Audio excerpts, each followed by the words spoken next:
love smell. I love stinkiness. Oh, I want to get a good sniff. Oh my god, I'm so tipsy right now. Oh my god, I could just pass out. Do you want to buy me another drink? Wow, thank you.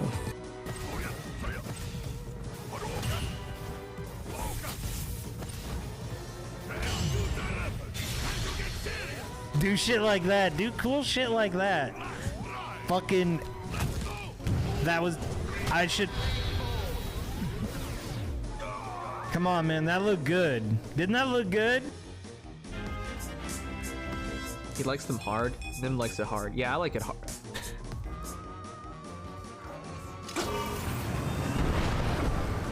Oh! God damn it, didn't work the way I thought it would work. And stimulus checks. These have to be the stupidest fucking hens in fucking existence. Fuck these hens. They deserve to be cooked. Cook these fucking hens. Cook them. Yeah, you got pants on. Gas them all. Straight to the fucking oven. Yeah, Carl, I normally would play Modern Warfare 2, but like I'm so burned out on it, man. Like it's the same shit over and over and over again. Get cooked, I'm just idiot. tired of getting sniped to the point like... Oh man, so glad that sniper was bad. Got him! Oh my god. Look at that! Look at that perfect execution. Zelda, and it had a tiny little, like, grayish screen with like little LCD LED, and all it was like Link. It would just be like Link top down standing there, and when you press the button, God, I just can't keep. I just keep staring at Rao. Down Link. You press the button, Just swaying just like that. in the breeze, as it were. Every time you see an enemy coming up, you go. Blip, blip, It's amazing. and, like, that was it. It's amazing they just do this. There's... Now this is ultimate.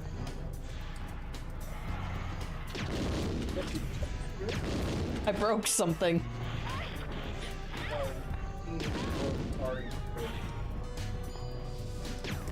Is it because of our disc? Is it because it's on PS2? No! I will win with this strategy. I don't give a shit anymore. This boss fight sucks.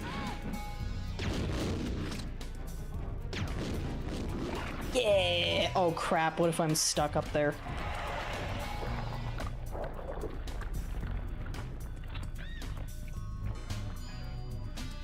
Quality content. You know what? I hope I can access this. Oh god, I'm still stuck. Oh no. Oh no.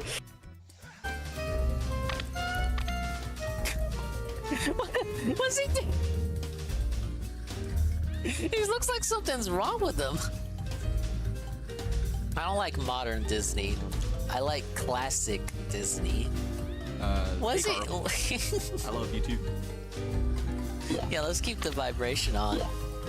Center the screen? I don't need to center the screen. Center it as fucking...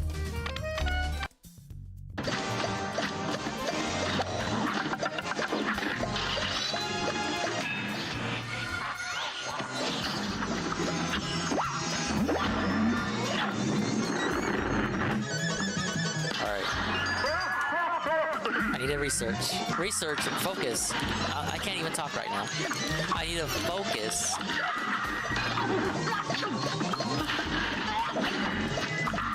Wait, did I bug invincibility? Bro, it's a glitch! Bugged invincibility! No way! Stinky cheese! Stinky cheese! I bugged it! Bros! Bug! Glitch! Stinky cheese! Can we clip that? How did that? Something there. Someone clip that. How did that happen? How did this happen? Don't tell the developers. This bitch is 16.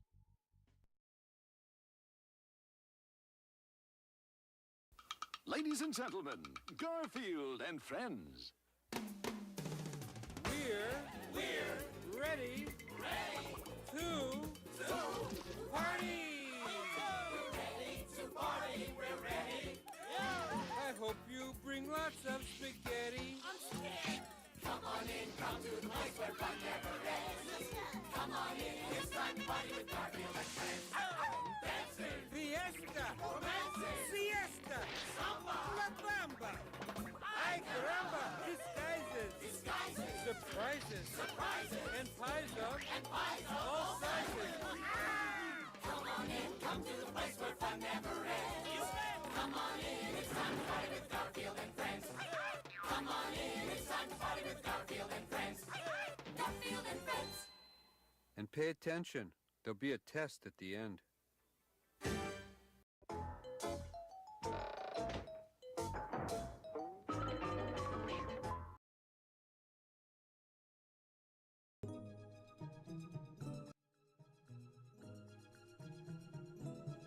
Alright, the stream is not running 6 hours. This is not a 6 to 7 hour stream. By God, if I can help it, this stream will not last that long.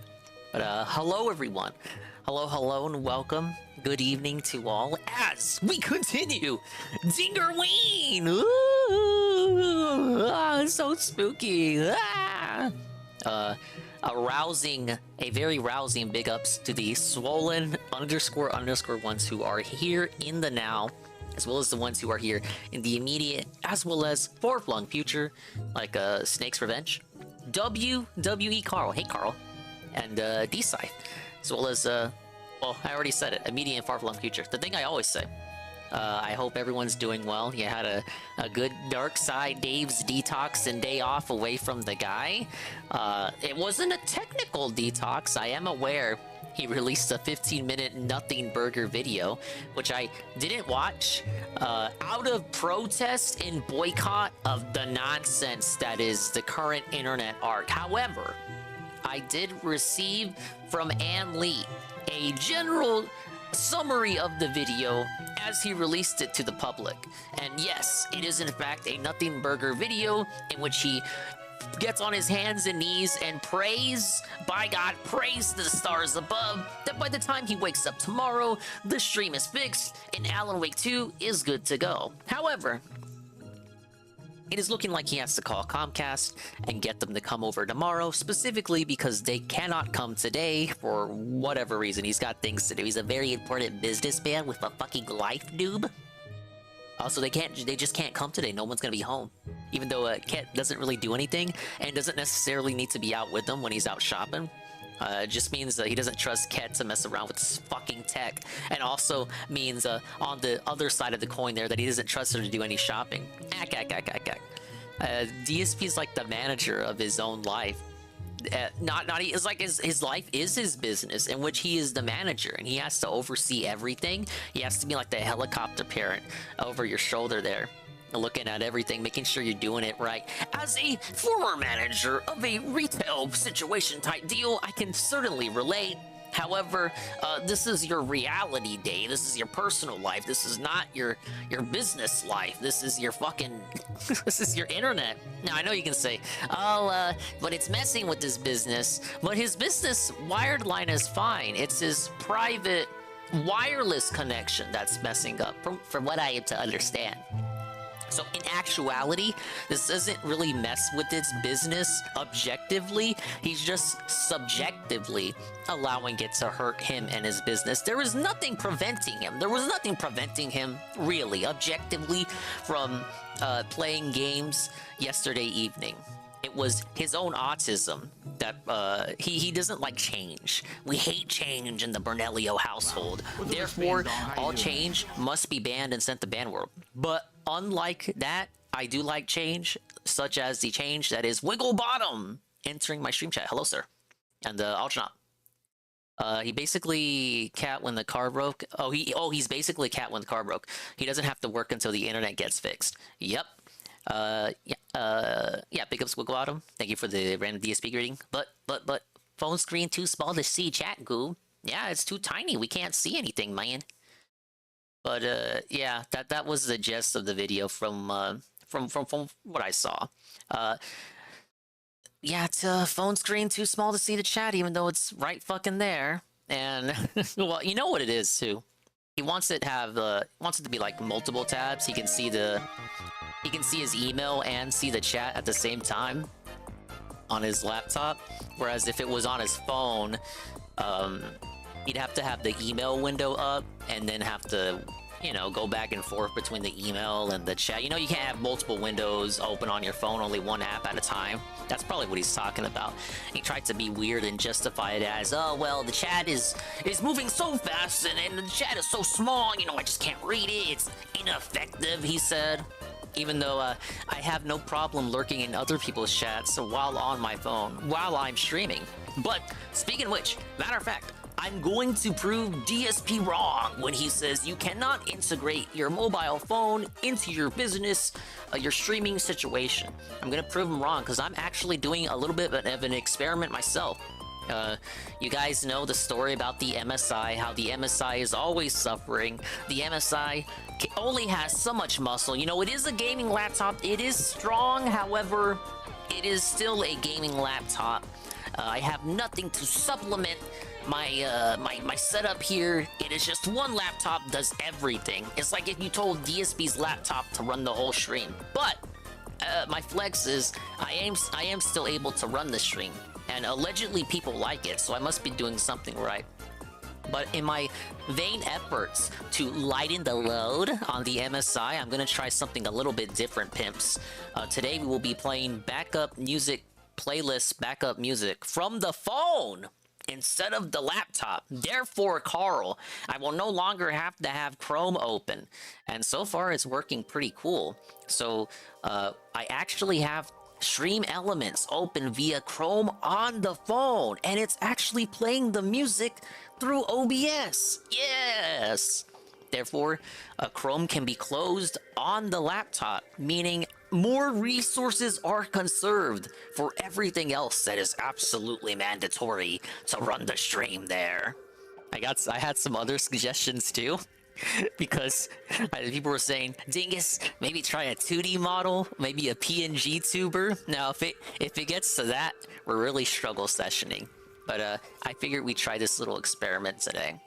It's not like my model's that detailed anyway. It can't be the model. It's more like, well, I guess the model does take up a lot of resources. Whatever. We'll see how this works out. It literally, you won't even notice it. So far, it's working. Big ups John Fraga. Partnered streamer John Fraga he's enjoying his day off today. You clocked out yesterday before the internet stuff happened, if I recall correctly. And you didn't cover the night stream. And he's had a day off today. We have not really had a chance to entertain Fraga's in-reality thoughts on the internet situation. Fraga, how are you feeling right now about the internet issue? You know, some people are saying it was a scam the whole time. They're saying he was faking it for tips. People are saying it was real, but he was weaponizing it for more tips, which is my theory. People are saying he's a fucking maroon, which is true no matter which way you slice it. Yesterday was his day off, and that laptop shit was the night stream. Yeah. Well, I mean, but the stuff started happening during the day stream, which you were covering, I think. I think you were live, but you hit the clock out on the Spider-Man gameplay before the internet stuff started going down. Though, I do forget, you're in a different time zone, so it probably is already the 27th for you. It's still the 26th for me. But you know what I'm talking about. Like, what were you feeling that day? I still stand by the theory that it was legit internet issue. It wasn't faked, it was real. He's too much of a fucking goober to fake something like this. You can tell when he's in distress. If it was a ruse, he wouldn't have put up the fucking beg crybaby video that he put out today. But I do think a little bit of it was weaponized to try to milk the genuine situation, like a little bit of serendipity. It didn't work out because we ended with $40 on that night stream. Probably would have gotten $40 just playing Mario anyway, and only got $2 more when it started happening during the day stream earlier that day. So it didn't really pay off in the end. But sometimes the emergency streams rake in money. I feel like they did used to rake in money once upon a time. Classic DSP. Yeah, that's kind of what I was feeling too. It is just astounding. I said it yesterday, it was astounding. It continues to astound, befuddle, and bemuse and confuse me how you can actually say that DSP is connected to a man is connected to the internet while complaining that he is not connected to the internet. He is live streaming and complaining to you, the viewer. He is actually genuinely making a real effort trying to convince you with his weasel words, snake oil salesman lingo, trying to insist and compel you to believe in the nonsense theory that he's not connected to the internet while live streaming. You can't make this up. And yet, it's like Vince couldn't have written a better script. And yet here we are. So, it's from what I have to understand, the day stream tomorrow will not be Alan Wake, unless by God, he wakes up and the internet is magically back. So we're gonna have another tech support stream come Friday day stream. And I'm guessing Alan Wake is just pushed back. Not that it matters, it's not the first time DSP has not played a day one game on day one. He's even said it himself, Metroid Dread, Pokemon Scarlet and Violet, there was something else from this year. Oh, Metroid Prime Remastered? Why does Metroid always get this cuck treatment? Like, what the fuck? And now, Alan Wake 2. Liza P was also felted, I believe. We didn't play that. Wait, no. No, never mind. It wasn't Liza P. Lords of the Fallen is what I'm thinking of. Lords of the Fallen. That one's getting cucked. So many day one games are getting pushed back and cucked, and you hate to see it. But my takes have not changed. We'll see. I guess we'll see what happens. As for Dingerween, I'm gonna try not to go too long tonight. I got distracted, guys. Now believe me, Carl, I wanted to start the stream, Carl, but Guy with Two Names was playing the new season of Hell's Kitchen, and he specifically added me, and dude, I would feel like a big douche if I didn't hop on the VC, and guess what? I ended up falling in love with all the characters this season. I'm calling them characters. There was one motherfucker who was talking about Quidditch and shit and Harry Potter. And the first episode, I didn't like him. He was a complete clown. He was basically Dave with his greasy hair, oily skin, pizza face, walking around with his broomstick, yellow clown cactus shirt. It was basically Dave on a pre-stream nowadays. He survived the first episode, but then they cut him the second episode. It was kind of funny because he was actually he was annoying at first, and then he endeared himself to the other teammates, to his other teammates. But then he got cut anyway. That was kind of bullshit too, because in the second episode, it didn't seem like he was fucking up dinner service too bad. And then this egghead guy who looks like he just looks like a fat egghead. He was fucking up, and everyone was getting on his case about it. Like, he was annoying everyone. He was making he had to be called out. Like, he had to be told he was taking things too seriously. Which, I mean, it's a reality show. There is an expectation of seriousness, but he was kind of going so far that it just wasn't enjoyable to be around him. So he was called out and had a stern talking to from one of the lady contestants. Next episode, he goes full douchebag mode and just starts cracking cringe jokes. And I was like a dingus stream, but nobody was laughing. Actually, that is a dingus stream. And I thought he was gonna get bottom too, because he was actually getting called out a lot during dinner service. No, he survived. But it seems like the preview for this next episode seems to imply that he's gonna be in the bottom 2 again. No. MK1 got the big buy and he still streamed it late. That's what I'm thinking about, Wigglebottom. I knew there was one more that was hyped up as big bad day one and didn't end up happening on day one because his fucking day off got in the way. Ah! Yeah, he's just making a big cry about how he's not gonna be able to play it day one. I mean, day one can still happen if we can fix it in time for the night stream tomorrow. But yeah, hell. Hell's Kitchen got in the way. And I was catching it with other stuff like Kino Casino, Mad at the Internet, in reality stuff as well. But we're here now. But after the last couple days, we're not gonna go too far. You're gonna go too far in the stream there, you guys. I feel like I was supposed to mention something else. What else happened today? Oh! I was watching Ludwig play this weird-ass game about these weird, well, I want to say teenagers, but they're like in their 20s, but they kill people and they like sacrifice people to demons. It was really fucked up. It was like the Coffin of Andy and Lily, I think it was called, and everyone's been talking about it. I've been seeing screenshots, and it was like a RPG Maker game, and I couldn't look away. My eyes were glued to the screen there. A really fucked up horror game. I was like, dude, I'm totally invested in the storyline here. Sadly, it's episodic. I think episode 3 isn't out yet. Oh, the incest game? Yeah. I didn't want to really bring it up, Wigglebottom, but since you did, yeah, there are implications, it seems, of incest in this game. It's kind of like the sister's kind of fucked up. I say kinda, she is fucked up. And the brother's a doormat, and they have a really toxic, dysfunctional relationship. It was certainly a game. Well, I don't know if I want to spoil it, because the second part did just release, and I want to talk about stuff that happened in that second part, but I think that would be rude of me. The game is in early access if you want to play it, Goob. Dingus, there are no implications? Well, you say that, Nurgle, and hello, Nurgle and Perez, but I was looking up discussion of the game after Ludwig's stream, and apparently people were saying that the dev was planning. He's like, the dev says that incest isn't gonna win in the end or something. Maybe that means it's like a bad ending, like a Bonnie and Clyde situation, or Romeo and Juliet, or who are those toxic guys, that toxic couple in England back in the day?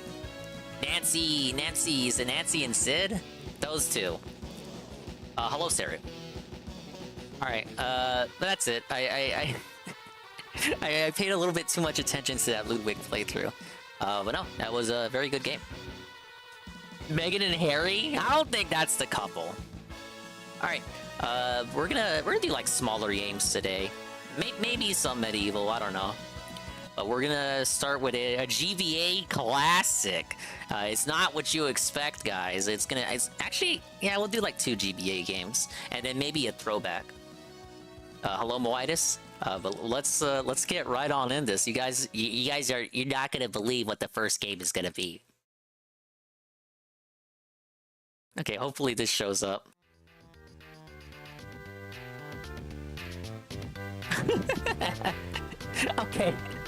Okay, so we're playing Spyro 2 Season of Flame. You may be asking yourself, Dingus, how is this a Halloween game?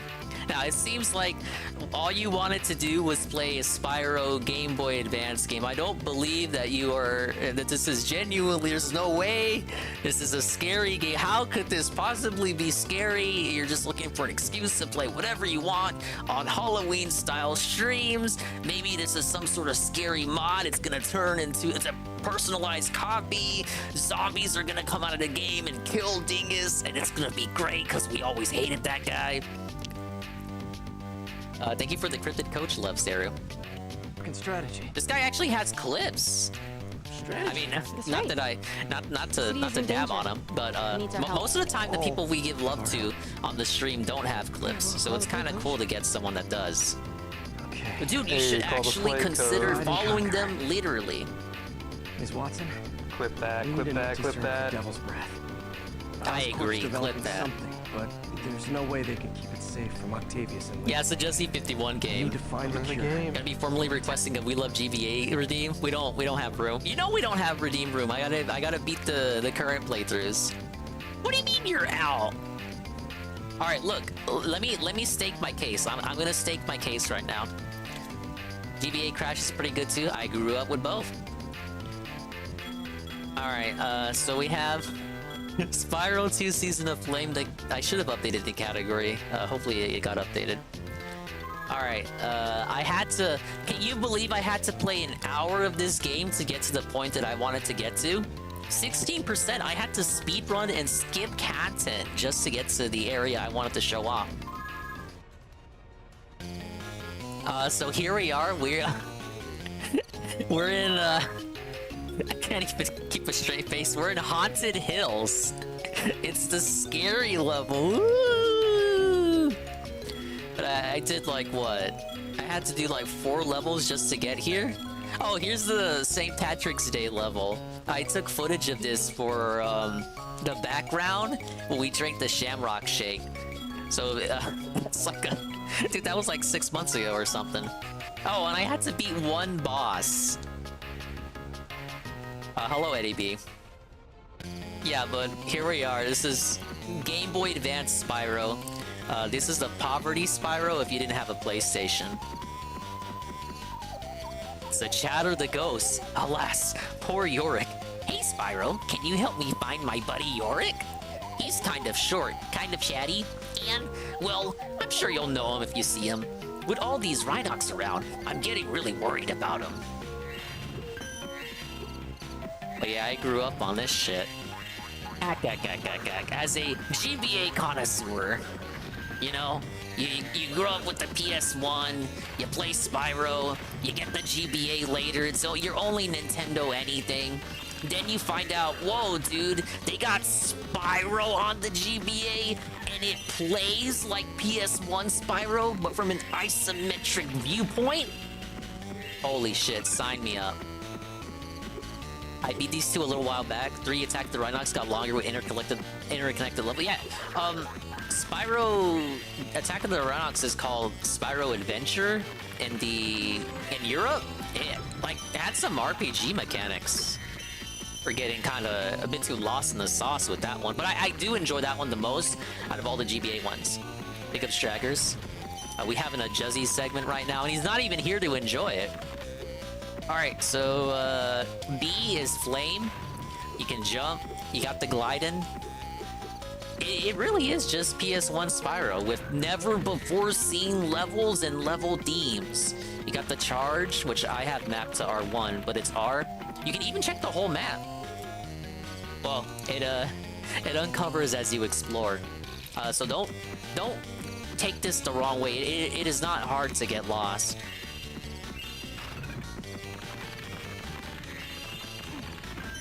I mean, it is difficult to get lost because it's so easy to find your way around. You know what I mean.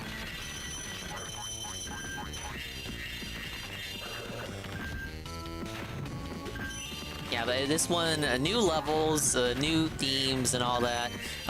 The plot of this one is Ripto from Spyro 2 is back, and he stole all the fireflies. The fireflies allow the dragons to use their fire breath. You know, dragons don't innately have the ability to breathe fire. They have to rely on fireflies, so that's the MacGuffin of the game. Spyro does not just have fire breath. If you hit select, you can switch to the new Ice Breath. I mean, it was a power-up in Spyro 2, but now it's like just a breath you can switch to. Now, this is a genuinely good game. All the GBA Spyros are, and like Perez said too, GBA Crash was the same way. GBA Crash is good. Basically the PS1 crashes, but as a 2.5D 2D platformer, 2D side scroller.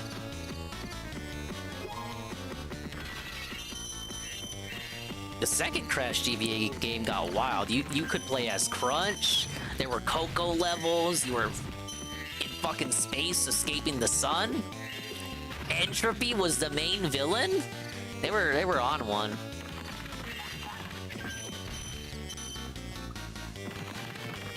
Sort of seems like a flimsy excuse to play GBA Spyro Dingus. Now, you can't say that, Carl, because I lampshaded that right as the segment started. To capture the fireflies, you need to use your ice breath to freeze them, and then you can walk into them. I think what's interesting about the game is that you don't even start with the fire breath. It's a later collectible. Well, I mean, you just have to beat the first level to get it. But you don't start off with the fire breath. You think it will be the other way around. Like, you have to get the ice breath later and you start with the fire breath. Actually, not the case. Crunch was hyped as the next big thing, but then barely did anything. That is more an issue of the publisher. The publishers for Crash were always changing. We can call this a pilot episode. This is a pilot episode for a potential Spyro GBA full playthrough. Because it's not a long game. I don't know, I just got nostalgic for it. I was thinking of what are Dingus style Halloween things on the level of Scary Muppet game from last year. And I was like, wait a minute. Fucking Spyro has a Halloween level.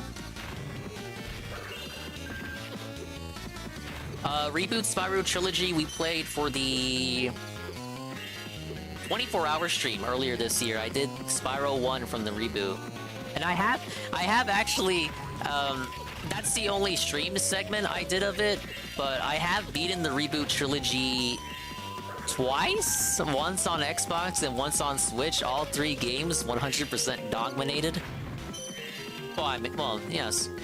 Spyro 3 was like 117%. You know what I mean.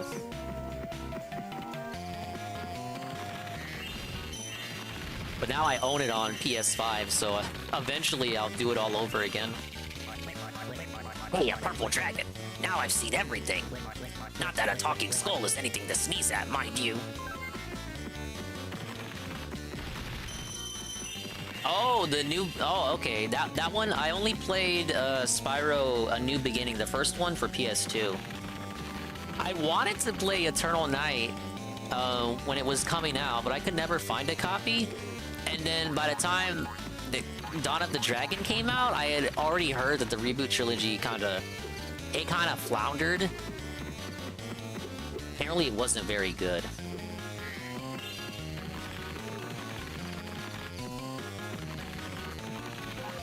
I also heard they kept recasting Sparks, and as a fan of consistency, that obviously pisses me off. I sure miss my buddy Chatter. Hard to get around much when you're just a skull, don't you know? Trying to gaslight me into going back to the beginning. Enter the Dragonfly, how many times did I beat it? Once? I actually don't think I 100% it Enter the Dragonfly. I got too pissed off with its flaws. We did watch a documentary on Enter the Dragonfly on stream before. Man, the dev time for that game was toxic. Oh wait, Ah yes, open up the chest.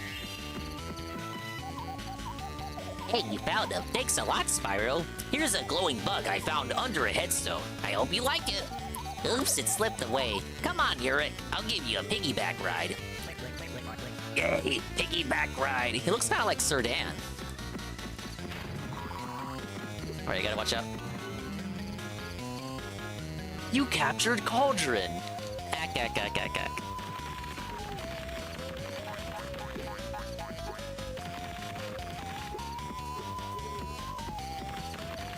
Oh yeah, even when I played it for the first time, I noticed moneybags only appeared once. He takes your money, and I don't think you get the money back. You know, like, usually in a Spyro game, moneybags gives back the money you give him. I think you just pay him, and then he doesn't give the money back in that one.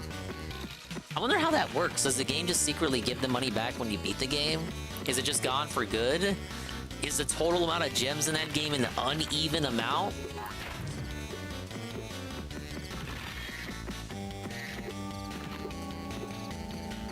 Alright, how we doing? Oh, I almost hit the whole level. I'm pretty sure this area has sub-challenges.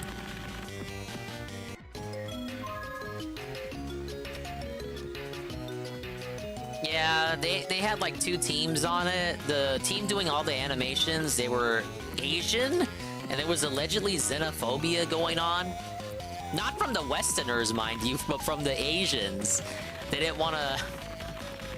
They didn't want to... Like, when they got criticism from the Western side to maybe make the animations more palatable for the PS2, to not make it burn up like the MSI, they took that as a... They took offense to that. There was like a extreme lack of communication. I really liked Hero's Tale. I liked that one. I always hear a lot of shit about it. I was like, actually, no, that one was pretty good. What are you talking about?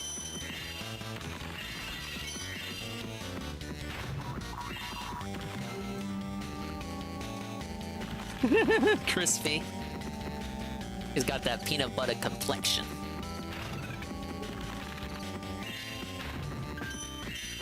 Eddie B, I'm sure you saw the amazing video DSP put out today about how 15 minutes of him complaining that I guess we'll wait and see if the internet is oh, I died. If the internet is magically fixed in the morning in time for Alan Wake. Yeah, if only we could be so lucky. No guns. I mean, isn't it an outage on Comcast's part? It could be randomly, magically fixed in the morning. But he's promising another tech support stream and no Alan Wake. No! Anne's gonna have to do yet another boot up. Alright, yeah, this is the challenge area. It's like Spyro 3, how there were sub-areas for additional challenges. Hey, Spyro, I heard you were looking for fireflies. I'll give you one if you can run my obstacle course. You have to make it to the end in under 1 minute. Ooh, ooh. Give it a try. Oh, you didn't watch it? I could put it on if you didn't watch it. I didn't even watch it. I kind of had it on secretly. Can't even lie. I just didn't have it on. Oh no, was that a game over? A game over in this baby game? Big ups Vikes for the 50 bits. Happy Dingerween, my says get fucked. Thank you, Vikes. I just got a game over in this actual baby game. We're playing a Dingerween classic, but I just took an L. This is the hub world. Thankfully, Haunted Hills is open by default, and you don't need to grind MacGuffins to open it. Thank you for the 50 bits, Vikes. I don't want to go too long tonight, so which basically means not a 6 to 7 hour stream. Alright, how are we doing? Did everything save? Original PS1 Spyro was my jam. Was for me too. Well, PS1 was my bread and butter, goob. It was my wheelhouse. So when I got the GBA and heard they did fucking PS1 Spyro, but on the GBA, and it wasn't a port, it was like its own thing, I was like, holy shit. It's just more of game I already like, so give me some of that. But if you always played those classic PS1 Spyros and you're like, wow, I sure wish Insomniac would make more games like that. But they probably can't because they're too busy doing Marvel cape shit. Then emulate the GBA Spyros. Same thing for Crash. If you're like, wow, I wish Naughty Dog would make a new one because the Crash 4 fucking sucked. And just play GBA Crash because there's a good chance half you motherfuckers didn't. Yeah, Dave put it out pretty early in the day. And you were probably asleep, now that I think about it. Yeah, but this obviously is not an excuse for me to revisit a childhood dinker classic. It's in the spirit of the holiday. Should also emulate it because GBA screens suck ball sacks. Well, I did have a GBA OG. So did my nephew back when he was around. But I ended up getting a GBA SP with the backlight. I still got the cartridges for all GBA Spyros and all GBA Crashes, because of course I do. Have a current poll: should Dingus make us suffer with Phil's video? We love 15 minutes of crying, or no, Eddie, no, Spyro good. Go ahead and vote in the poll. Should we play Phil's lame video? I will abide by what the chat says, obviously.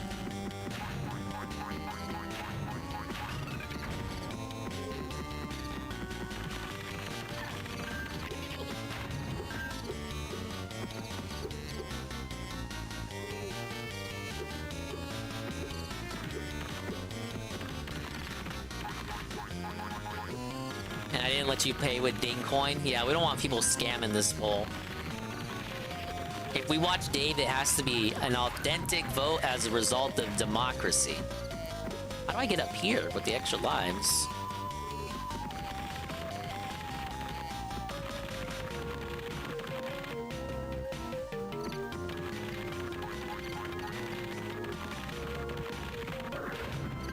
Alright, let me do everything besides the obstacle course first.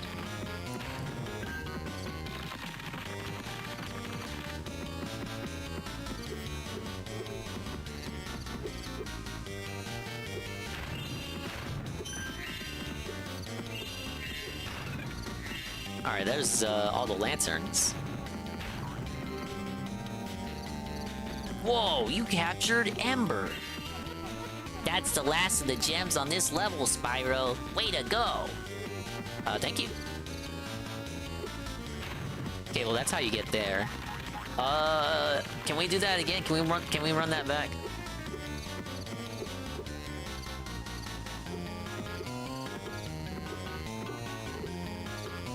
If you love Yurikama Hero's Tale so much, where's Spinks? Egypt is Halloweeny, right? Spinks?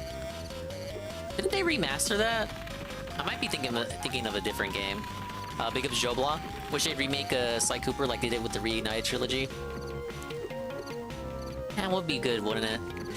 They should just let you download the remaster trilogy of the originals. Because right now they're only available for streaming, I believe. That sucks. There we go. Try the obstacle course.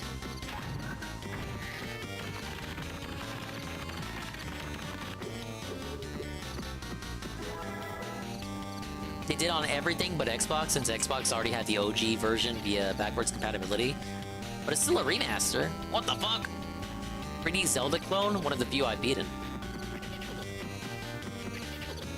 Alright, we got the votes in. Sadly, ladies and gentlemen, we have to watch the begging video. This can't be happening. Trolls won. I disavow, but I must abide by the chat there.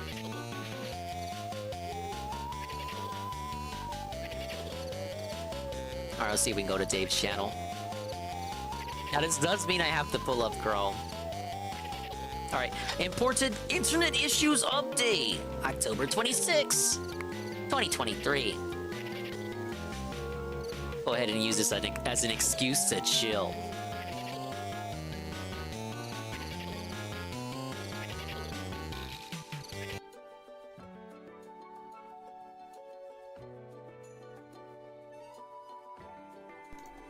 Hey everyone, what's up?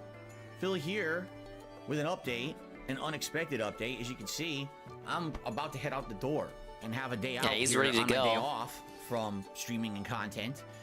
But expertly timed, so it had to be like right before he heads out, so you know he has an important life. And how this is going to he has so many things to do. I have many updates, none of which are great, but at least I have updates to keep you guys in the know. I would ask if you're a fan or a hater and you just want to know what the hell's going on, or a spread hater the word about this video so people know what's happening. So in a nutshell, yesterday during my live stream, both modems in my home, because I own 2 internet lines, disconnected from the internet, or at least lost internet connectivity for about a minute. Noted. When it came back, I've had nothing but problems. Now, the weirdest part about it is that my desktop computer remains connected to the internet and still is able to stream and upload. However, there's been some updates with that, and I'll tell you about those in a second. But it still seems like that. No, this was from earlier in the day, Joe Blah. Able to do functionality stuff. He uploaded it pretty early, so if it kind of slipped your eye, then that would be the reason. That modem or the one downstairs. All my game consoles are not able to connect to either modem. My phone, which I don't even have, I don't even know where it is. Oh, there it is. Also won't connect. It basically what happens is all my devices connect to these modems, and then it should go on the internet. How forgetful are you? If you That's like something your mom or dad will do once they start getting into their golden years. Where's my phone at, huh? Cannot connect to server. Contact your ISP.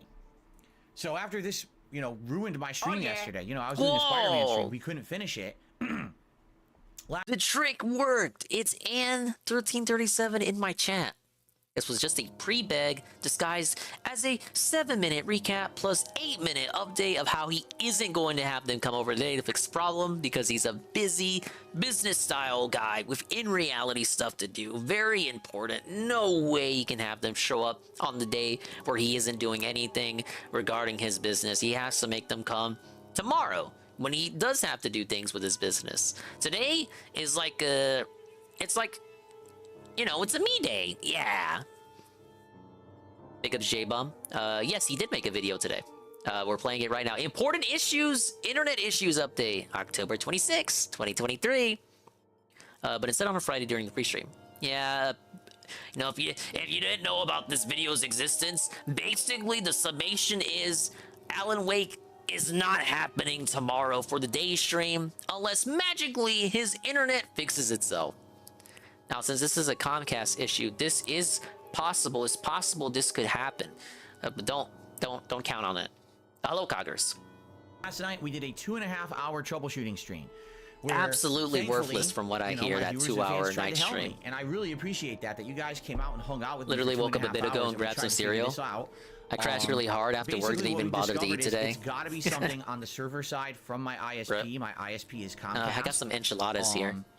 Because They're here's struggle why. enchiladas, If sure, I but they're change enchiladas. My DNS server. Hello, Revy. From the Comcast default auto-detected server to, say, Google server, which I believe is like 8.8.8.8 or something like that, I can get online, but it's incredibly slow. It doesn't Massively really fully load slow. anything. Like, I can get to Google search. I can half load a YouTube page, but it won't load fully. It's a mess, but I can still load it, which means obviously this has something to do with their servers. The new Christian and something arc. happened I whenever gotta these catch up on modems the went documentary off first of all. internet for a minute or whatever yesterday and came back. Carl something has changed neglected in to them remind me of to its screw all this existence. up. I don't know what.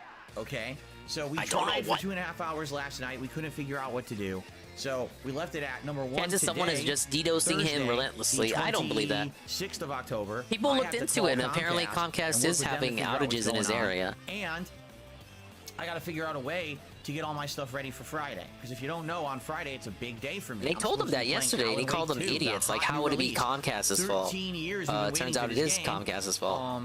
How am I going to play it if I have no internet? Right? Right. So, I thought you were a few downloading things it with the happened. hotspot. First of all, last night, A clowny something idea, clicked in but my head, and I remembered something. you can at Like, least you do know, it. I upgraded my internet package earlier this year. A lot of and when help I that did. They gave me a device that I never thought I would have any use for. All right, they actually gave me Ow. a backup Hello, JC. cellular mobile data internet device for a business. Remember when we were Because, mocking you know, that? I'm on Comcast business Making account. fun of that? They assume I'm Now running it's a coming store. in clutch. They seriously assume that I'm running like a retail store with point of sale stuff. Ah, And so my yes, internet the would go down. 4G hotspot. This is a device that's a redundant backup, so you at least A have redundant basic internet backup. in the case that your whole, As cable modem opposed internet to lines go down. amazing internet. So this device is like a 4G wireless device, and it is insanely slow. It is slower than my cell phone. It's slower than anything I've used in the last decade. It's that slow, but it works. It connects to the internet. So sadly, we exist in a reality last night, where I just hooked this 4G thing is up now on a whim. considered I'm like, slow and bad. I wonder, could I get this thing working with my Xbox and buy and download Alan Wake 2? Yes, I can, and I did. I have Alan Wake 2 on my Xbox Series X right now, ready to go. Thumbs up. But it took over 12 hours to download it. It was like a snail's pace. I was given an estimate of 7 hours by him, I believe, yesterday during the wrap, and I was told this was normal for the connection that he was using. Look, I don't play these modern consoles like that. It took me an hour to download Call of Duty Black Ops Cold War, just the multiplayer portion, just to play one evening of games with Tevin and Nurgle. And dude, an hour to download a game is just redunculous. But apparently it's the norm. I'm not the person to be critiquing download time and length and all that. You know, as a physical individual who is getting a re-up at tier 1 from Mr. Pun for 17 months.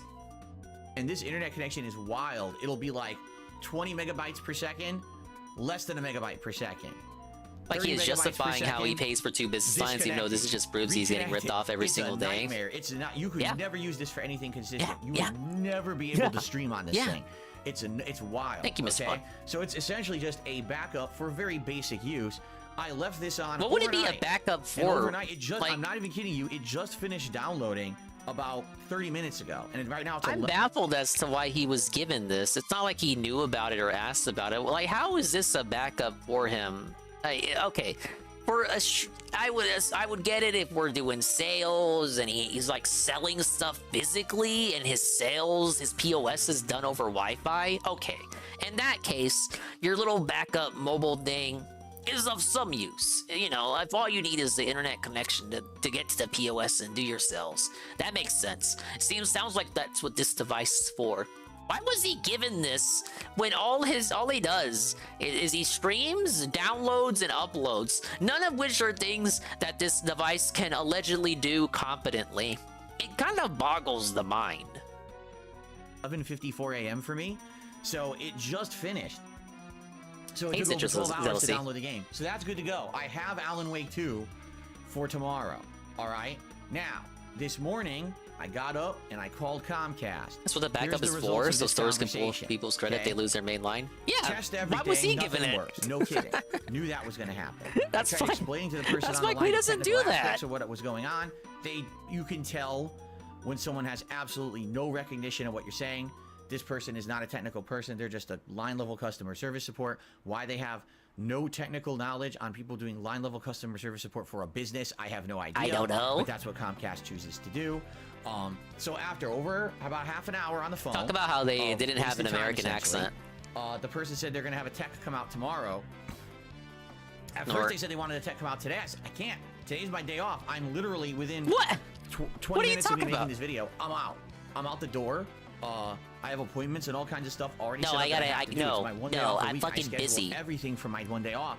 So I literally can't be here I today. Even cannot if I be want to, here. I can't. My I cat have to go. cannot answer So the door. They're gonna come tomorrow, supposedly tomorrow afternoon.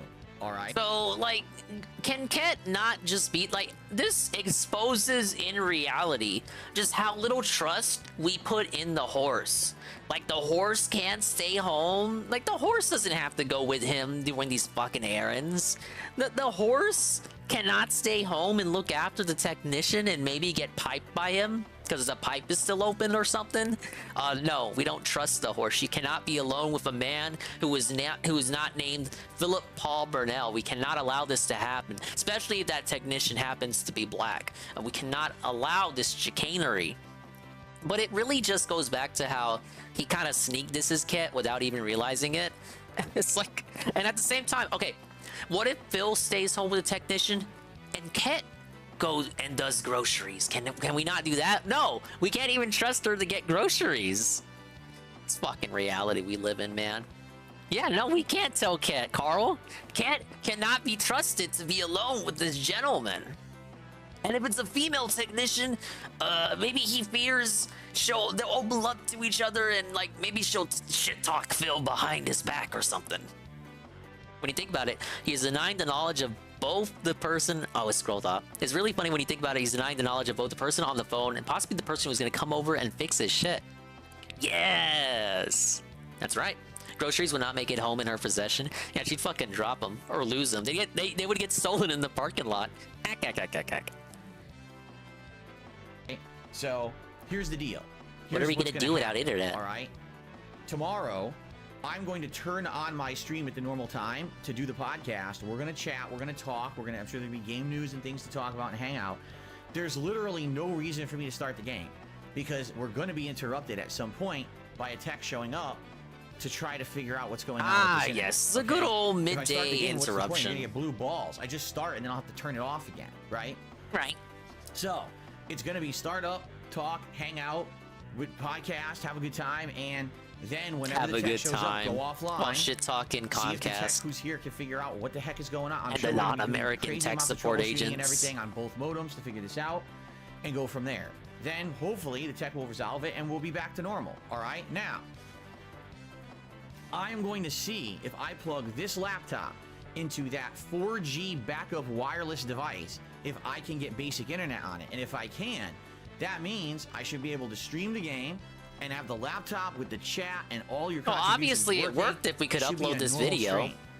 All right? It's bootleg as heck, but it should be a normal stream. Now, this doesn't solve the problems. You might say, oh, if that works, then just leave it like that. What are you, crazy? I have a whole internet modem downstairs that doesn't work. I have no internet on my phone. I'm using the cellular data on my phone to get it to work. You know, like, That's okay. I get it. It's the autism again. I get it. I get it. It's the autism. It's the autism getting to, and it's the autism. It doesn't matter. It doesn't matter if this is a short-term solution. We don't want the short-term solution. I have no idea what you're talking about, man. No, we want the long-term solution, the long BBC pipe term solution. He's not going to be able to sleep at night. That's just it. He won't be able to sleep at night until the solution is completely resolved and we're over the hill, past the bridge, and we don't ever have to think about it again. Short-term solution just to do one stream of gameplay when the problem will still persist is not enough.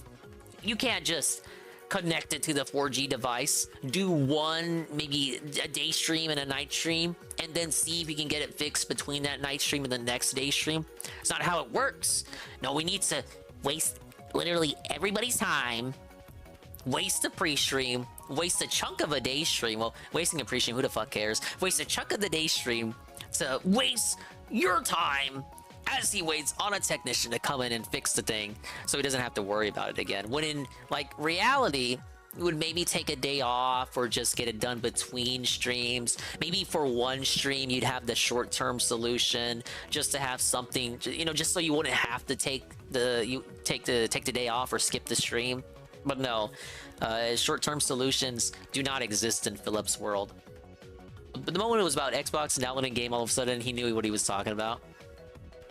It's ridiculous. We're doing all this just so we can stare at an email. We can stare at a Hotmail that auto refreshes on its own. He doesn't have to do anything to make it auto refresh on its own. We're making it about YouTube chat, but in reality, it's about looking at the email. We have to pretend like we can't see YouTube chat on a phone because it's in effect. Oh, it's too small. I can't read it. The chat is going so fast, guys. On a YouTube chat, it's so small window compared to the desktop version. I can't see all the people talking. There was allegedly nobody talking in that chat. I was told. I was informed of this. That chat was slow as molasses. He was LARPing like it was going way too fast for him. Just pathetic. Pathetic. The reality is the laptop has multiple tabs. One tab can be a YouTube chat. The other tab can be the email that auto refreshes. And the phone cannot do that. It needs to have YouTube app open and then the email is open as a separate tab. And it's annoying. It's like one extra step. We've got to switch from app to app, checking the email, and then reloading the YouTube chat and video live stream every time we come back to the YouTube app. No, he can't do that. That's too much. So we got to LARP like the text is too small, when in reality it's about the email. When in reality it's about the money. The money! We need to be able to read the money! DSP has to roleplay as a YouTube legend. That's true. Wait, no, he is a YouTube legend. He tells us every day, Fraga. Paying for internet that's not working right now. So one day he's an underdog, a little guy. The next day he was the big guy, the top guy, the legend, the guy. I told you, my desktop computer is still working on this, but not the laptop, not the phones, not the consoles. Just the desktop is working, but not fully. This is so weird. Listen to this. Oh God. Anything I do in my Chrome browser works, including loading my YouTube pages and all of that, it works. Okay? Anywhere else I go to, you know, X, CNN.com, any random website, all works through the Chrome browser. All right? For our base, no spin stories. Firefox partially works. And what I mean by that is, it'll Why do we have Firefox certain and Chrome? sites, but not others. I can't actually get Chrome. I know why you guys might have both browsers. I want to know why he has both Chrome and Firefox. Because it won't be the same reasons as you guys have in both browsers. The other one I'll have open logged into my other channel, DSP React. That's why I said that, JC. JC. DSP React thing to load. I know why some of you might have Firefox and Chrome. Maybe some browsers are better at things than the other browser in certain contexts. But I want to know why he has Chrome and Firefox with how little he uses that desktop. Like, what is that? What are you using both browsers for? No matter what I try, it's a waste of your fucking hard drive space. No internet connection. How is that possible that I'm on the same browser, right? I can go to one site, but then when I try to go to YouTube, it says no internet connection. Hello, Red Animator. That makes no sense whatsoever, does it?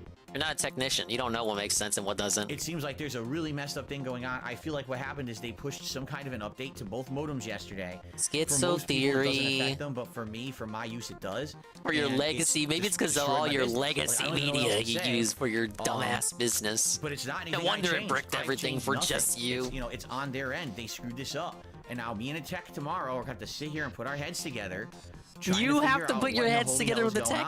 He's gonna posit theories to the technician. Let him do his thing. Leave him alone. You know, pay for 2 high-end business lines of internet, and this just happens out of nowhere. And you might say, well, can't you get any more help? No, this is the help I'm getting from Comcast. Is all they can do is have a tech come out. That's it. They don't have anyone else who apparently, you know, can help with this kind of high-level stuff.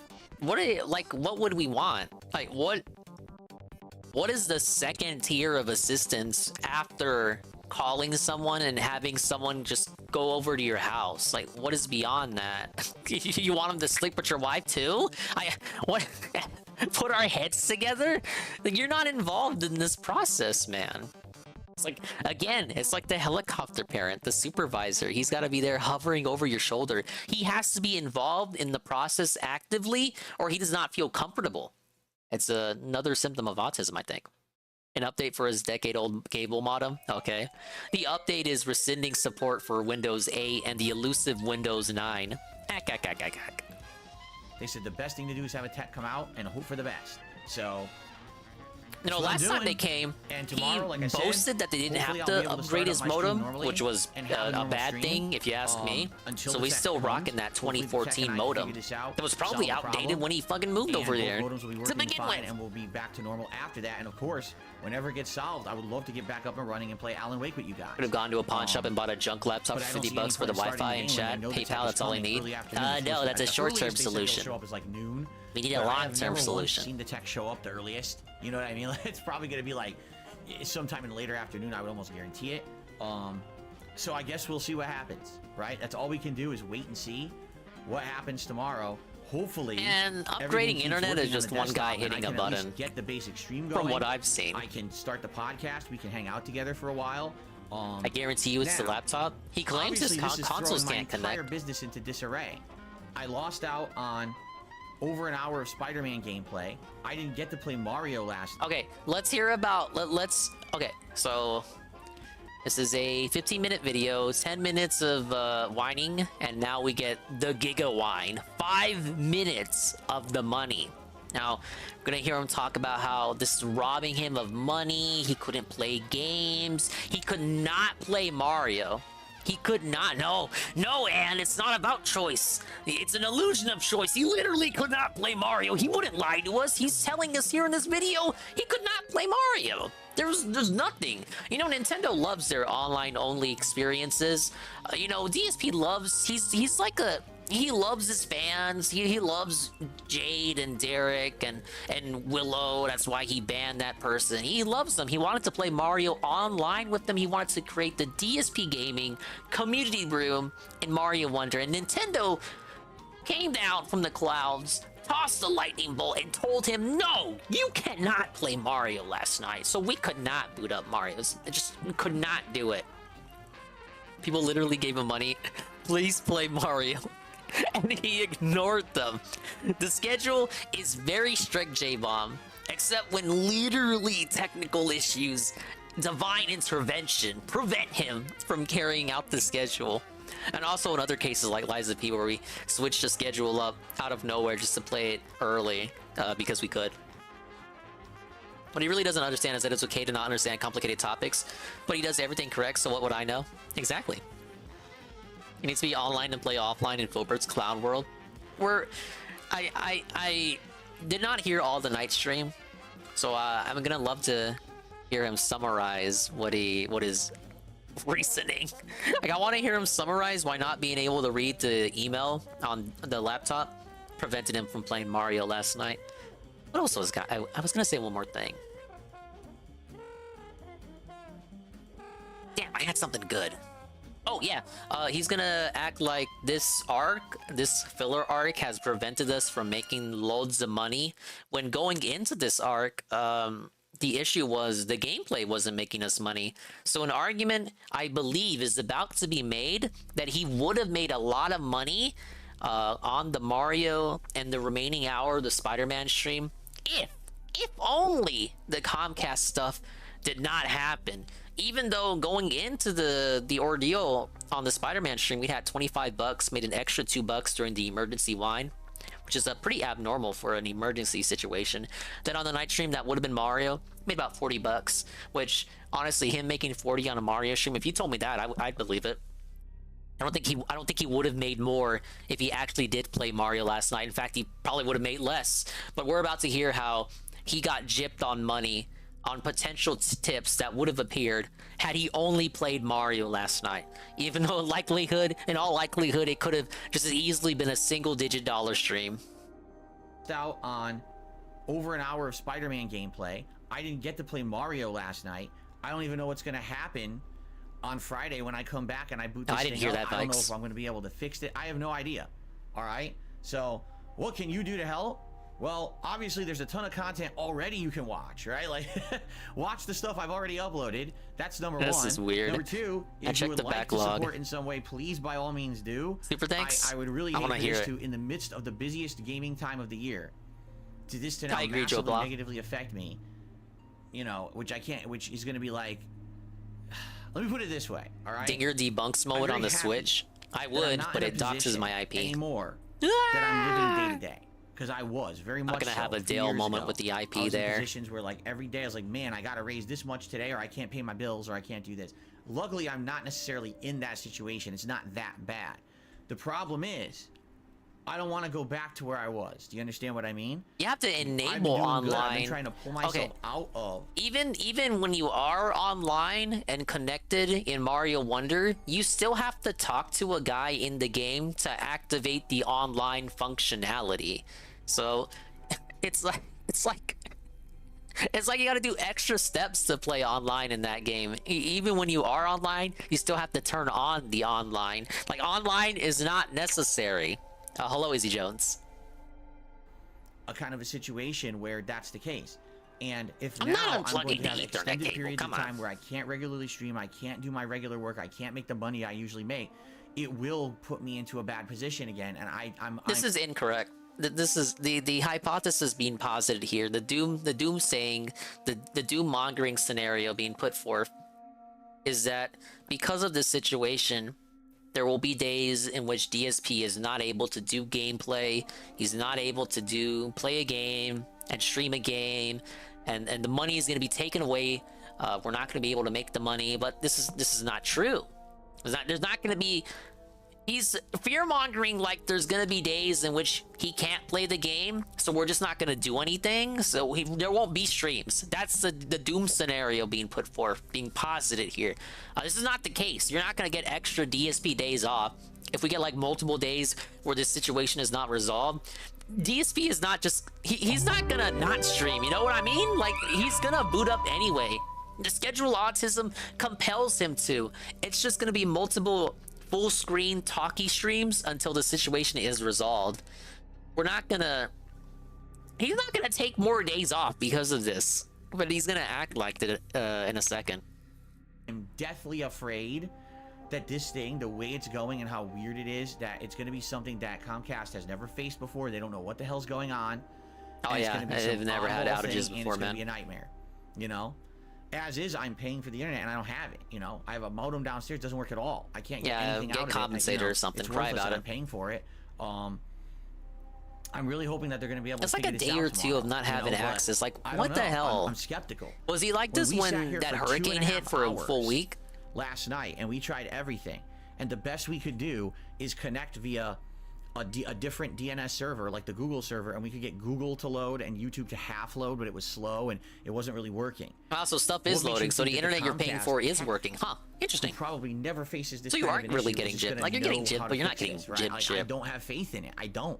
I get the feeling No, you can access the internet. We're gonna be here for 2 hours. Nothing's gonna get resolved. They're gonna have to escalate. You're able to upload this video. You are jacked in. You are wired I in. hope it's not weeks, because number one, I'm on my live. If this PC restarts or turns off, or if this internet resets, I might just lose connection and that's it. Now I can't stream at all. Right? How do you I'm know lucky that? I still What have is that schizo connection theory? working Shut the for some fuck up. odd reason. I don't even know how, but it is still working.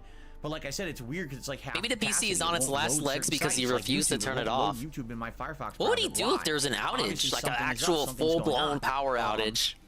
You know, we're in a situation where at a moment's notice things could fall apart, and this is my business. Funniest It's part not is right. him having to It's not refuse right to being in this come position. home today. Who knows what's going on? No one seems to know. That's the It's kind of haughty and kind of pretentious because, no, you can't fucking come today. It's like the one day out of the week where I don't want to deal with this shit. I have to call you today because I'm literally forced to, but I don't want you to come here today because I am a human-style creature and I have stuff to do. I have a life, and this is the one day out of the week where I don't want my business life to interfere with my private life. You understand? Right?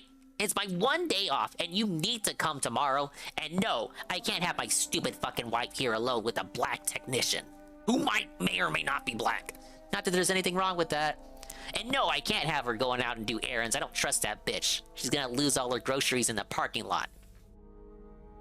Thing, you know, like we tried to figure it out. Did Comcast screw this up? I don't know. So I don't know. It's uncertain. Please, we gotta put our heads together and figure this out. He boots up the figuring it out situation last night, and it's just them positing nonsense schizo theories. Hello, Jesse. Any of my videos I'm playing spooky GBA Spyro, so you're here at the perfect time. If you want to help that way, attend tomorrow, and let's hope for the best and see what happens on the live stream. You know, and we'll go Please from be there. sure to attend. But, yeah, I'm already set back. And now there's potential that this week, this is a big release week with Alan Wake 2 and continuing with Spider-Man and continuing with Mario, that now I'm not going to be able to do what I need to do, you know? What I'm going to do, like I said, oh no, right now, anything but Alan Wake 2. This laptop over here to this 4G wireless device. Why is Spyro spooky? You're about to find out. Working, so at least I can have like a normal stream tomorrow, but that's not a solution. It's we figure out what is the root cause of the problem, because it could... See? I was right. I swear to God, I haven't seen this video in advance. I just read the Ann Lead summary that he gave out. I was right. He cannot stand people were giving him short-term solutions last night, and they were begging him to play Mario. He's not that stupid. I know we want to say he's stupid because he is stupid, but he's not that stupid. Remember the Discord leaks? He's not an idiot. He sees this shit, and he mocks those dents behind the scenes. He saw all that shit. He was pretending like he couldn't do these short-term solutions. The problem with him is his autism he doesn't like to bend the knee to the short-term solutions. We need the long-term solution to fix the root cause of the problem, as he is about to say. He wants these issues felted to the point that it's just a distant memory. Like, he doesn't have to think about it again. Because that's how this guy operates. Everything has to work all the time, and nothing can ever be broken. And if something is broken, the entire machine, like if one cog is fucked up, the whole machine has to stop. The whole assembly line comes to a stop. We must swap out this one cog. We can't just overlook it. It's like the caterpillar breaks one leg. All right, well, we gotta tear all the legs off the caterpillar and just fucking kill him. We can't just continue. We can't keep going. It's another symptom. The whole thing could come down, right? All right, guys. So before I I saw that. too long, thank you for watching. I'm out of here now. Like I said, I'm gonna upload this and I'm out the door. Yeah, fuck it out. I have a life, idiot. And do a I'm gonna bunch of spend the day with my wife. Things, and let's hope for the best. Fingers crossed. And let's see if tomorrow we can get this resolved. But hopefully, I'll still be able to get Alan Wake tomorrow. You know, we'll see. I have it installed. I'm ready to play. But we got to see if we can get it working. All right. So thank you all. I appreciate everything. Have a good day. Rest of today, and I'll hopefully see you tomorrow. Peace out. Hopefully. Like, this dude is not gonna boot up.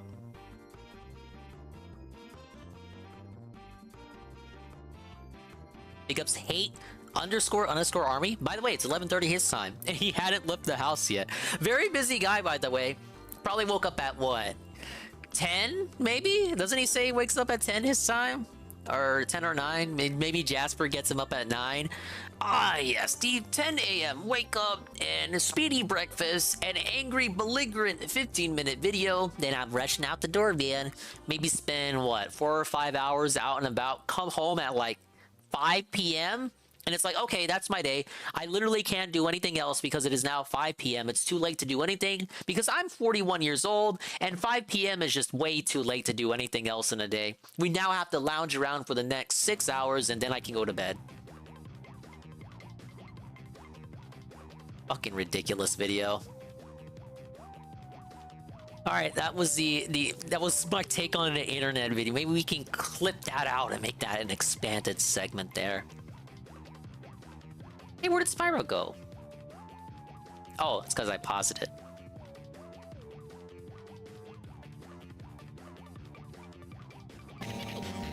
Ah, yes, back to Spyro chill. Maybe we'll watch other stuff. Come on, have another go. Just reach the end in under 1 minute. You won't make it, but sure is fun watching. Woo! Ack, ack, ack, ack, ack. Woo! All right, let's give it another try.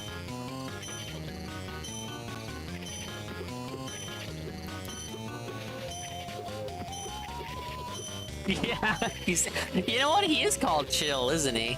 Chills. Oh no! Okay, we're good.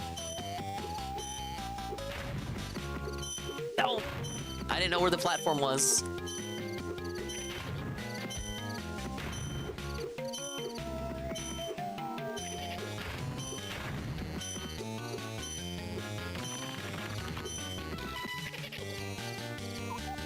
You made it! You weren't supposed to make it!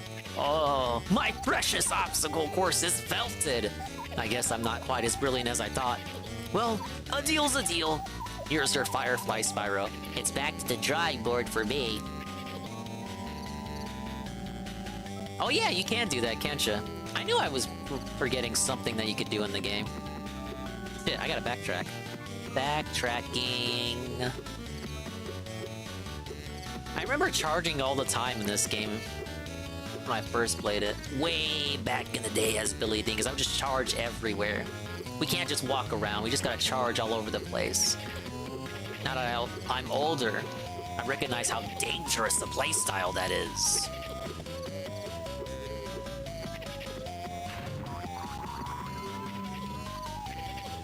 You captured Candle.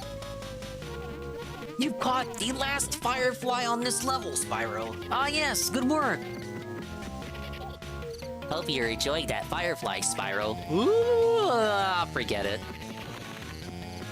Thank you, Chills. But yes, Jezzy, I don't know if you played this one. I don't think he said he didn't have a GBA. This is basically PS1 Spyro in GBA form. If you want more Insomniac tier PS1 Spyro goodness, just get the GBA Spyro games. It's just more of that. It's the same thing for the GBA Crash games. They're pretty good. And like, look, you've never seen this level theme on PS1 Spyro. It's completely new, never before seen. Damn it.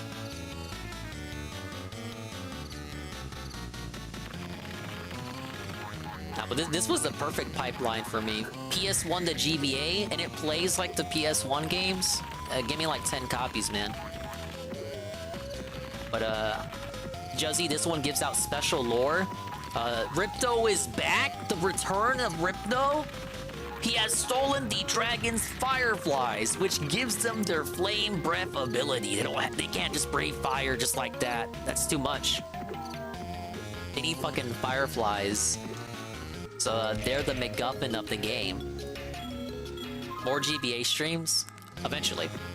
Like I said, this is a pilot episode. I may do a full playthrough of this game. It's not that long.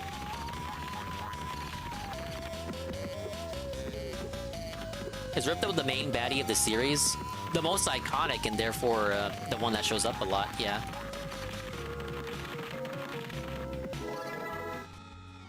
No, Ripto stole dragonflies in the PS2 one. This one is fireflies, like actual bugs. The bugs give them their fire breath.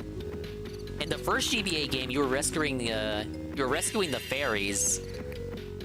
Because the fairies get magic or whatever. Without the magic, it's like, oh no, the lands have no magic.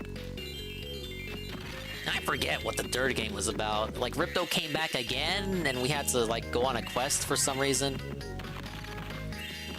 Yeah, no, not dragonflies, fireflies. We have new abilities, like a stronger charge move to destroy boulders. Whoa! We got the vases? We have, where is he? Where is he? Dude, where is he? I know he's here. We have Agent 9? Spyro, I need to get this gate open so I can give those Rhinox a taste of some space monkey vengeance. Got any ideas? Fucking, how much was it? 40 fireflies is ridiculous. Ah yes, you can reach things with the super flame breath that you can't reach with your normal breath. Wait, that was a typo.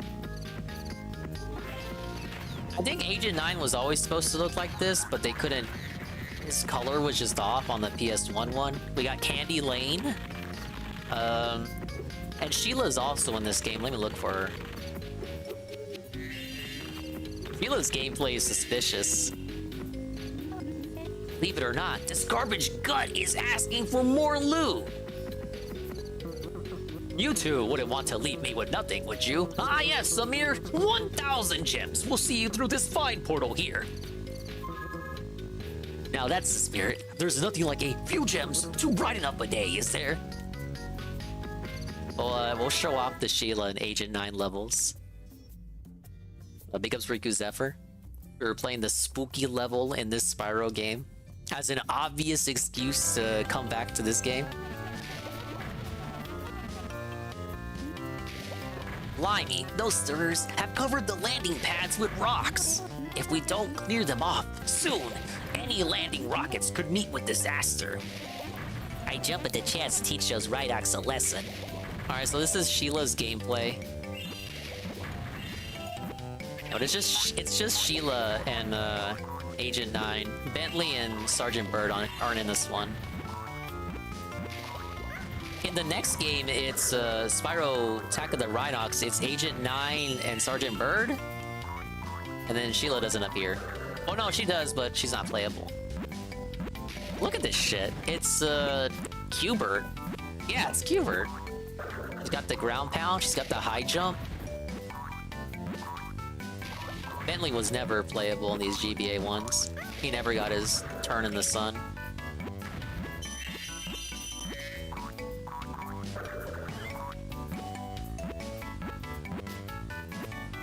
I thought these levels were pretty chill. A bit slower paced, but it's supposed to break up the action, come on.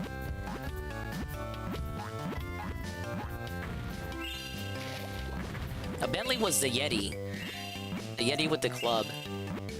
He did kind of have the most mid gameplay of the four helper characters.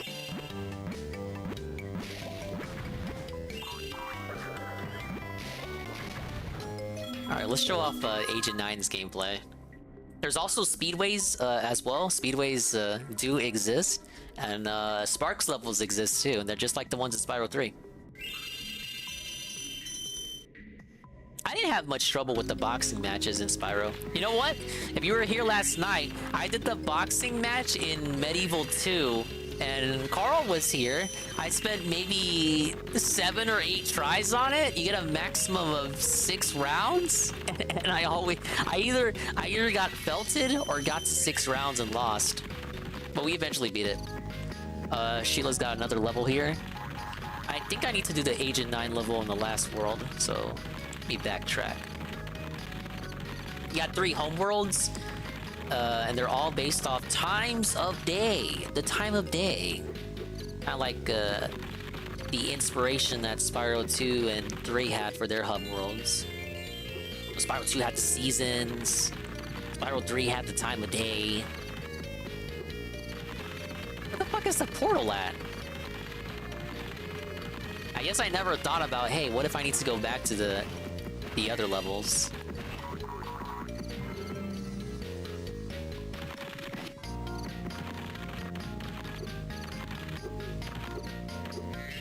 Yeah, the strategy guide doesn't explain. It doesn't explain what to do. I mean, God, the strategy guide doesn't explain what to do. The game doesn't explain what to do. 50, by the way, 50 fireflies to go to the next world. What the hell? How's a kid gonna get 50 fireflies? It just tosses you in the boxing ring and you're just expected to know what to do. Like, it's redunculous. I even paused the game. I paused the game to look for the controls, and it was just the regular Dan controls. Nothing for the boxing segment.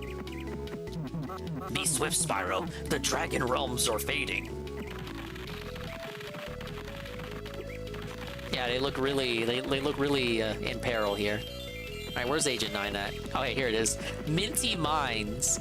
I like Agent 9's gameplay.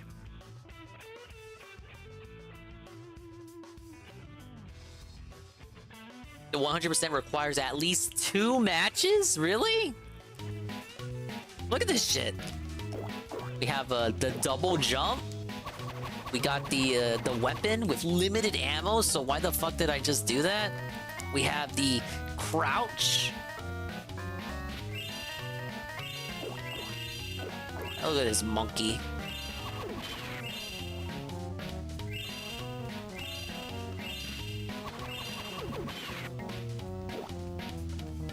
Yeah, this kind of remind me of Commander Keen, now that you mention that.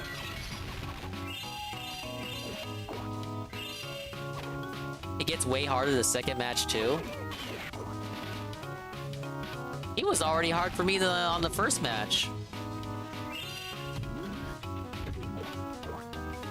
Motherfuckers look like the dudes from Monsters, Inc. You don't have Spark Switch it here, you just have the shield on the bottom. You got like the Holy Cross shield.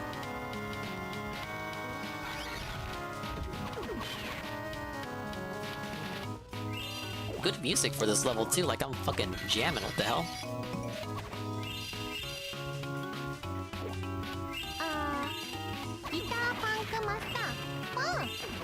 Big ups, Frank 3 Castle. Welcome to, I was playing a spooky haunted level in GBA Spyro, but then I got kind of carried away. Don't worry, we're gonna play an actual spooky game in a second.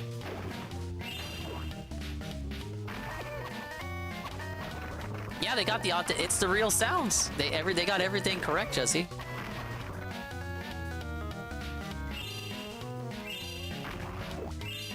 Like I'm telling you, Jesse, it's more of the PS1 goodness, just on a Nintendo handheld. A completely unique plot, unique levels, unique different character systems with Agent 9 and Sheila here. Speedways, bosses.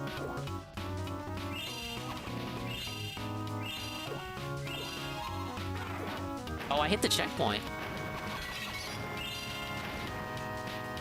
I want to look for the upgrade. I want to show off the... You can upgrade your weapon. Pretty sure there's one for this level.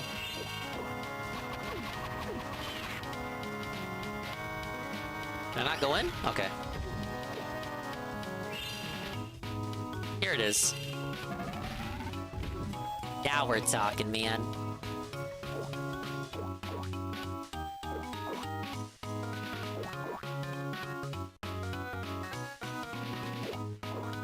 I love the sprite work too. Like, look at the background. The background is like it could be more of the level.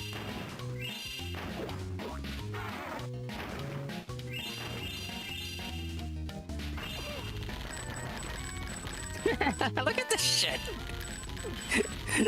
You don't have it for too long though.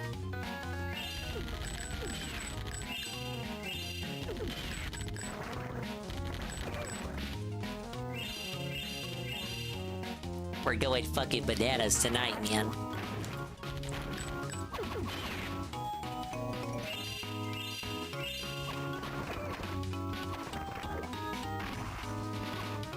Does he never shoot when he's ducking?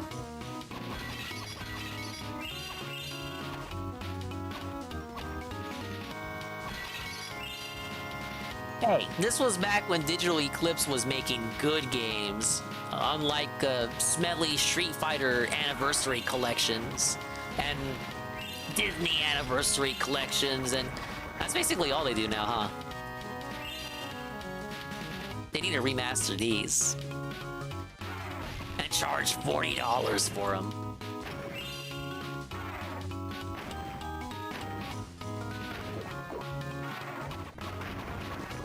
Oh, that guy's got grenades.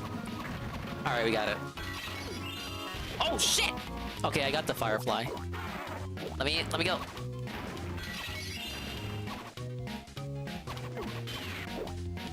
Oh, that's one gem there. Can I get it?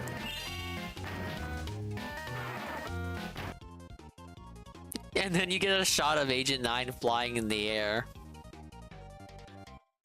How is he flying? Big ups, Arcadius. I'm doing great. Hello, sir.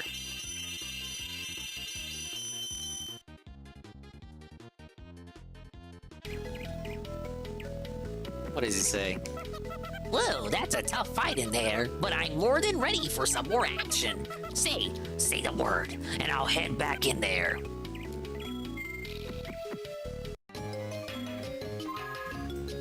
Agent 9 sections inspired by Of course I know that. I love fucking Spyro. How would I not know that? Do you know who you're speaking to, sir? Look at these fireflies. 37, 36, 27? Dude, this game goes on forever. They got it Spyro 3 style. In this level, they steal sound effects from Crash Bandicoot. The boogabada. Alright, but I just wanted to show this off, because I know people in this chat love Spyro, like Juzzy, and yet they have never seen the GBA Spyro games. And now they have, and we're obviously gonna get the Juzzy 51 Spyro GBA playthroughs sometime this century. Okay, we're gonna switch to the next game. Actually, the next game is also a Digital Eclipse classic. However, I've never played it, so this will be a learning experience for not only you, but also me. It was actually advertised in the inserts for this game, I believe. Let's go ahead and see if I can't set this up.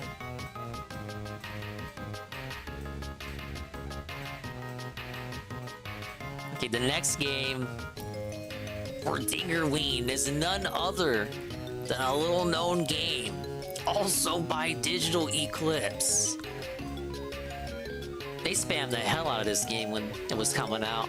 I saw AdWords for this in at least 3 GBA games I own. It was like the back of the manual. Oh my god, you gotta play this. I never got it. This is new, but it is an actual spooky game. But it is still a dingus game. Let's see. We're gonna play... We're gonna play Monster Force. No, it's too late, Shroom. You missed that segment. Rewind the stream, but hello, Shroom.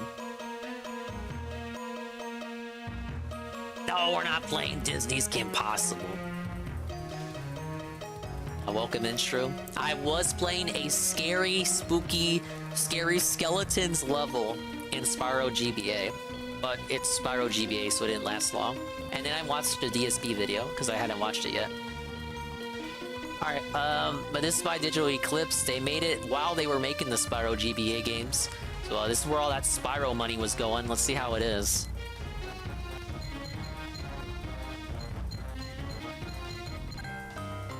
Welcome, I'm Igor, a robotic guide and shopkeeper.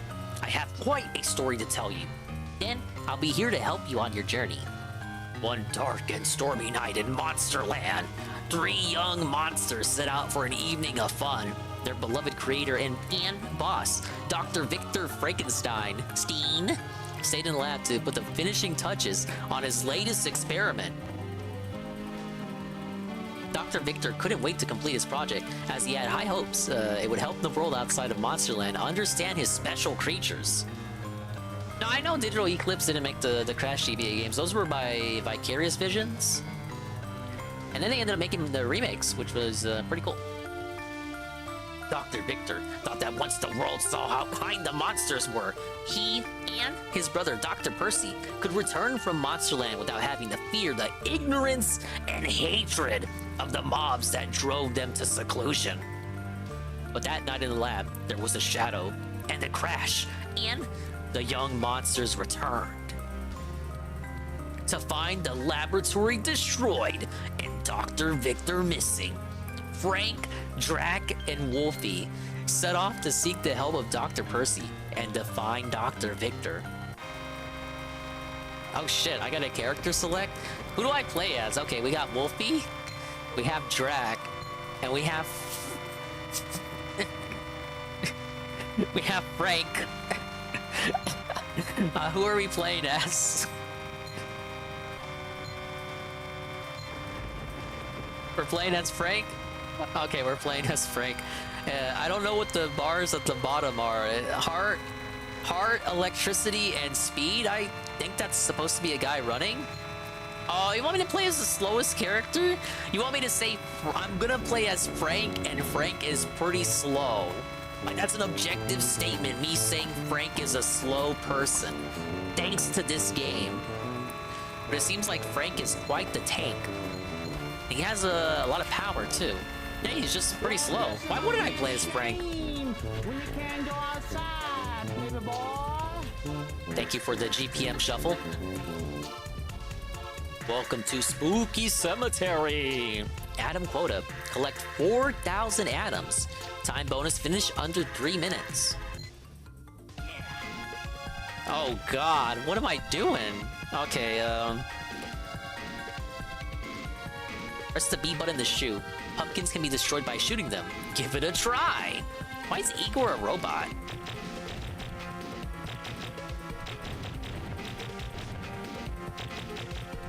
I really feel like I'm some sort of... Is this like the Halloween Sentai? You know, it's Monster Force. What do I do with this pumpkin? I'm already lost. Oh, what? I just did something. Okay, you run with A. The A button. E for the bats. Or, I thought they were bats. They're projectiles. Bolts of lightning. Can charge it up. Wow.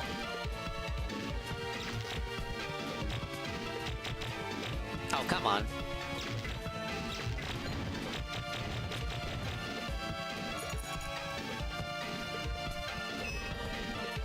Yeah, I saw so many adverts for this game on the back of a lot of GBA games I own. And I just never picked it. They didn't look too interesting. It was too scary for me. No, I actually didn't play this one, Coggers. Some pumpkins and enemies require a stronger shot. Destroy these by holding down the B button to fire a force combo.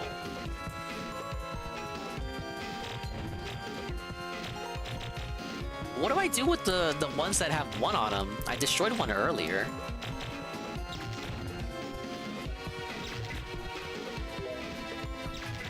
Oh, is that for the... Okay, the stronger ones require the charge. Yeah.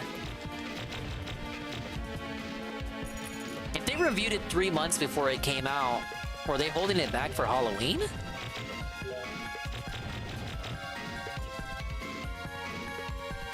Enemies destroyed with the force combo will drop valuable atoms. Atoms can be used to purchase tools and relics.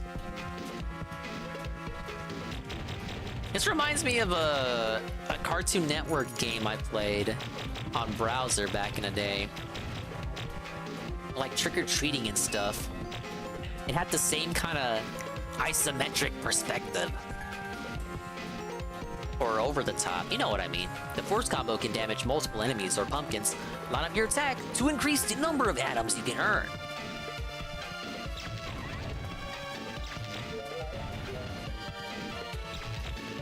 Maybe they wanted to get ahead of the Halloween season, because, I mean, Halloween is only one... It's not like Christmas season. Halloween is just one day.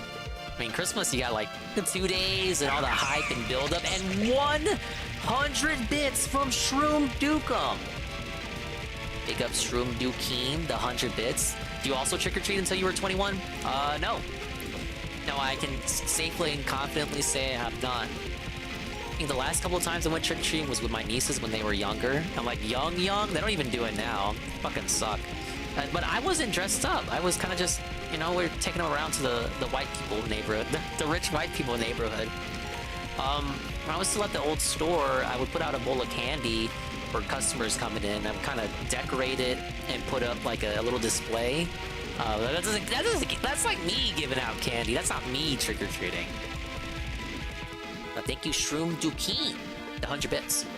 Pumpkins can contain tools like health and bombs. When you find a new tool, press start to look at it in the pause menu.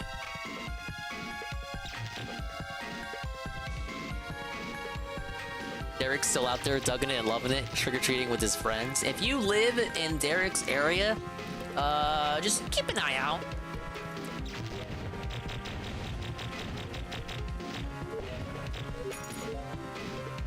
You know what? If this had a few more enemies, and maybe not the big level layout setup, it's kind of like Smash TV. Big ups Phoenix Tigerzard. Press the L button to cycle through your inventory. Press the R button to activate the tool selected.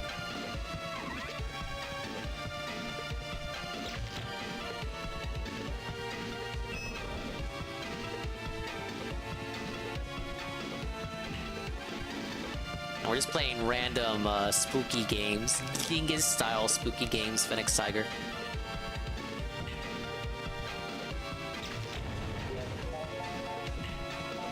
I finally get to see what this game's like after years of seeing advertisements for it.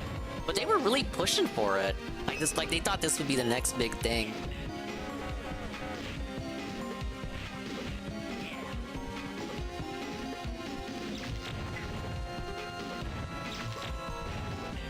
Feeling the Halloween vibes.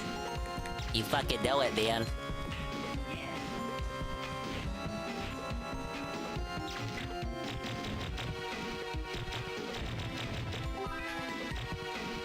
Want me to get 4,000 atoms?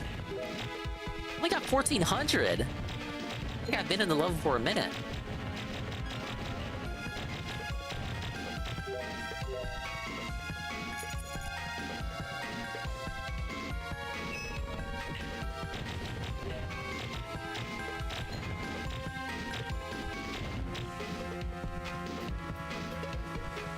Monster House on a DS? I didn't even know that had a game release.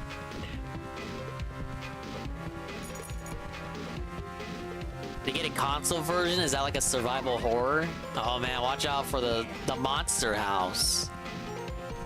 Can I push that? You guys are loving the content, right? You've reached the level exit. Get to the exit quickly to receive the time bonus. I don't think I got the time bonus. Oh, big ups, Frank. No time bonus. A bronze record. We're too dented. We're not fast enough. Ah, yes. Welcome to my store. To drop unwanted items from your inventory, press select. Press the B button to exit.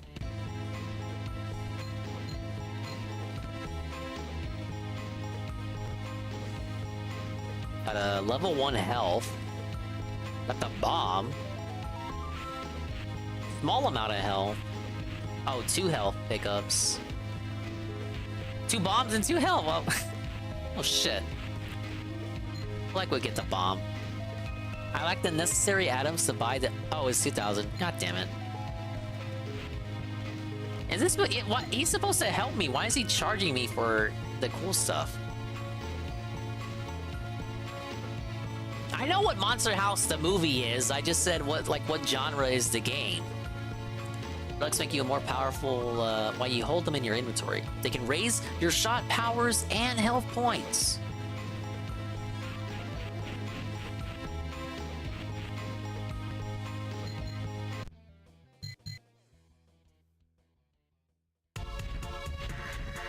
Alright, continue through the spooky cemetery.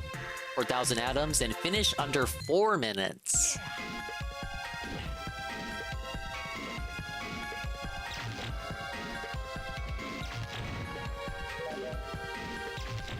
Mr. Dukeen stream. I'm gonna have to take it to court for that, Jesse. Kangaroo court, specifically. Turn on the switch to open the gate. Some switches are on timers.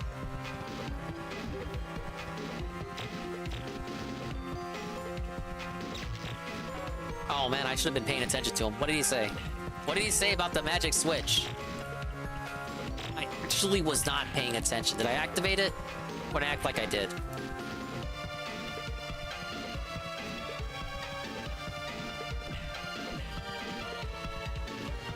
The B button 3 times to fire a triple shot. This shot is great for destroying enemies like metal pumpkins.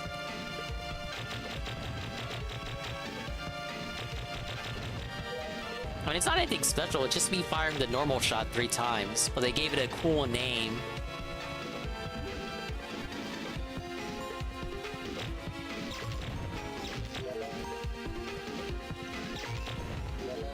Now, to be fair, Eddie B, I did pick the slowest character. Maybe you pick Wolfie, you just run around and hack and slash stuff. I could run, I just choose not to. Like, here, I'm running. You just run into walls more often. You have too many inventory items and want to get rid of some, press select to drop the displayed item.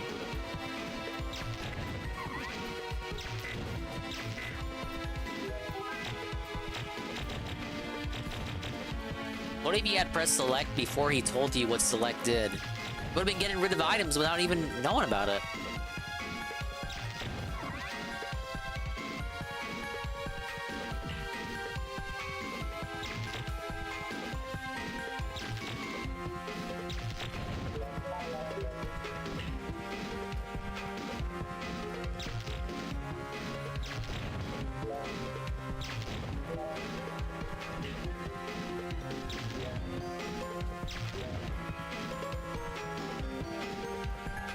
But a Zelda Monster House game. I guess I could see it working. If you're walking around the house and like the house is ginormous and it's alive, you can twist up all the rooms and change the layout because it's alive, a living house. SNES style gameplay is fun and all, but on a system that has already a dozen or so SNES ports, Monster Force is likely to get lost in the crowd. I think that did end up being the case. By combining shot power-ups to destroy enemies from a safe distance.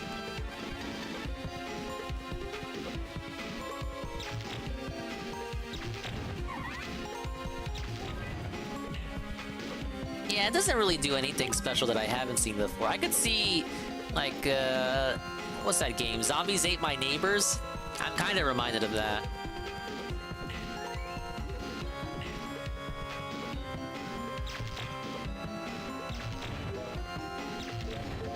I think this was 2002? Yeah, you said 2002, didn't you? The GBA was on top back then, around that time. It's still fresh.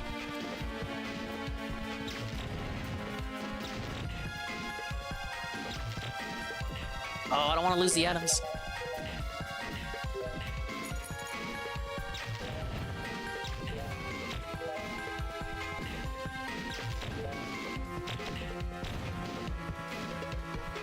Oh, I lost that one.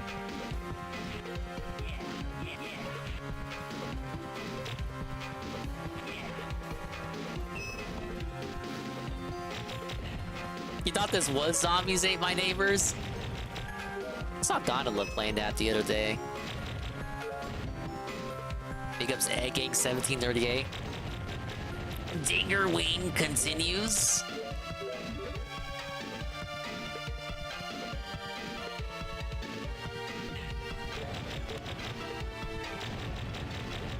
I took a look at the guy's video earlier, so don't worry. I don't have to subject you to it. You're here after that segment. My thoughts have not changed since then. Why is the green guy shooting blue sperm at pumpkins? His name is Frank, sir. Frank is shooting his sperm out at all the pumpkins. Oh, no time bonus? 11 seconds over? I should have been running faster. Big ups, Billy. The day the Earth blew up. A Looney Tunes movie. It will be the first ever fully animated Looney Tunes feature-length movie created for a movie theater-style audience. Wow, and it's 2D. Hopefully they don't fuck with us and make it CGI at the last second. Why is Frank jizzing on the pumpkins again? Because this is Monster Force. They're like a Sentai group of Halloween characters. And they gotta pay for their gadgets. Magnet shot. I can't afford it. God damn it. Why does everything cost so much in this game?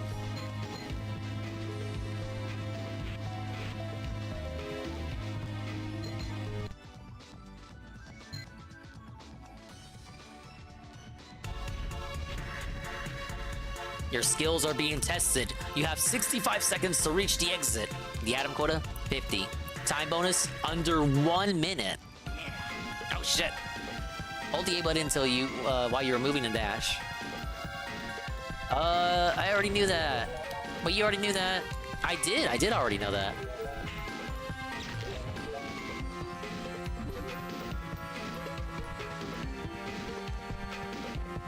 Oh no, I'm already under time. What's going on? Where am I? I hit the switch. Where do I go? What? Oh. God God, I'm dented.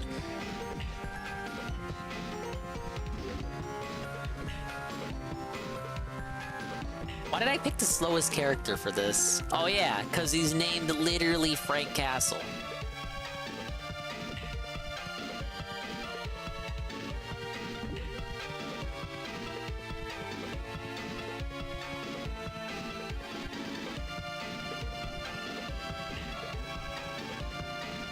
I got 8 seconds. We're done. We're felted. We can't beat this. What?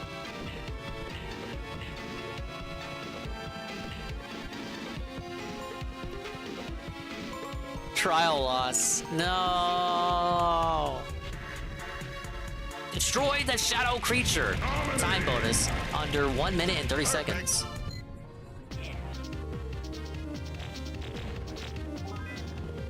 What the hell is that?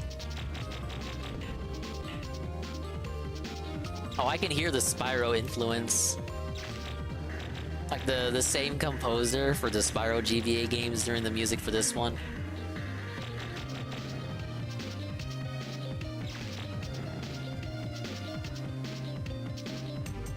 Alright, so we got the giant Sentai fight, but why don't we have a giant robot?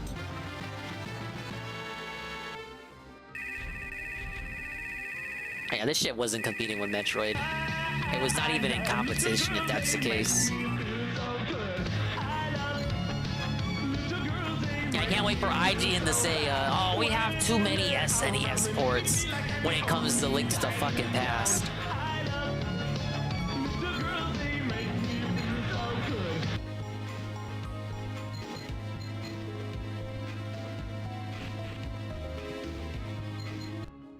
Good evening, Expand Dong. A Hollow Hate Army. Search the abandoned village.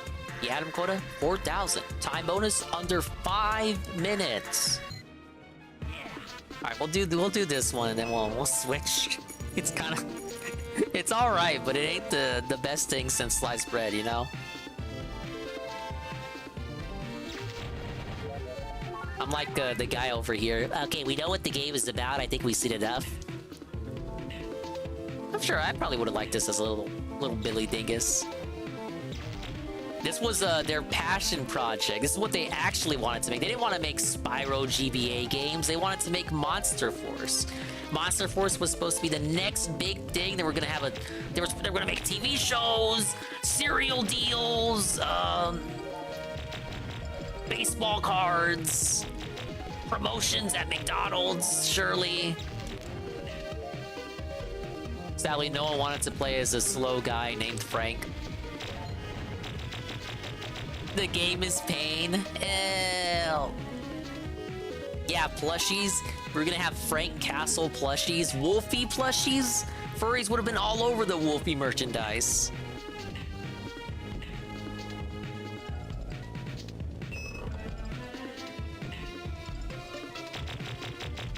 It wasn't meant to be, Goob. If this is your original IP, you deserve to go back to Kim Possible Minds. You deserve to do nothing but make fucking anniversary ROM collections for the rest of your worthless, miserable existence.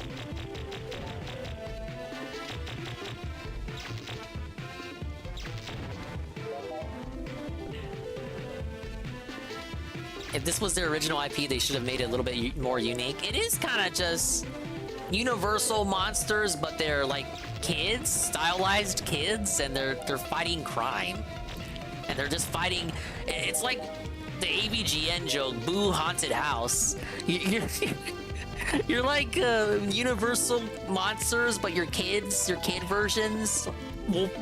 Fucking Werewolf Jr., Frankenstein Jr., the Werewolf Jr., and you're just fighting Halloween pumpkin things. Boo Haunted House.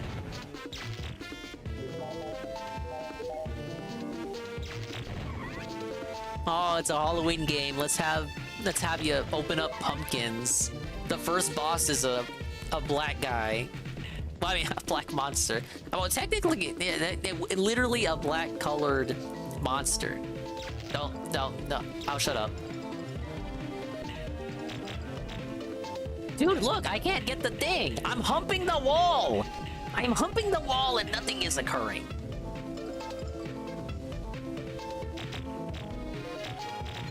You know, he kind of humps to shoot his projectile too, look.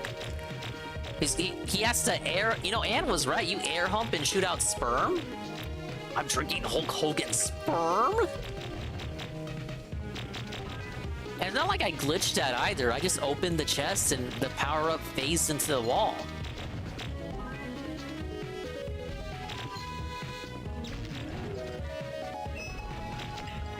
Oh, God.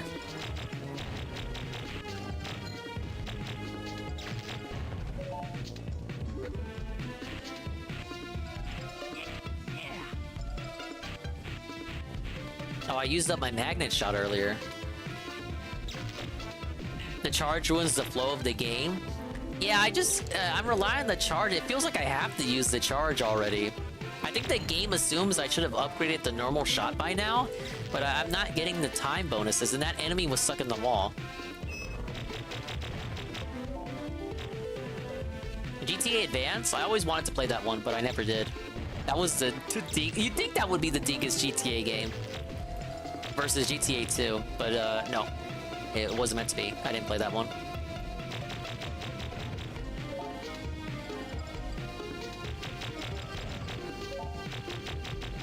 GTA Chinatown was lit. That's what I ended up hearing. Oh shit, I can't touch the water. Why?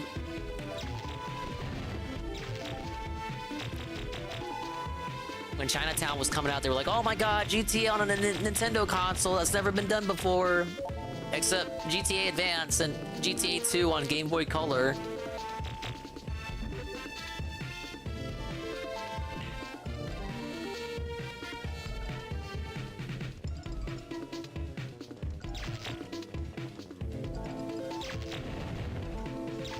Look, IGN just needed their easy headline. And they kind of did it again with the Definitive Edition on Switch. They were like, oh my god, GTA on Switch. They never fucking did that before. Ever. Literally in the history of ever, and I died. I have the health power up too.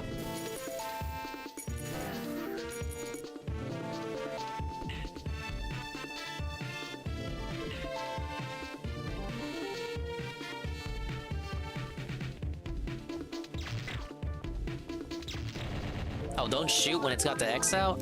Interesting mechanic. We're switching it up. Def Jr. Dude, I forgot all about that game. They were trying to make a franchise out of that. I think they got like 3 games out of it.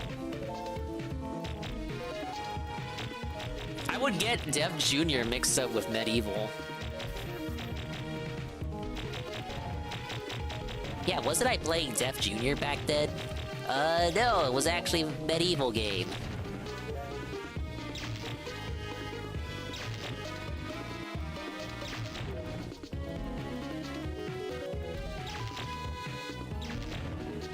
That was a series where I think the first game did kind of well for, you know, what they were going for. And then the sequels kind of tried to recapture the same magic, and they didn't really capture that magic. Like, the sequels progressively did worse. But that's just from what that's what I took away from it. I didn't actually play the games.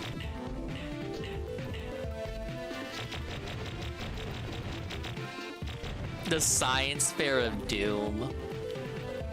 They were trying to capture the Invader Zim audience.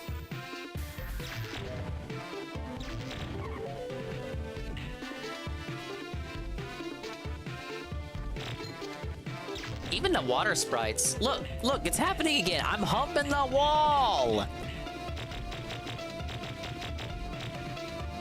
But even the water sprites feel like they were taken from Spyro on GBA and just recolored. Shy Guy pumpkin art? I've always had it. I think I saved it years ago. I couldn't tell you where I got it from. It's always been in the Mario art folder.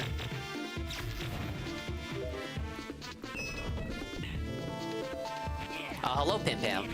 You're here at the perfect time. We're playing Monster Force. It's a game about kids that they're universal monsters, but they're kids and they fight crime. It's average at best for a GBA game. by the Spyro GBA developers. I was just playing earlier before this. I gotta say, I think their Spyro games are a little bit better. It's not bad, but it's one of those games that's just kind of average. But like aggressively average. Hey, P5 It's a good-looking GBA game though. Yeah, it looks alright. You know, it looks like they got... like they put 3D model in the game. Well, what's the process when you get a 3D model in a game and then you have it looking like a spray? Well, it is a spray, but you know what I mean. They did that. Like what Donkey Kong did.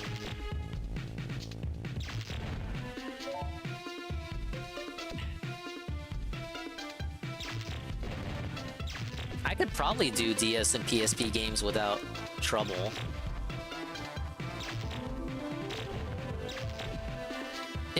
Did Def Jr. never get ported? We never saw like Def Jr. remastered.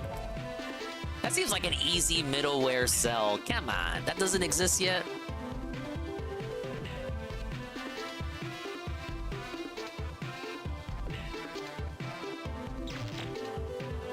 Yeah, DS emulation, I'd probably have to make a whole new overlay for. Like, I know Tevin's got a 3DS overlay, I'd probably have to make something.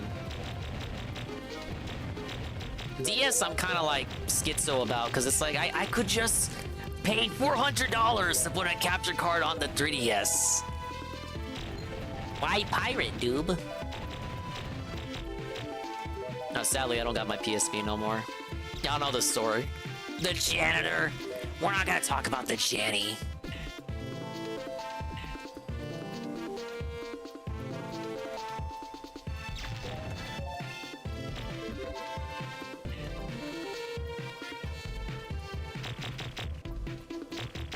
PSP being easier than DS kind of rocks my world. You think it would be the other way around.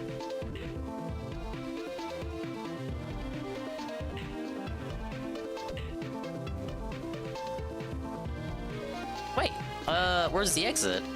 I just went back in a circle. Now wait a minute. Man, no!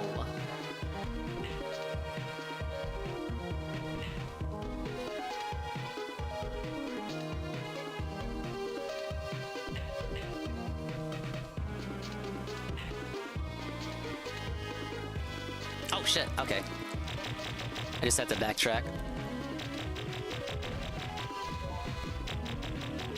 Thing is, what the fuck would I play on the PSP? Well, I mean, JC is about to yell a book report at me. The PSP has a lot of JC style games, but I can't imagine like Dingus style games on the PSP that are worth going back to. Ah, yes, we're gonna boot up the Mod Nation Racers stream.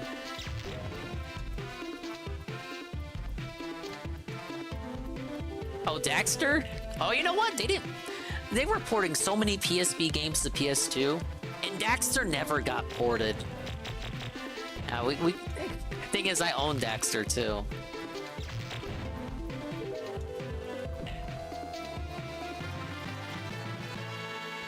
Is that Ratchet and Clank PSP game? That Clank PSP game without Ratchet? What else do I have? I got the Parappa PSP game. Oh, Ape Escape remake on the PSP. Goon's favorite game, Birth by Sleep. Little Big Planet. I have Disney Pixar's Up for some reason. Don't ask.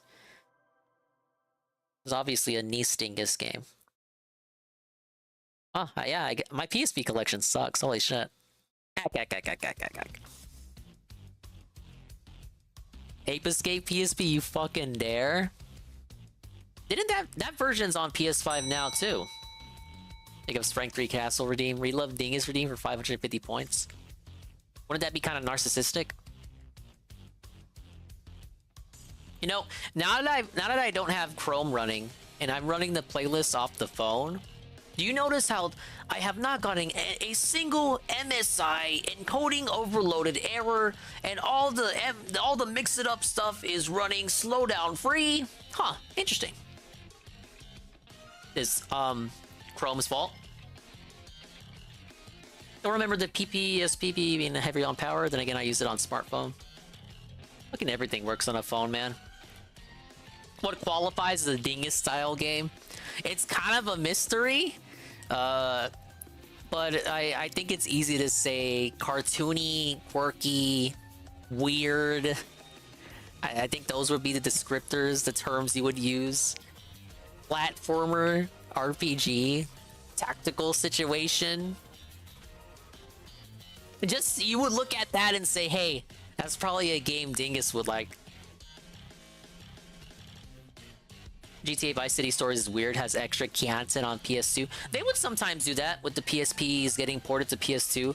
The PS2 version would have more content. Twisted Metal on PSP, when it got ported to PS2, had that. Or the PS2 version had more content. Sometimes it would be the opposite, like when the Ratchet games got ported, they would be uglier on PS2 and have less content. And like they took away the multiplayer modes. And there's that Jack and Daxter PSP game that wasn't Daxter. We don't talk about that one. Thank you, Frank. I saw JC was playing through Liberty City Stories, but he did the PS2 version. And you could kind of see the issues with the PS2 version compared to PSP. And like how do you port a PSP game to PS2 and it looks worse?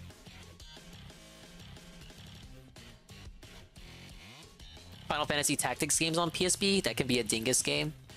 I haven't played any of the Final Fantasy Tactics games. UNFW has told me to play them, but I think he told me to do the GBA one. Because it's not all, they're not all the same. That's not a port of the GBA one, is it? It's a completely different one. That's why Dinger won't marathon the series. I finished Jak 3 on stream. It wasn't a full playthrough, but I did it. And eventually we'll get back to Jak X. The port of the PS1 game? I thought there were multiple tactics games, so it's all just ports of the same PS1 game?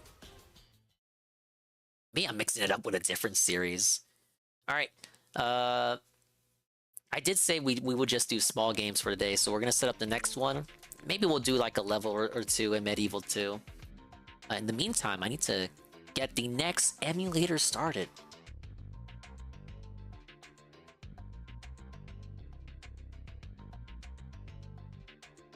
Oh, okay, this is in the quote-unquote news.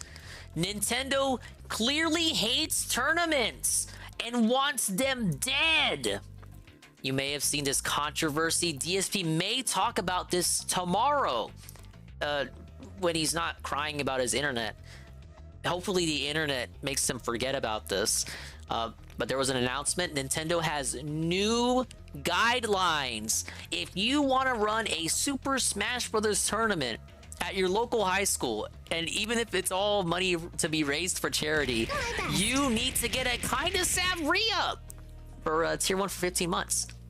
And she says, hello, Swollen Dingus. Hope you're having a great night. Thank you, Sav. We're playing spooky, weird Dingus-style games. I watched DSP's annoying video he put out. We played Spyro GBA, a spooky level in that game.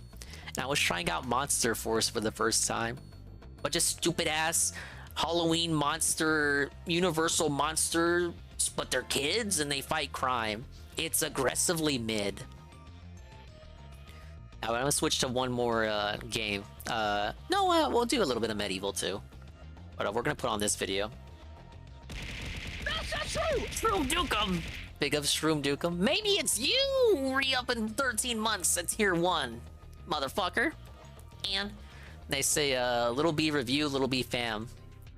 What? Mr. Pun! The hype train! Big ups Mr. Pun, the gifted Tier 1 to Parker Saint. Oh, wow, a hype train, guys?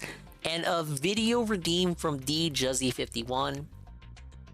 Garfield Game Boy? Wait, there was a Game Boy Garfield game, wasn't there? There's another one I wanted to do. Big up Soccer Saber for the bananas. There was a Garfield game I wanted to do. It's actually in line with the demon for this week. Well, two, technically. I don't want to spoil it. I've said too much already. Alternate reality Garfield game. Oh, it's not real? Oh, my bad.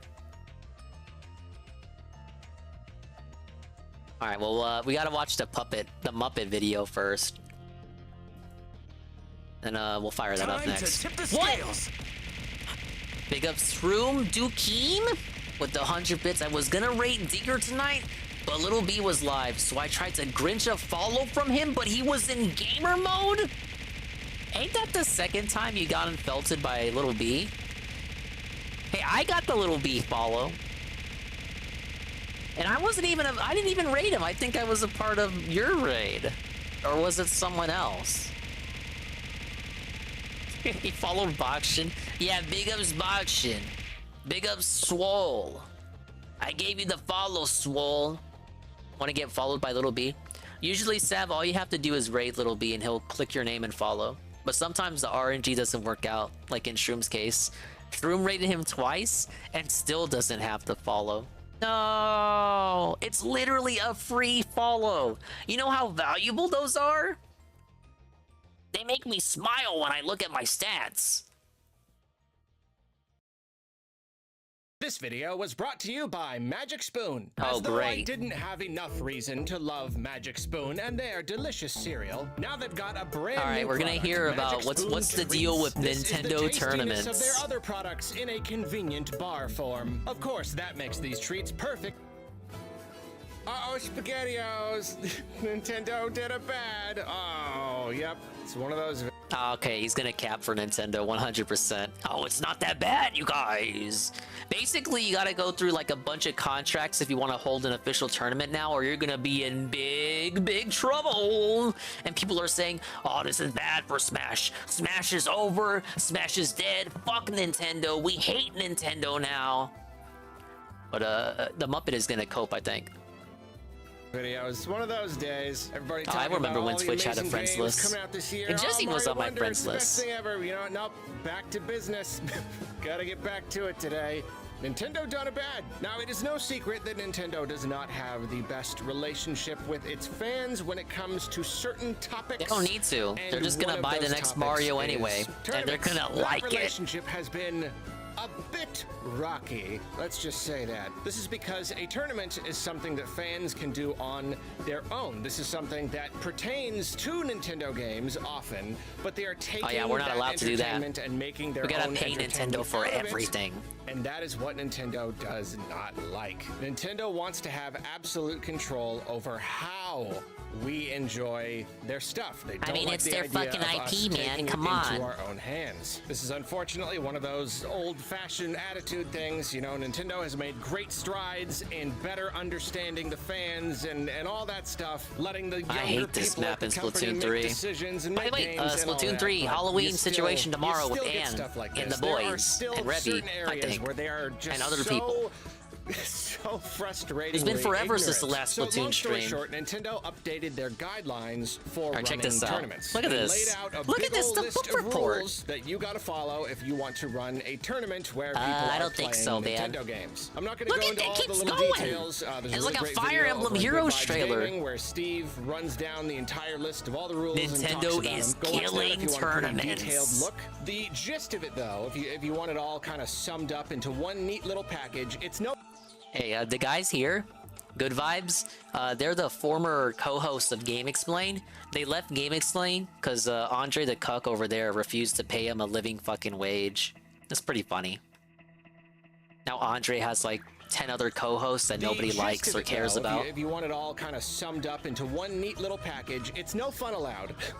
It's stop I'm having gonna be on fun, Team Zombie. please. I think that's the It's Team don't Shivers do on. We tournaments usually do Team Shiver all the anymore. time, That and feels we to me what help her Nintendo win. is trying to communicate. Sometimes It Raven feels is with like us, they and are sometimes he's essentially not. trying to kill When tournaments, Raven's trying on to our kill team, he acts anything, like we're gonna but lose. the And when he's not on our team, he biggest, acts like he's gonna perfectly win. licensed And then we sanctioned always end events up that they beating have a Raven when hand he's not in, on our team. Or the smallest, most casual events where it's really just a bunch of friends getting together. Anything in between those two, Some they good do Donkey not Kong like. music. There are so many restrictions, so many hard caps on everything. And like really the biggest thing here is that they don't want anyone making money at all in any way. You're They not don't want anyone allowed. to have even 1 cent of profit from a tournament. I And here's the blame thing, Evo. I think there may be Remember some Sony people bought listening to this Evo. right now who are thinking, Smash oh, was I mean, that doing makes fine sense. on Evo. Nintendo made these games.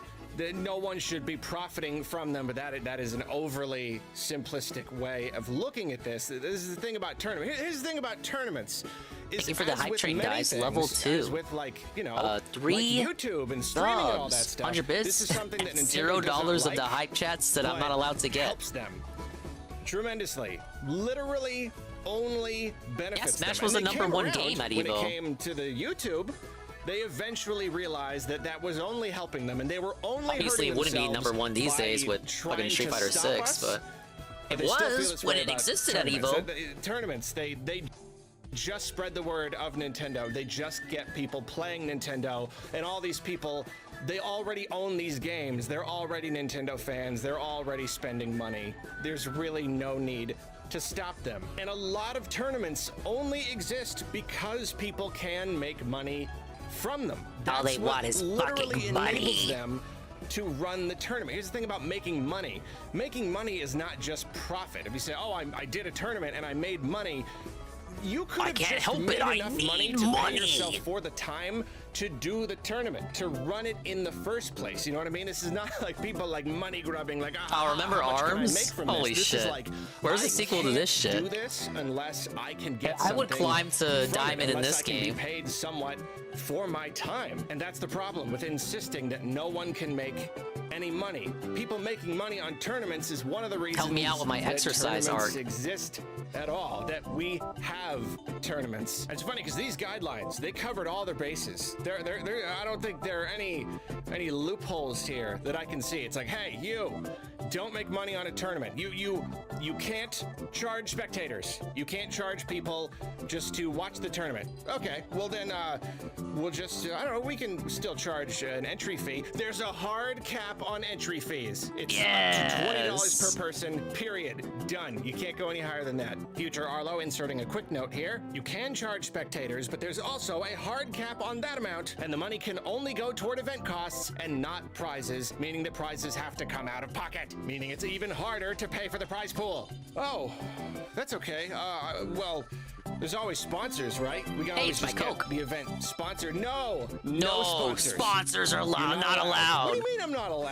Wait a minute, How can that's you base. How can you stop me from just somebody saying, "Hey, you're doing an event"? Yeah, Put I got this some RC sign on too, the wall, but, and I'll give you $10. We're not drinking allowed. RC on stream just yet. Not allowed. Okay, well, if we can't be And some sponsored, Dollar and we General can only charge citrus $20, spritz, which you don't even. I don't even know if they then have we'll that just in make sure to Canada. have a lot of entries, a lot of people entering. No hard cap. 200 people in person, 300 people online. Now what's wrong with this? Is the DSP method. We're not we're crowd funded. We got no sponsors. We don't rely on shilling. We're just being real. You know, we got a hard cap on everything. We only rely on the participants for the support. This is great. I thought Nintendo fans would be all over this. That's it. That's how big your tournament is. Now Dave's gonna cry about this tomorrow. Oh, Nintendo, blah blah blah. Amiibos, you bought it. Can't be sponsored. Hard $20. You know what? That's fine. We'll just sell drinks. We'll sell drinks and snacks. Nope. I actually didn't watch this. Pick up Shroom Dukeem on the lurk. You cannot sell merchandise. Can't even sell food. You You can't even sell Genshin Impact trinkets at the artist alley. To happen at all. They want to Thank kill you, I feel oozy. tournaments, and this will kill a lot of tournaments. Just kill them dead. There's other stuff too. Like I said, there's loads of articles and videos about all this. I'm not going into all of it, but there's like one thing about how nobody can use third-party stuff. And as people have pointed out, Let me guess, sometimes cool third-party stuff is like an accessibility thing that allows people to do well, third-party the stuff tournament would and to improve play the games at game, all. and Nope, I don't know. It just they Yes, don't can't they don't be want you included. mixing up And it just- third-party it goes stuff on with and on like this. Nintendo stuff. All these little limitations, all of this. This is baloney. It's just a lot of baloney. They just don't want tournaments to happen anymore. And like, yeah, you know, there are ways you can get around some of these guidelines. I think like you can do officially sanctioned tournaments, but then you have to have a license. And the Game Explained stuff was unrelated. I just brought it up as a tangent because he brought him up. He has collabed with the Game Explained people, but they're not. He was never part of that officially. Nintendo makes it extremely difficult to actually run a licensed event. You know why? Why? They don't want you to. They do not want you to do it. They don't like people playing their games in the way that they don't like and that they can't control. Now here's the thing. We're gonna give Nintendo at least the smallest, tiniest. All right, let me step away for a second. I gotta get the game ready and also possibly do other stuff. Will create guidelines for gonna listen to the stream on my phone. Really unnecessarily strict, even though they don't necessarily plan on enforcing all of these guidelines. Sometimes they will say that there are very strict rules just so they have the key to shut down any event that they don't like. Maybe they don't actually plan on enforcing all of this. They don't have like this special task force that goes out, the strike team, like finds tournaments. It's like, hey, how much are you charging? Oh, you're selling chips over there. Like, that's probably not gonna happen. But as long as they have all of these guidelines in place, it means that like if something comes up that does seem problematic, then they have a lot of reasons to pull the plug. They can basically shut down anybody and just say, oops, sorry, you broke the guidelines. Whoops. And that makes this like a granule, a speck of sand amount easier to swallow, because it could mean that they're not necessarily doing this in a very, very out of touch, hateful kind of way. You know, maybe they don't hate tournament people that much. They're doing this just to cover themselves legally, but that doesn't help that much because, like, one, they're still giving us these guidelines and it's still making them look like huge jerks. You know, it's still really further harming their relationship with a lot of their fans. And it is going to prevent a lot of tournaments. There are a lot of people out there who are like, I'm not gonna mess with this. I'm not gonna mess with Nintendo. I'm not gonna try to do an underground tournament. I'm not gonna just try to do it and hope that they don't intervene. I am sure that this will successfully shut down the vast majority of tournaments where people play Nintendo games. And that's so sad. That's so incredibly sad. And we could go on and on all day about how ridiculous this is and how out of touch Nintendo is, but whatever.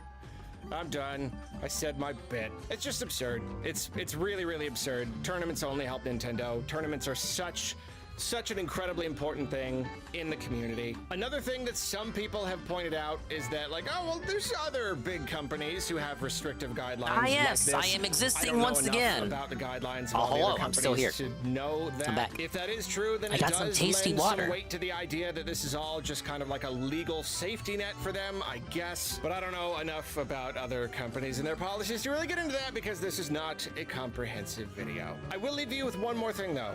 One more thing. This is something that Steve pointed out in the video I was talking about. All of these guidelines, all of these super hard restrictions. There's one other little thing that they threw in there. They basically also threw in one little clause that says you gotta follow all these rules or we will pull the plug, or we could pull the plug on any event that we think is inappropriate. They just say that. Whoa, that's toxic. Even if you are following the rules, if we just think this is bad, we just think this is inappropriate, we'll pull the plug on that too. So they're giving themselves the ability to pull the plug on anything. Even if you do follow every single ridiculous rule, they can still, if they want to, just be like, testing the game behind the scenes. I gotta make sure it works. We're not works. gonna give you a reason. We're just gonna shut you down. We just don't like you.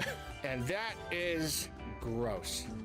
And stupid. I'm just gonna come out and say, Gross and stupid. Are you five, What Mr. do you Muppet think Man? about this? You let us know down in the comments. Come on, Nintendo. Come on, Nintendo. Oh, come Get on. it together. Now, if you'll excuse me, I'm gonna go back to playing Mario Wonder and paying for a Nintendo Switch Online membership. Get it? Get it? Cause he's a shill? He doesn't say it like DSP does he? Alright, Jesse video while I attempt to get the emulator working. Garfield Game Boy complete. by Lumpy Touch, whoever that is.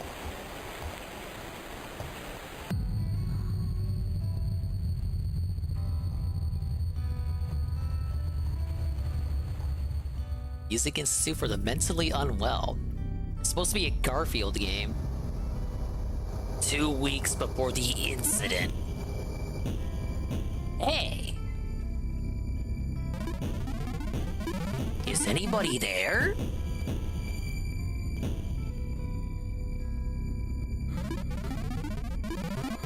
Something bad is going to happen. Lyman? Guy from Scary Scavenger Hunt game? Oh god. I've seen it. Bullets won't work. I require lasagna. Mushroom cloud. This is too scary, you guys.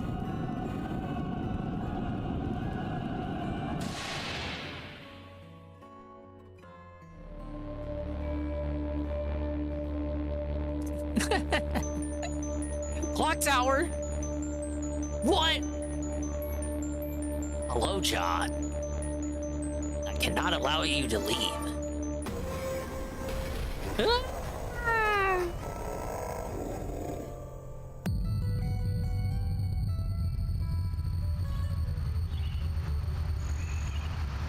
Now we're Super Mario 64 now? Hello, Odie. Look at him go. Oh, God. Odie, no! Odie? Smoking his pipe allows John to save the game. Smoke as often as possible.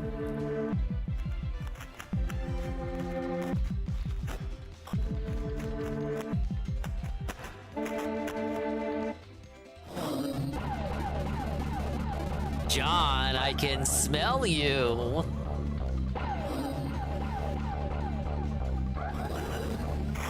Oh man, the emulator's completely messed up. I gotta fix this. Oh, the controller setup, anyway. It's not that bad.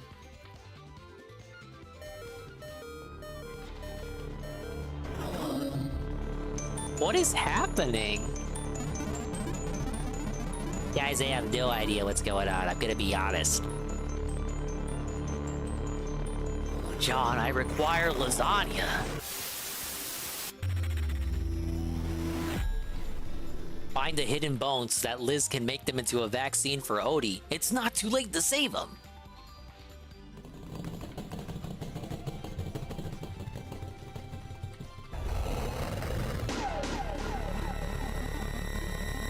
John, where is my lasagna?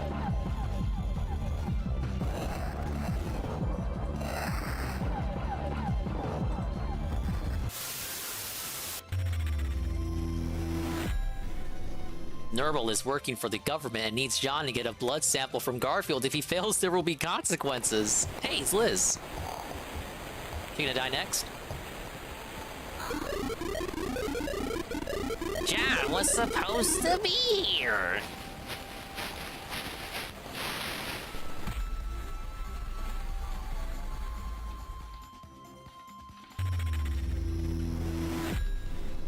John can use Pookie to distract Garfield without increasing his scent meter. However, there is only one Pookie.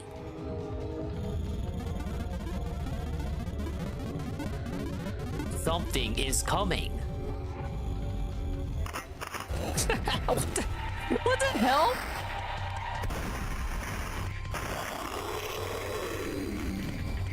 Jesse, I don't know what's happening. I'm scared. Hey, Manny.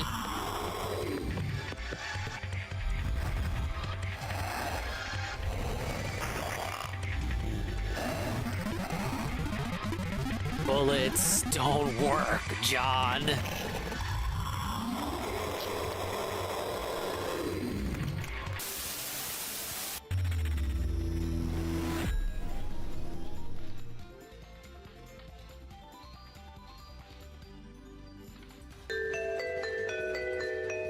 I think John is losing it, guys.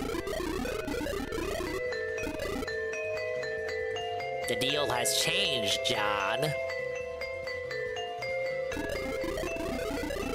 We need Arlene. She's special.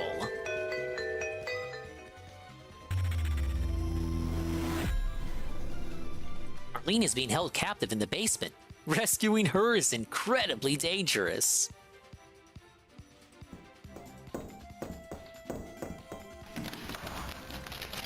Who's Arlene? Garfield's on and off girlfriend who never appears in anything.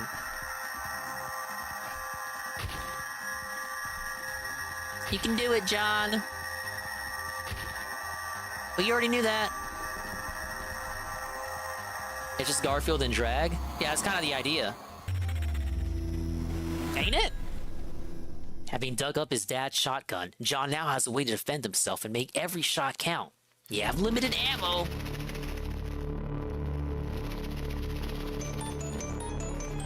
Why doesn't Garfield just kill him now? I never liked you. Did anybody?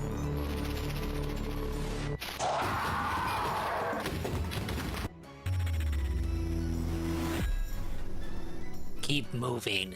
Garfield is always hunting you.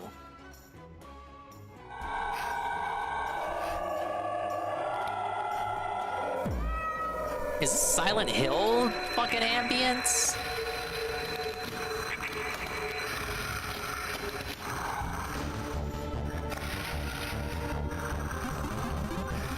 Oh, hello, Nurgle. What are you doing, John?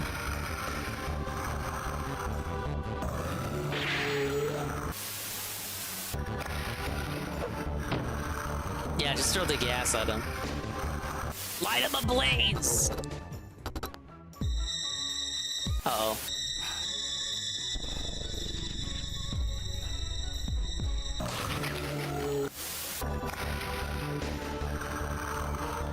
You can still do it, John! We believe in you!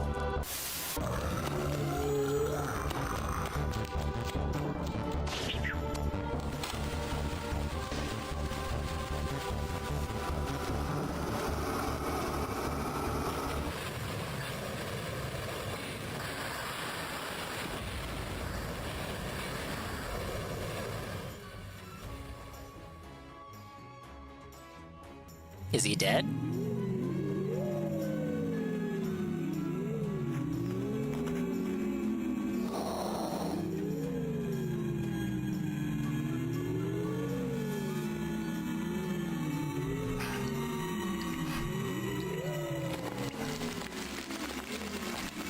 Oh god, he's not dead. Help!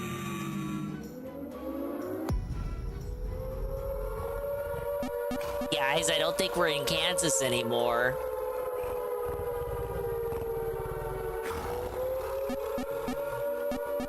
This is the end, John.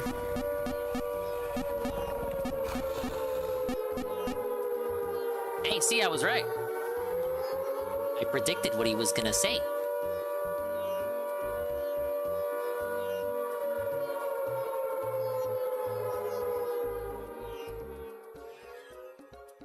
Oh, there you go, Garfield Game Boy'd. Inspired by the artwork of William Burke, whoever that is.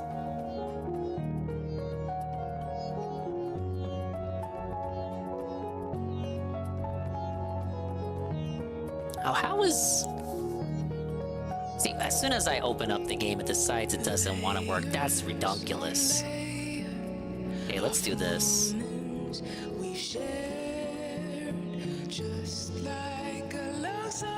My options? This is crazy. My options are...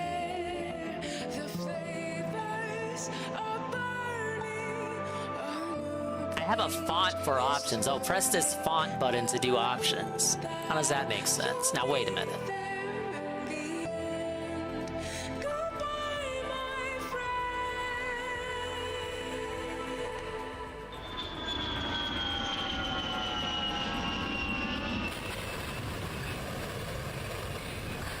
Everything is over now, John.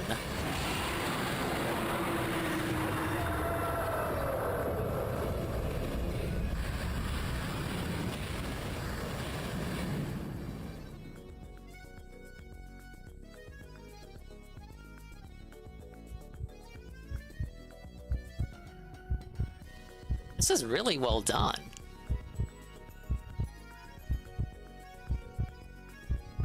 I'll keep you safe, John.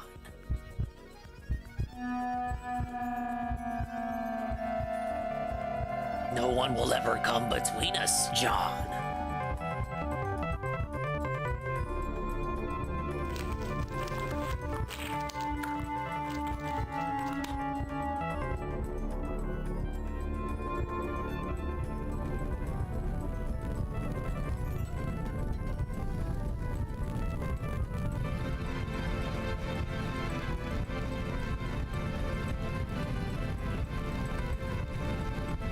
You complete me, Jan. It's kind of like DSP's talking. You complete me, John. It was you, John. It was you the whole time. Yeah, I beat that Garfield game that totally exists pretty soundly, didn't I? Ack.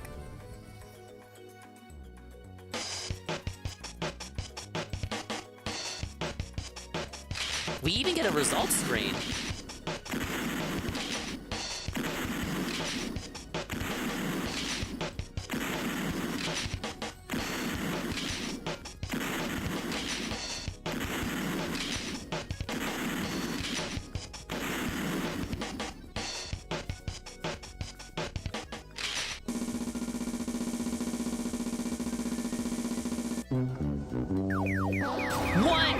W1, the unfun one. Big ups on the raid with a party of 3, and hello, Spanky Joe. I'm trying to get this emulator working in the background while we're listening to this scary Garfield thing. Sorry, we were playing Resident Evil 4. Was playing a spooky Spyro level in Spyro GBA. A little game called Monster Force. And we're derailing with videos as I hurriedly prepare the next game, which is a little bit of a throwback. Easy content, as they say.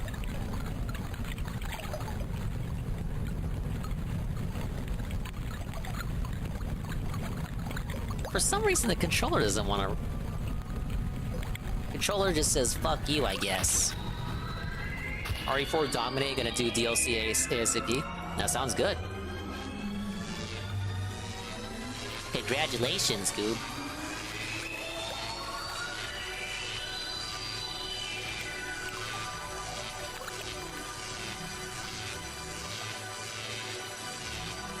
I'll make them pay, John.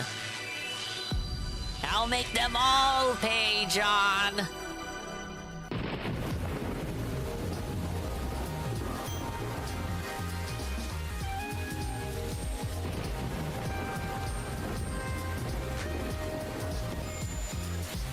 Hey, it's me, Lumpy. I animated this. I hope you enjoyed. Congratulations, it was pretty good. There are more tasty animations coming out soon, so stick around. Well, big ups on the video redeem, Jesse51. I would love to segue that into the next game, but my emulator is being really weird with binding with the DualSense. I don't understand what's going on. So in lieu of that, we're just gonna move on to the next thing. The next video, rather. But thank you for the redeem, Juzzy51. I'll have this video on, and then eventually at a certain point in time, I'll get the emulator working. Confidence can get you anywhere. The idiom is simple enough. It's dreading! Richard believes he is going to get away with murder?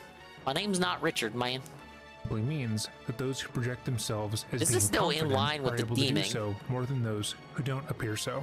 Let's say you were trying to sneak into a Hour and festival. 50 All of your minutes. friends are Don't going. worry, You that's weren't like, able we're to only get 2 hours tickets. in. So you and As your long as we friends don't hit devise 6 a plan. hours, we're fine. They will all go inside first and get their wristbands let's see for the what is event. up with this Outside, emulator. One of your friends will Big take ups, off Peaches and their King. wristband, and another friend, still wearing theirs, will walk out and give you the spare one. The plan should work. Should you both appear This one was pretty confident and good. not draw I attention got a to little bit yourself. into it, but The I was like, you know what, let me beginning just stages of watch on the stream. plan go perfectly. They walk in, But no what I issue, saw up to but the you, point where I sitting stopped, outside of the gates, pretty begin to get good. nervous. You have the feeling that people are staring at you, like they know what you're about to do, and out of fear, you begin to stare at security. You anxiously keep looking You start at them, wobbling, you trying start to see if hobbling. they've noticed you, and because of your suspicious You give them that gaze, they DSP have. run. This makes you even more frazzled. You begin to wring your hands and try to look comfortable, but you can't help yourself. You feel like now everyone around you knows what you're up to, and everything you do is making you look worse. Finally, your friend comes out of the venue with Big ups the Eddie spare B43 wristband on in the their pocket. peach. They greet you with a smile and seem calm and collected,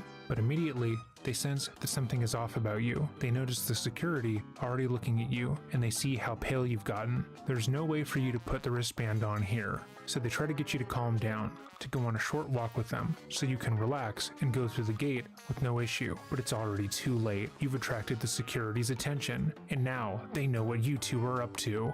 You're But trying to had sneak you into the appeared concert. self-assured and confident, chances are you wouldn't have attracted all of that negative attention. You could have just walked into the event with the wristband and your friends with no issue. There are countless ways that this kind of unseen confidence can help people in their daily lives. But in today's case, we will watch as a person lets their confidence destroy them and their life. Welcome back to another episode of Dreading, or if this is your first time here, welcome.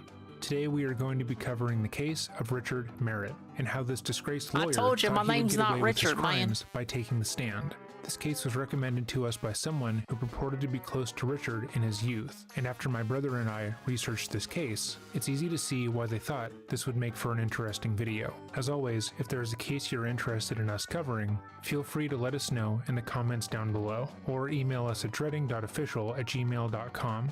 We're constantly adding new cases to our backlog, responding to emails, and corresponding with those involved. So if there's a case you feel that we need to pay more attention to, let us know. If you're interested in seeing these videos as soon as they're finished, our Patreon is linked down below. We're constantly adding new videos over there, and currently, the next month's worth of videos are available to be watched at your leisure. Our Patreon is how we're able to make this content consistently, as YouTube regularly demonetizes our channel. But to be clear, Yeah, they even hate if our this channel dude on was fully YouTube. demonetized, we would still post the majority of our videos here for public consumption. But with all of that said, let us begin. According to those who knew him, Richard Merritt was an egotistical man. Upon first introduction, most people would state he was charming. He can make you feel like the most important person in the room, simply because he, a self-identified, incredibly successful lawyer, was paying attention to you. But that charm quickly wore off. He seemed to be in a constant competition with himself and others, always looking to one-up anyone he believed was doing better than him. On multiple occasions, when someone he knew was talking about a promotion they received or some accolade that they had just gotten, Richard would get noticeably frustrated, seething at the idea that someone was doing better than he And was. coping? Usually, this would result in him lying to the other person, claiming that he too got a huge salary bump, one that was always slightly larger than the other person's. But his ego also led him to getting violent. His ex-wife would describe how Richard, upon not getting his way, would fly off the handle. His behavior was akin to a 3-year-old throwing a tantrum in a supermarket after being told they couldn't get what they wanted. The hysterics, the aggression, and the willingness to cause damage to those around him all matched a child's bad behavior, but they were amplified by the fact that he was an adult man. Richard boasted about his career as a lawyer, and how he was For the said last to be time, one of the man, my most name's not successful Richard. in Like, his area. seriously, And from public man. appearances, he Honestly. wasn't lying. He Real took on talk. multiple civil lawsuits, usually around elder abuse and medical malpractice, which made him incredibly wealthy. With the money his work brought in, he was able Alright, to I might buy have to himself switch a controllers. Porsche What's going and go on? on multiple lavish vacations with his family, usually purchased to try and make up for a violent outburst he had around them. But public appearances weren't everything. Richard's success came at a great cost to his clients, as he would often settle their cases without informing them and take the money from the settlement for himself. He would then pretend that he was still working on their cases, claiming that civil lawsuits take a long time, and hoping that his elderly clients would perish before getting suspicious. In Yeah, I just multiple thought they would instances, die he before continued they to charge started a asking client questions. well after their case What a had been dick. settled, which cost the client thousands of dollars that Yeah, they didn't have. I didn't think they'd still Richard be alive. I'm kept just gonna his theft collect the a money. Who secret cares? From everyone in his life, choosing to state he was just that good at being a lawyer. Eventually, It two was of his just that clients based. caught on to his fraud, and they contacted the authorities, providing concrete evidence that he had stolen their money. At first, Richard told his wife that this had all lied. been a giant misunderstanding, and that he had done nothing wrong. He informed her that these clients were unsatisfied with his work. Take it easy, and that Frank. Instead of moving Thank you on for with their lives stopping after by. losing the case, they made it their mission to destroy him. A warrant was issued for his arrest, and he reported to the county jail, where he was immediately bailed out by his wife, believing that within a few weeks everything would be cleared up. However, when word got out that Merritt had defrauded at least one of his clients, his other clients began to look at their records more closely and found that they too had been victims of his scheme. Within a few months, more than 17 different people had been identified as having been victimized by his fraud, and he was once again arrested. After Richard informed his wife of the truth, she immediately divorced him and took full custody of their 2 children. She moved them out of their family home, fearing that Richard would try to lord it over their heads and force his way back into their lives, and she made a direct apology to all the victims, stating she was unaware of where the money was coming from. Without his wife's paycheck or the ability to find work for himself, Merritt was forced to move back in with his mom, Shirley. Shirley Merritt was known for being an extremely kind and generous woman, taking special care to put others before herself. She worked in patient and family services at Children's Healthcare of Atlanta, and former patients would remember her for always making them smile, whether that be with her humor or with her baked goods. On a number of occasions, Shirley would bring whole cakes to work, handing out slices to her patients and colleagues, knowing that the current patients weren't exactly there voluntarily. By February 2017, Marin would admit to knowingly stealing $75,000 from his clients and voluntarily surrendered his license after being disbarred. As he awaited trial, the courts ordered that he wear an ankle monitor at all times, which he happily accepted. He hoped his compliance would lead to him being offered a deal, but the investigation into his fraud continued, and eventually it was found he stole nearly $500,000 from 17 different clients. Merritt would also forge the signatures of many of his clients on checks, and then cash them for himself. Merritt's guilty plea would result in him being sentenced to serve 15 years in prison, followed by 15 more on probation, which Merritt himself seemed to take on his chin. He told his lawyer as well as the judge that he accepted his sentence as he had made a grave error in conduct and planned on being a model prisoner. He was told to report to prison on February 1st, 2019, and in the days leading up to it, he was allegedly in good spirits. His lawyer would state that, quote, days before he was to turn himself in and begin serving his sentence, Mr. Merritt sounded upbeat and optimistic about his chances of parole after serving just 5 years, unquote. However, he would never report to prison. Instead, on January 31st, Richard would violently attack his mother in their shared home after she made food for him. What prompted this attack is unknown, but according to the autopsy, Shirley was stabbed repeatedly with a kitchen knife in her face, neck, and torso. The frenzied stabbing why would you attack also your ended mama? after the knife blade She's the was one that's lodged looking into out her for you. head, and the handle was discarded on the kitchen floor. Following the stabbing, her head was beaten further with a 35-pound dumbbell, and her body was thrown down the stairs of the home into the basement. Following the attack, Richard stole his mother's car before cutting off his ankle monitor. He then proceeded to go on the run for the next 8 months, hoping to avoid jail time altogether. When Shirley Merritt's Maybe he was body more of a was father's found, son. the police were I able think to he quickly addresses surmise that. what had happened. Stressed about his impending prison sentence I stopped the video at a Richard certain made a point choice to watch it go on the stream, run but instead don't of worry, facing I the think we consequences get for to his that. actions. He killed his mother savagely, stole her car and some of her possessions, then left to start a new life for himself. A manhunt quickly began. The crime scene investigators were able to find evidence of his involvement in the murder. His DNA was present on the dumbbell that had been used to bash in his mother's head, and his DNA had been present at the scene, but notably no fingerprints were able to be matched on the knife that had been used, as the frenzied attack only left partial prints. Merritt would eventually be caught 8 months later, living in Tennessee, where he went by the alias Mick Malveaux. He immediately joined multiple dating sites and came up with different backstories for himself, including stating that his mother had recently passed away from leukemia. He had begun a semi-serious relationship with a woman when he would be arrested and brought in, this time for the murder of his mother. In court, Richard refused to back down, stating he was innocent of any wrongdoing and that he was the real victim in all of this. Everybody loves he would claim that he didn't murder his mother, but he witnessed her murder. According to his story, 2 armed men came into the home and attacked his mother in front of him. He claimed likely that story. These men were motivated by his crimes and wanted to get They revenge were on him. motivated by the So greed. instead of harming It's him greed. or shooting them both, Greed they violently is killed his mother in front massively of him. strong. Merritt then claimed the 2 gunmen, who never used their guns, if he ever uttered a word about what had happened, they would kill his ex-wife and 2 children. He says that is why he fled to Nashville to start a new life. So let's see how that obviously fictional story goes over.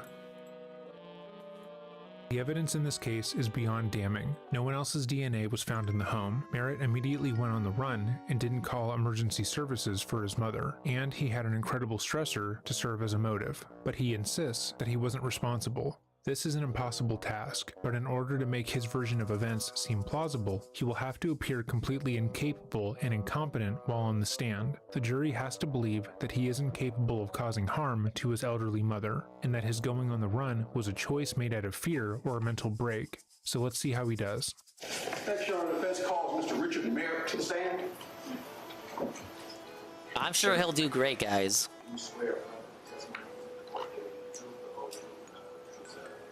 I do.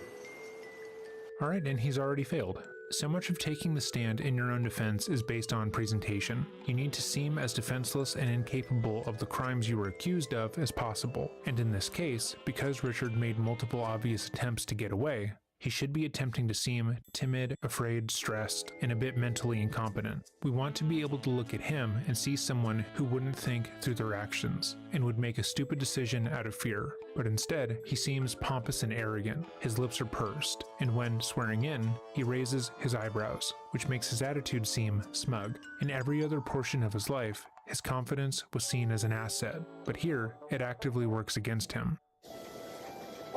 State your name, Mr. Merritt. Richard Vincent Merritt. And Mr. Merritt, where were you born? Fort Belvoir, They're getting a lot of mileage out of the Richard. Did you grow up in Virginia? Well, initially, for the first 3 years of my life there, my father was in the Air Force. He was career Air Force. He actually retired as a bird colonel after 24 years of service. But at the time I was born, we were stationed there. I believe it was at the Pentagon. We stayed there for about 3 years. When I was 3 years old, we moved to Maxwell Air Force Base in Montgomery, Alabama. Stayed there for another 3 years and went back to DC, where we stayed until I was 13 when my father retired. And at that point, he took a job with McDonnell Douglas, which back then was Entire life story is a base question? What, you never done that? Manufacturers. We went and lived overseas in Saudi Arabia for 2 years. Wait a minute, you're telling me we've never done that, Peaches? You never just... This is a DSP response to a question like that. I came back. Well, first of all, I gotta tell you about the helicopter company. Hold on, sir. In DeKalb County. And then my dad was transferred to St. Louis, to company headquarters, where I spent my junior and senior year of high school. So I moved around a lot. Firstly, the majority of the information he just gave is absolutely useless in regards to his testimony. However, his response is interesting, as it shows how Richard will take a simple question like, "Did you grow up in this area?" and manipulate the question to brag about himself in some way. Secondly, his answer still works against him in what he is attempting to do here.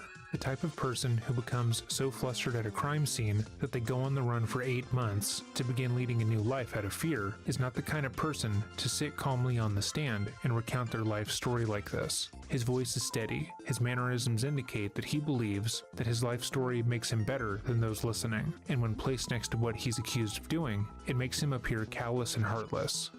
What's your father's name? He went by Ken, but his full name was Robert Kenneth Merritt. And when your father passed? He passed away in November of 2000. Obviously, your mother's name was? Shirley.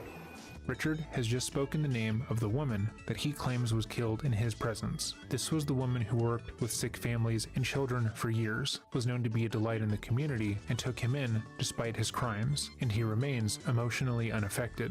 Even if he were to try and force an emotional response, or act one out horribly, that would be better than this. Again, his lack of reaction when standing trial for her murder is alarming. Holy shit, I hate the Blasphemy emulator. What's your brother's name? Robert Kenneth Merritt II.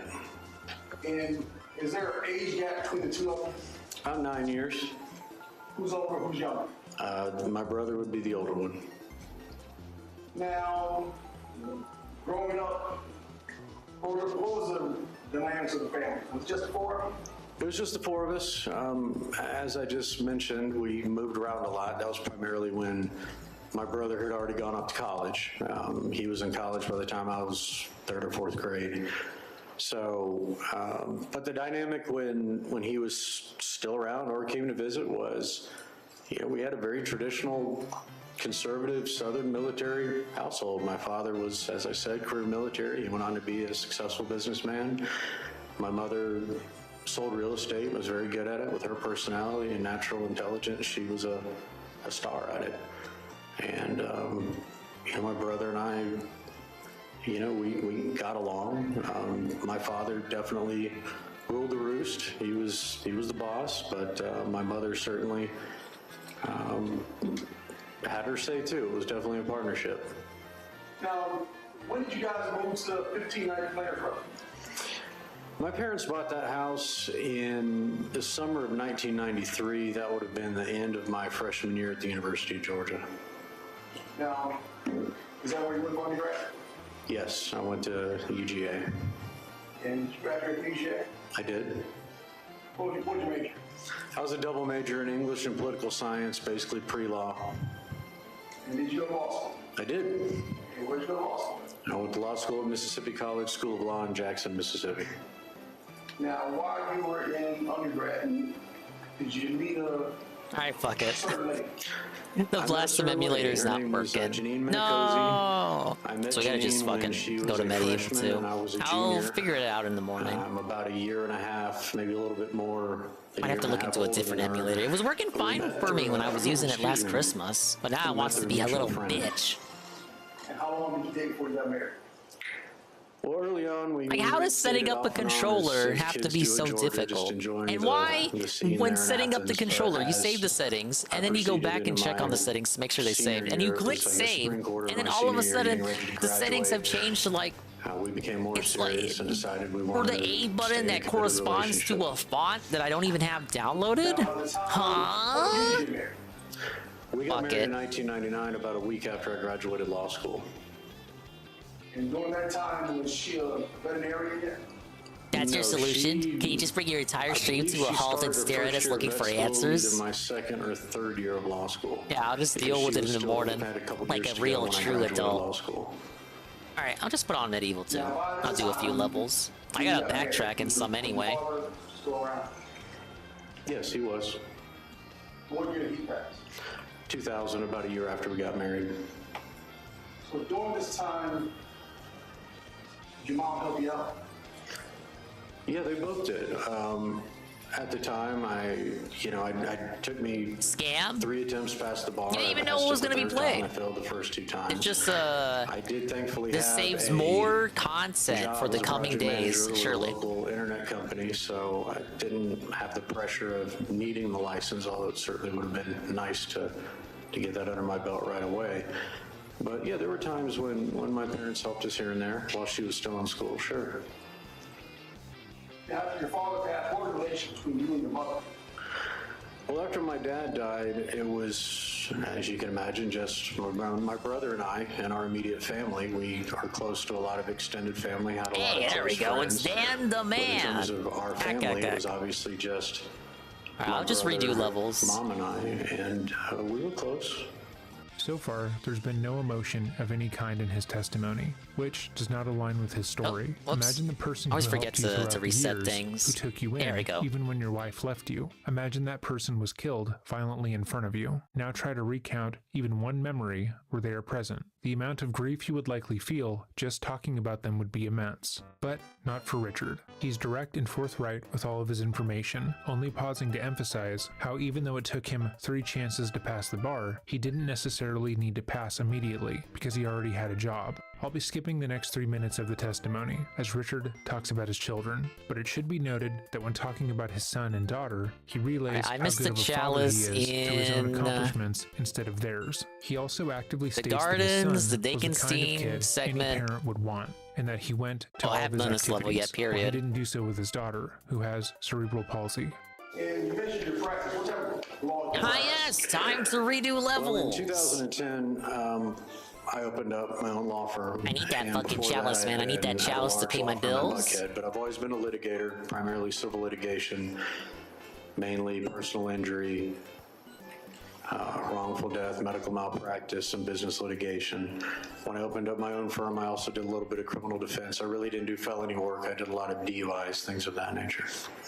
It should be noted that according to financial records, it was technically Shirley who opened Richard's law firm. as she paid for the lion's share of it. Now, during this time, around 2010, and as the practice grew, what type of lifestyle were you and Janine living? When the firm opened in 2010? Well, we were a very sociable couple. We lived in a very diverse neighborhood in Smyrna, within walking distance to downtown Smyrna, where a lot of the restaurants and whatnot were at. The neighborhood was primarily people like us, two professionals, small kids, so there were a lot of children the same age as our children's ages. We got together for barbecues. We already about to lose a life together. bottle. We had each other over at each other's houses. There were a lot of sleepovers for the kids. Kids played baseball together. And this game, pretty stingy with getting your health back. There's always something going on, whether it was a neighborhood event or going to some sort of lawyer event or an event associated with her veterinary practice. We were out and about. Now, by this time, your father's passing, did anyone else live at 1590 Plainers Road besides your mother? No. And up until her death, did anyone else live there besides you? I remember these targeting pumpkin enemies. Now, they don't count towards the during this chalice. time, 2010, 2015, what was your relationship with your kids and your wife? In 2010? 2010 to 2015. How was the family dynamic?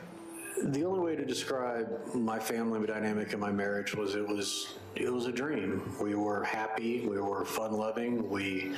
I love my laughed a family, lot. man. You know, Janine and I did a fair amount of traveling. We were always doing things with the children. We didn't like to sit around and watch TV. We weren't that type of couple. We weren't sedentary by any means. I was always trying to promote her career, and she was promoting mine. A lot of times we'd find How much out of this is that we already had a lie? clients in common and Probably didn't even all know of it. And it was just a very idyllic way to live, to be married and to raise kids, to be in a place that you enjoyed, around people you enjoyed, and to be building something, to be building a future. Now, during this time, around 2010, and as the practice grew, what type of lifestyle were you and Janine living? When the firm opened in 2010? Well, we were a very sociable couple. We lived in a very diverse neighborhood in Smyrna, within walking distance to downtown Smyrna, where a lot of the restaurants and whatnot were at. The neighborhood was primarily people like us, two professionals, small kids, so there were a lot of children the same age as our children's ages. We got together. Gotta for remember to be careful with this one if I want that chalice. I can't let more than two or three people die, or I won't be able to get it. Kids played baseball together in the local Smyrna. Actually, let me equip League, that antidote right now. There's always something going on, whether it was a neighborhood event or going to some sort of a lawyer event or an event associated with her veterinary practice. We were out and about. Now, by this time, your father's passing, did anyone else live at 1590 Plainers Road besides your mother? No. And up until her death, did anyone else live there besides you? No. Now, you'll be fine. Just stop running around and screaming. 2010, 2015. What was your relationship with your kids and your wife? In 2010? 2010 to 2015. How was the family dynamic?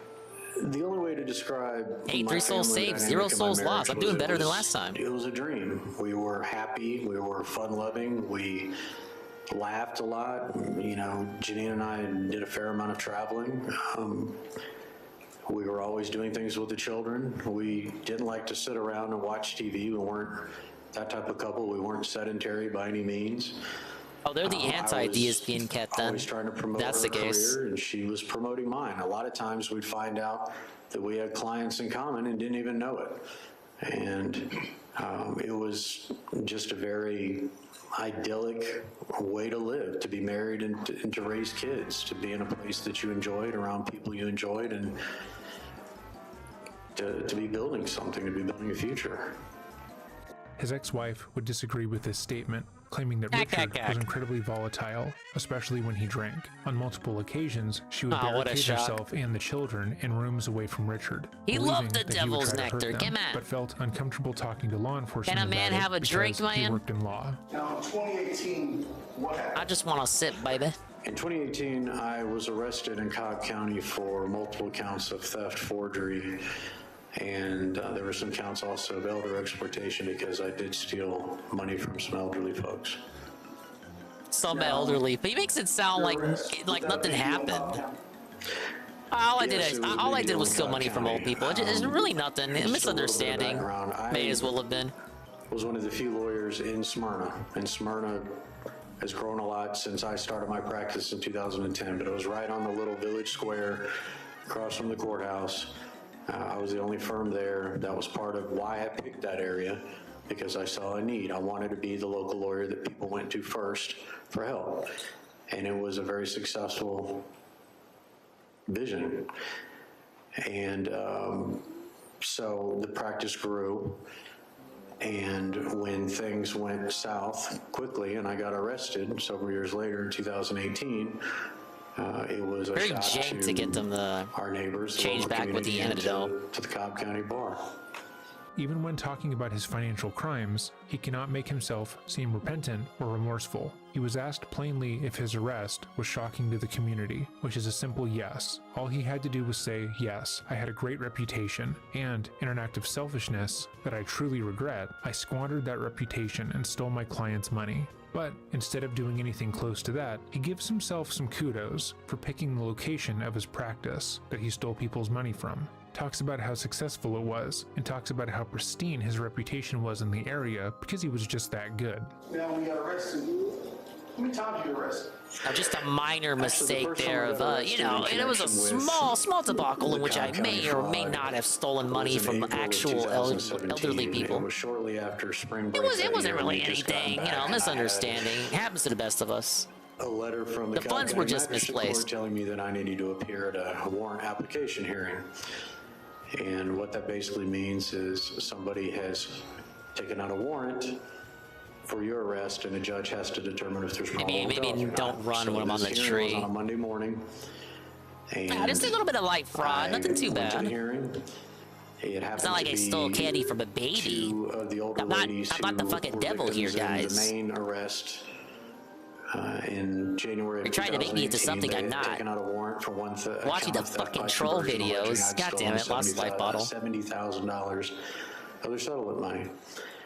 We had the hearing and the judge found that there was probable cause. So the judge said, well, I'm going to set your bond at $2,000 and I will give you until tomorrow morning at 9 a.m. to appear at the Cobb County Jail. I left court. When I saw Janine that night, I told her as soon as I saw her after the kids were in bed, I said, I need to tell you something. She said, what? I said, I have a warrant for my arrest. And I explained to her what it was. I said, I don't know the extent of it. I know they're claiming I stole $70,000. Need to figure out more about it. Do it, you guys. In the meantime, I need to appear at the Cobb County Jail tomorrow morning at 9 a.m. And so the next morning, she went with me early to James Bond Bonding Company, one of the bonding companies up there off of County Services James Road. Bond, the bonding company? Are you for real? Paperwork. She was the surety on the bond. Yeah, okay, why not? And paid the $200 some odd down, which is the 10% of the $2,000. And I turned myself in at the Cobb County Jail shortly before 9 o'clock and was out by 2 o'clock that afternoon. He doesn't realize it, but his statement here fully corroborated his ex's story that he had denied, that being that he lied to her about his charges when the investigation started. As stated previously, he told his ex-wife that the charges were false and that they were being brought by two vindictive ex-clients. And here he outright states that he told his wife about what the women were claiming, not that he had actually stolen their money and the money of 15 Yeah, more I gotta of his look up clients. commercials for that place. Gotta see if it's legit. She bonded you up. Correct. Janine knew that I had been accused of a felony theft. She knew that I had booked in and out of the Cobb County Jail, and that was the last we ever discussed it until I was arrested along with everybody else. All the other James victims, I should Bond. say, Bonding. in January of 2018. So the second time, did she providing assistance to get you out of jail. You have an agent in distress, then come to James Bond. Would be a vast understatement. I was driving to deliver papers to somebody the morning of January 31st, 2018. Someone can send that to DSP and he can react to it next Saturday. Earlier, I had or Sunday, rather. surrendered my bar And license. remember when they were on Saturday? The bar had been investigating this. I knew what was coming. And it was just odd to me that I had never received an invitation from a detective to talk about it or anything like that. They just built their case and then wham, there it was. So that's how they chose to proceed. But I was arrested on January 31st. I was, as I said, going to deliver some papers, Cobb County. Shit, yeah, they did used to be on Sheriff's Friday. deputy SUV pulled up We behind moved them me, all the way back to pulled up the at me, pulled start of the over week. Taco Bell parking lot. Slash And several middle of his unmarked, week. Crown Vics appeared as well. I didn't learn until several hours later the scope and extent of what I was being charged with. I reached out to her from the jail. I knew based on my experience as a lawyer that I would not be bonding out in the next few weeks. And sure enough, did not have a formal bond hearing before a Superior Court judge until about 2 weeks later. But Janine was very upset, didn't understand what was going on, which is certainly understandable. I frankly didn't know the extent of what was going on, although I had a pretty good idea. And that was her reaction at the beginning of the whole process. The fact that Richard is saying this on direct examination, not cross, is astounding, because once more, that makes him look horrible. It's clear, based on Richard's reaction to this question, that he is still incredibly mad at his ex-wife, despite the fact that her wanting to divorce him after finding out he stole hundreds of thousands of dollars from his elderly clients is more than rational. He states that she didn't have all the information. No, it's and was ridiculous. simply She's wrong and confused she's a and fraud angry for when wanting she to filed leave for me. divorce 5 days after he was arrested for the second time. Oh, I He keep shakes his losing the head, life bottles. furrows It's his over, brow, bros. and seems incredibly flippant about the whole ordeal, as if it's common sense that she would have stood by him. He is also upset that he hadn't been talked to by the people investigating him. He mentions that the cops simply put the case together and never contacted him for an interview, and implies that by not doing that, they did poor work. The police didn't need to talk to you about your financial crimes, Richard. They didn't need to go over your statements, because they had your court records and your financial records. Mind you, had the police actually spoken to Richard prior to his arrest, it's not as if he would have been honest with them. So that case, how many victims were there? No, he's an honest guy. He told us. What are you talking about? 15 victims and 34 felony counts. And you mentioned how long you sit in jail waiting to go to court. It's about 2 weeks, maybe a little less. And did you end up having to hire a lawyer on that case? I did. And who's your lawyer? David Willingham. Stupid bitch tried to divorce me because she thinks I spent thousands of dollars a year on the WWE game. She believed the loony haters. Ah, she deserves to get out of my life. Make sense of what was going on and take care of the children. So my mother graciously offered to assist. Yeah, they had like some like 17 victims. Just only the ones who realized they were being defrauded. Who knows how many clients this dude has had? She was disappointed. She raised me better than that. And she had every right to be upset with me. It's been like $500,000 stolen? And, there's no excuse for my behavior, but she was upset. But at the same time, I was her son. She truly did believe that one should hear out all sides of a situation before making an opinion, and she gave me the benefit of the doubt, and her goal was to help me get out, and then I would get a very stern talking to once out. But her goal at the time was just to support me and try to help me get up the bond money. How much was your bond? The bond was $400,000. The down payment for the bond. Oh, here's the chalice. I didn't find this last time. 10%, so that would have been $40,000. How was that? My mother, it took about 2 months, but what she ended up doing was taking out a home equity line of credit, basically a second mortgage on her home, in order to come up with the $40,000. So ultimately, how much time left between your getting a bond and getting out of jail? I believe it was about 65 or 66 days. What were the conditions on the bomb? Gotta be careful on the descent. I'm so low on HP. I was to have a curfew of 5 p.m. to Thing is, I keep 8 getting a.m., which clickbait meant articles about obviously I had to Trump's be back rants at in her court. address. Are I had these to really live at her address, happening? First of all, that was I haven't been paying the attention, first one TBH. condition. Second condition was I had a curfew of, as I mentioned, 5 p.m. to 9 a.m. So I had to be back by 5 p.m. and I couldn't leave the next morning till, I'm sorry, it was 8 a.m., 5 p.m. to 8 a.m. Obviously, I had We to get a reside at health her fountain, home in man. 1590 What is Furnace going Road on, in man? Stone Mountain, DeKalb County. I wasn't to drink any alcohol, do any drugs without a prescription, not to break any laws of the state of Georgia, pretty standard stuff. They also had me surrender my passport within the first 24 hours of release, which I did, and I was required to wear an ankle monitor. Now, once you were released, what was the relationship between you and your wife? It was very contentious. She felt that I had led a double life. She didn't understand why I took money from these people. She was upset. Oh, I lost 3. I don't know if I'll be able to get the having chalice. an idyllic life to having nothing. Despite my urges to try, it was decided that she didn't want to stay in the home, so we let the house go. It was a very nice house that we loved and had lived in and raised our children in and planned to stay in a long time. So the house was gone. The house is now gone. To move into a rental home in East Cobb and Marietta, where the public schools are quite good. And my son had attended the Levitt School, which is a private school, but he wasn't going to be able to go there anymore. My daughter went to public school because of her disability, so thankfully she could attend school wherever she wanted, based on having a disability.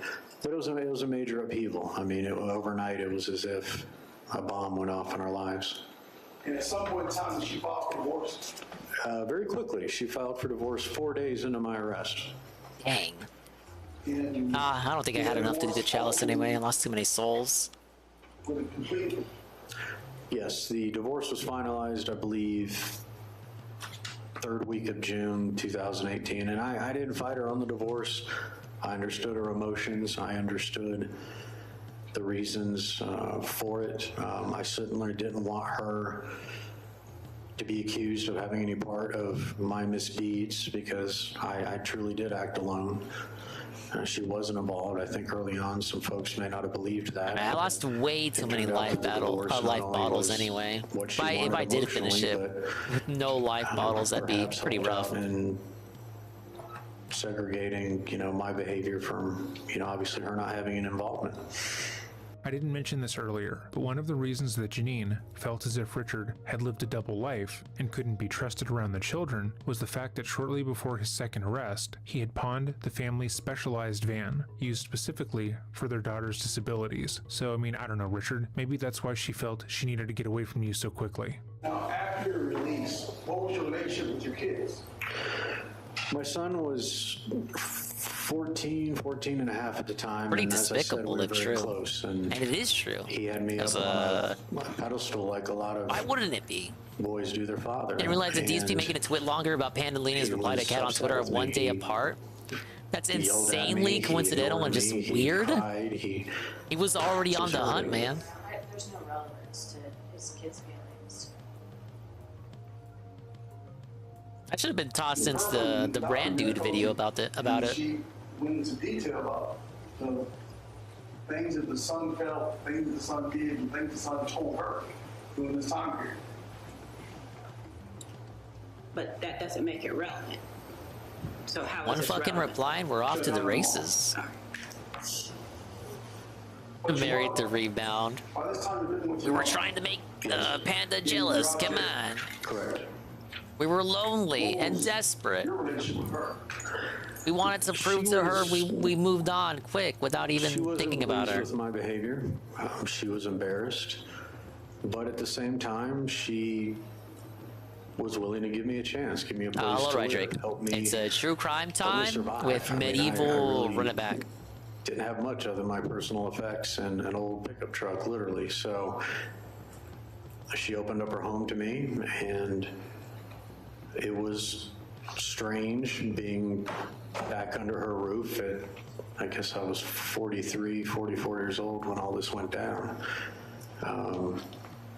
But you know, it 43 with the fam. days and weeks, you know, we got into Dude, that'll be routine, Dave in like 2 years, maybe. It was fairly normal under the circumstances.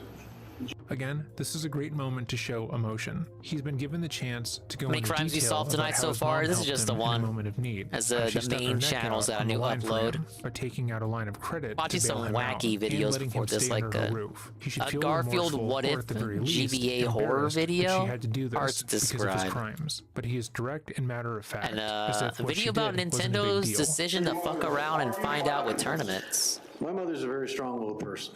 I believe the term firecracker was used, and that is a very good term. I would throw another one out there. She's a steel magnolia.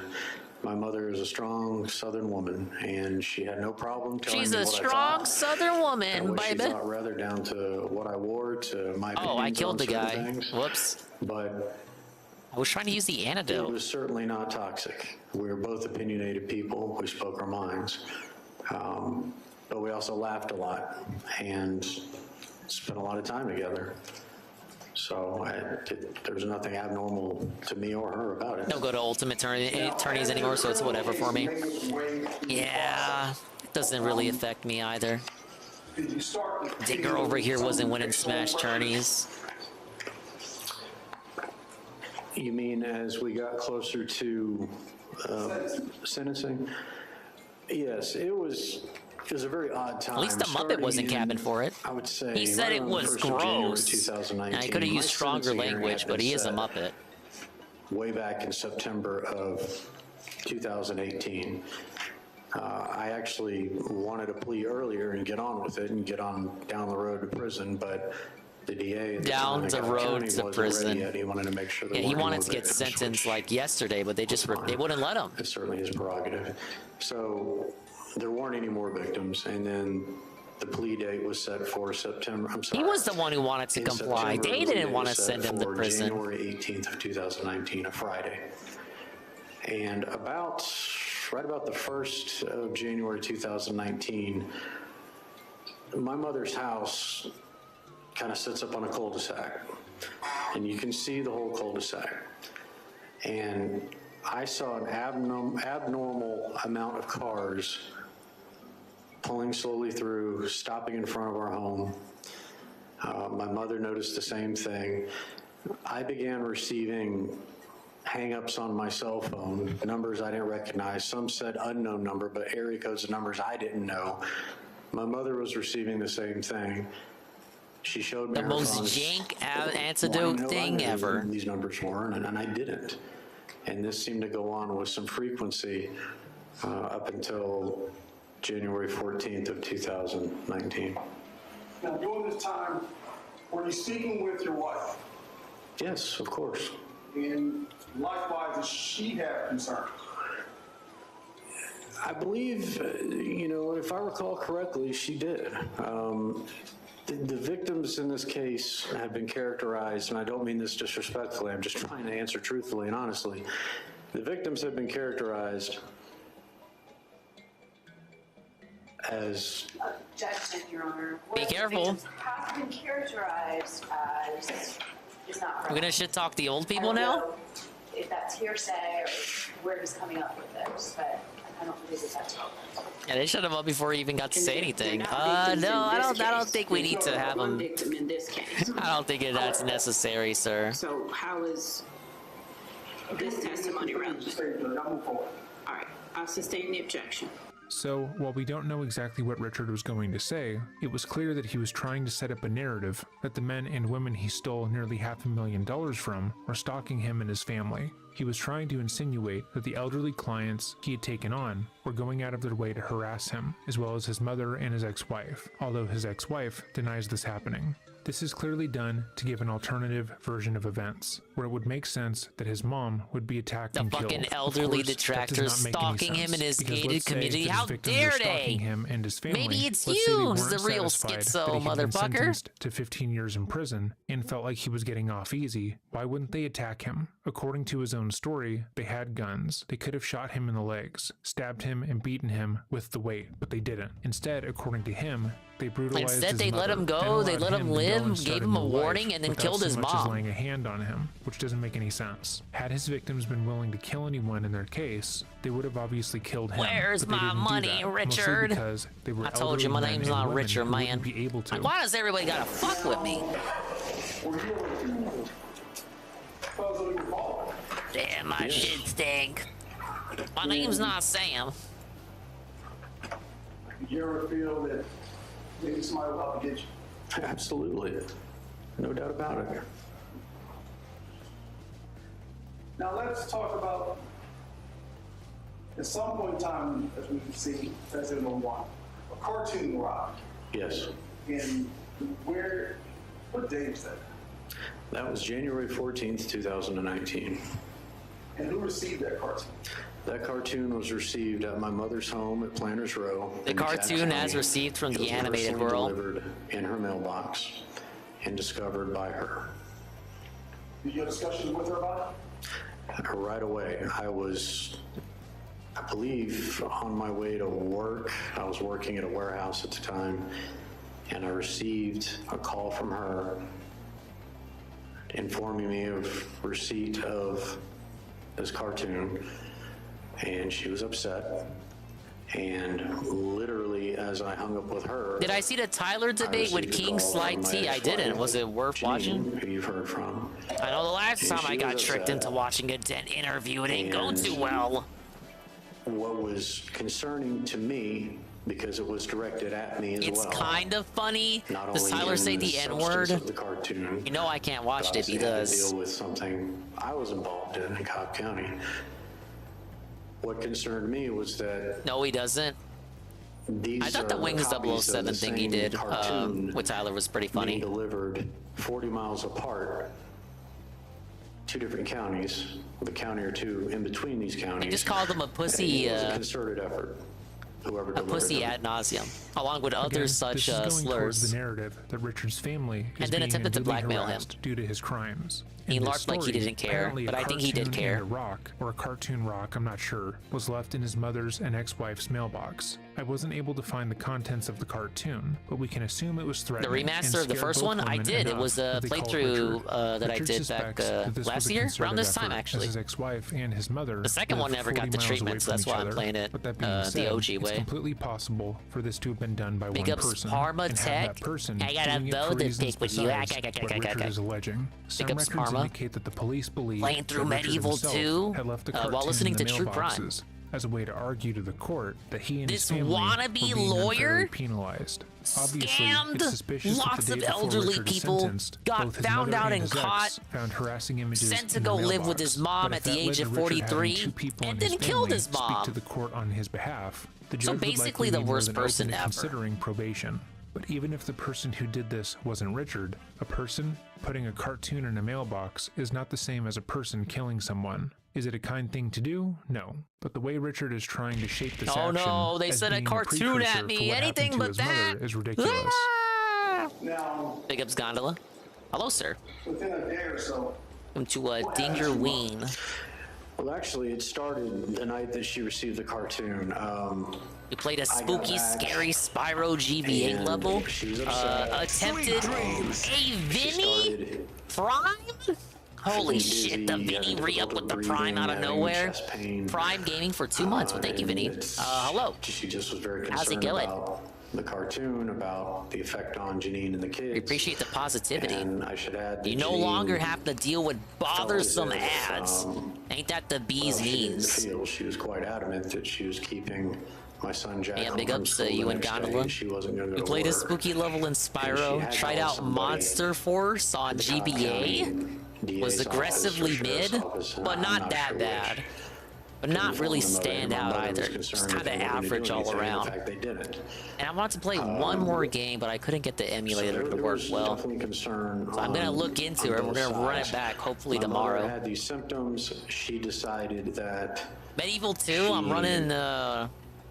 needed to I'm trying to get the chalice in this Well, level. I I'm had the redoing it. monitor on, and the curfew had been I like moved it so back far, to but midnight the health because I fountains had don't started a job regenerate at ever, Echo even if you Warehouse replay levels. up in It wasn't Gwinnett like that in the County. first game. And You gotta be very in careful order with your health. To make my hours, I had to be able to get the curfew moved back, which my pretrial officer, basically my Yeah, so you got like a probation officer, was finite happy to amount do of it. health that you're able to restore. So long story short, And Dan I controls wasn't all still gonna be able to finicky drive as her because is. My mother really did make the So God decision forbid to if you don't go get to the chalice on the hospital first time until around. Probably 10, 30, 11 that night. Yes, There's no way I redo could take her there, levels drop her up and get back and with not be in levels violation of my that don't monitor, have so regenerating health she was able to fountains. drive herself. It's pretty fucked up, Bien. Admitted her, and I think she was admitted at early morning hours of the 15th, and she was discharged sometimes on the 16th. And meanwhile, we have a disgraced lawyer on stand here. After she was discharged, did your mom still have concerns? It was all we talked about. She got back home that Wednesday. Time for you to go when I again, Dinger. first Please don't rage quit. encountered her. I'll try not to. I want to get the remember chalice distinctly here sitting and at in the the kitchen table. the level that was We after were this with kitchen the table family, Dinkenstein. So discussions were had at the kitchen table or around the kitchen counter around the island where the sink Have the was. remaster of MediEvil. Yeah, we I talked had it. about I played it last year. I liked it. It made some kind of some design choices that I didn't agree with visually. Picture of the cartoon on my phone and sent it I just to my wish they lawyer, included the David second Logan. one because So he they was never aware. redid it. And if I'm not Sucks, mistaken, man. he received a copy It's a as good game. well as something else. Better than the PSP version. The PSP version fucking sucked, man.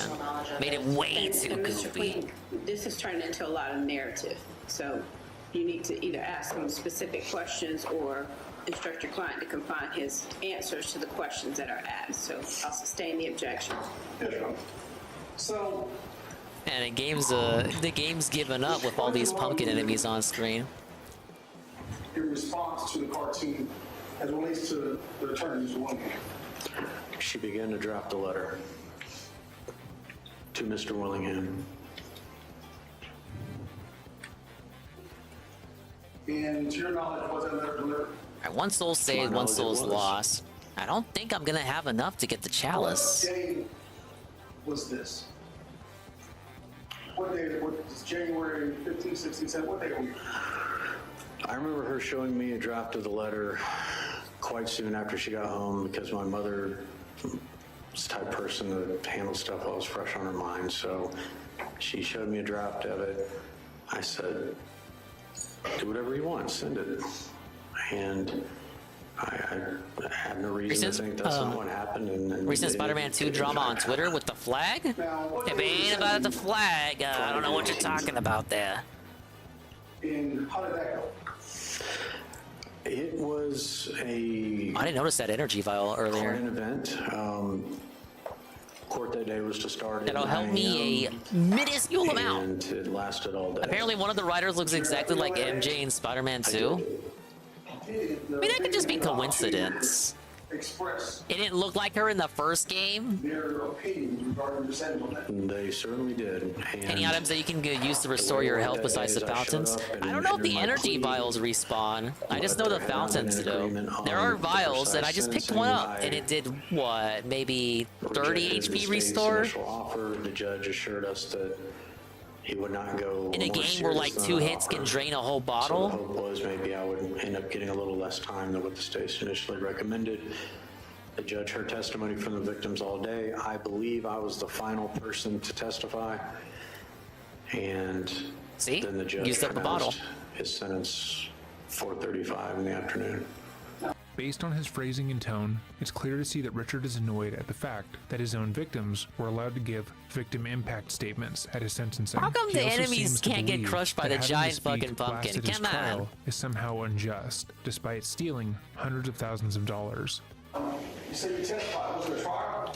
No, it was not a trial. I pled guilty in the first No few friendly minutes of the fire. proceeding. The pumpkin rest of the day was knows simply no about the judge friend hearing nor from victims, foe. hearing from me, and making a decision on what he wanted the sentence to be. There was no question about my guilt at any point. And what was the sentence? The sentence was 30 Alright, the chalice is in full. Plus, I'm at 98%. $526,000 in Shit, restitution. I need one more enemy. Now, did you go to jail that day? No, I did Probably not. fucked up. When were you reported to the jail? I let too many The judge human-style was gracious humans enough to die. give me 2 weeks to report. Maybe I could which find would one be more. February 1st by 5 p.m. at the Cobb County Jail. And he made it abundantly clear what would happen if I did not show up. What would happen if you didn't show up? If I did not show He up, would have we my would revoke gonads, sentence, man. and it would be a serve 30 sentence, which could affect parole and all sorts of other things. So the sentence would be much harsher. I think it's described a non-human style human. The dude I'm playing as right now. After sentencing, Did Pumpkin Boost keep the stat changes in modern Pokemon? I think they did. I wouldn't be the person to ask about modern Pokemon. Just starting off with how it was handled. I mean, I wasn't surprised. I wasn't upset. I accepted my punishment, and my mother and I got in the car and we left. now turn your attention to Okay, hold up. I might be good. Mr. Jeff. We might be in the clear. Mr. Jeff. Mike is technically. Yes, the chalice can now be collected. From a large I was family almost where, about we'd ready to already restart the been all that. I knew stage. Mike my whole life, and we were close.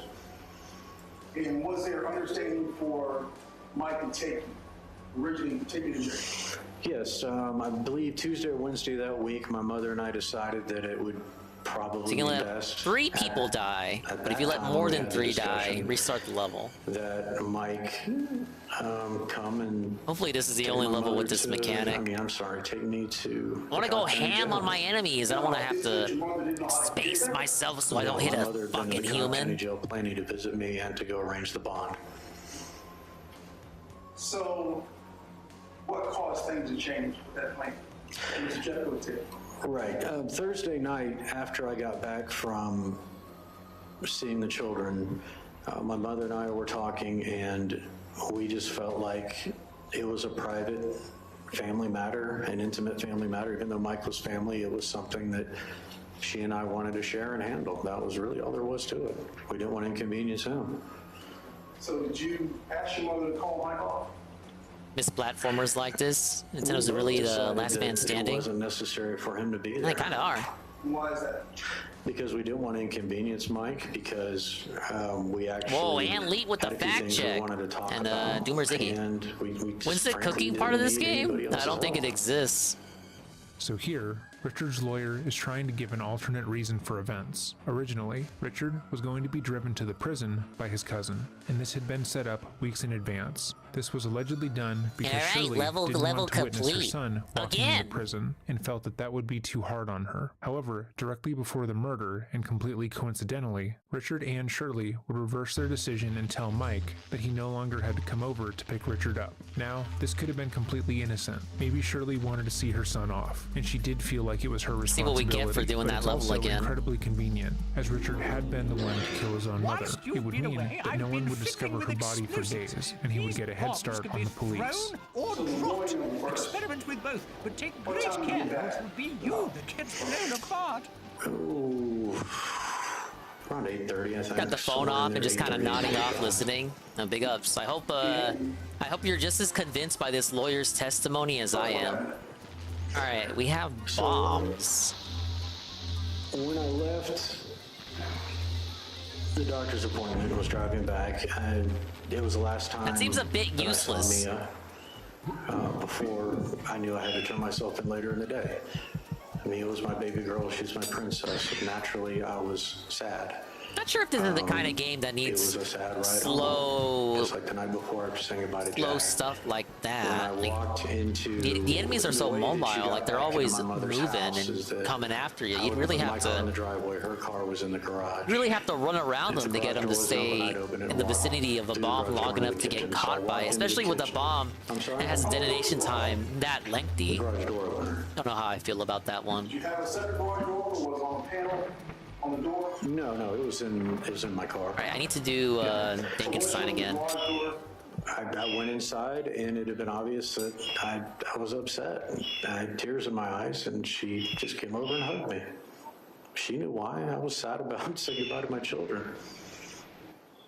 Richard discussing how upset he was is almost comical, as he is talking about his last interaction with his children, and he has no emotion. And he's been talking about his mother being Pretty sure I brutally murdered don't in need to front do of the him. fight And segment. again, he has no emotion. He's shown absolutely no emotion besides annoyance this entire time.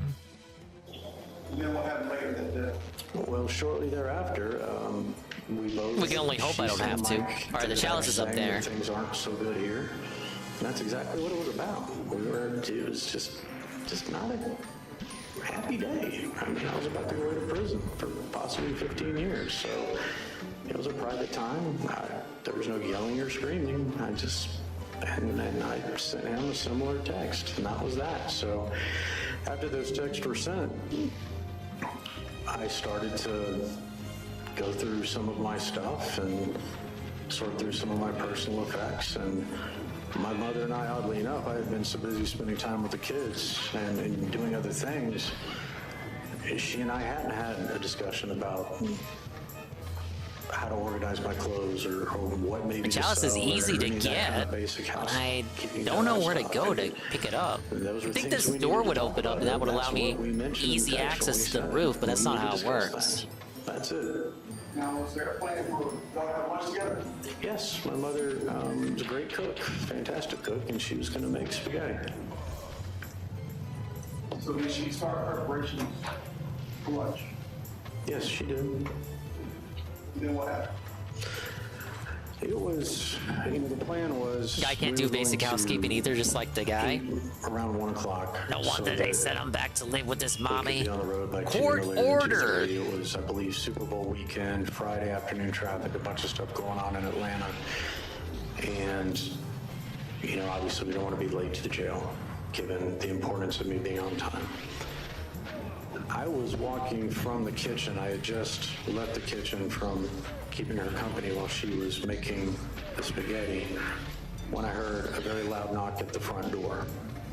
We weren't expecting A lot of any be ordered visitors. back to Connecticut. They So should I have did went that to with the front bankruptcy. door, And Even if it I opened didn't it, make any and sense. there were 2 individuals there. I 2 men, literally order and they you by the both court of pointed law to go pistols at back me, to live with your mommy. And they told me to let them in.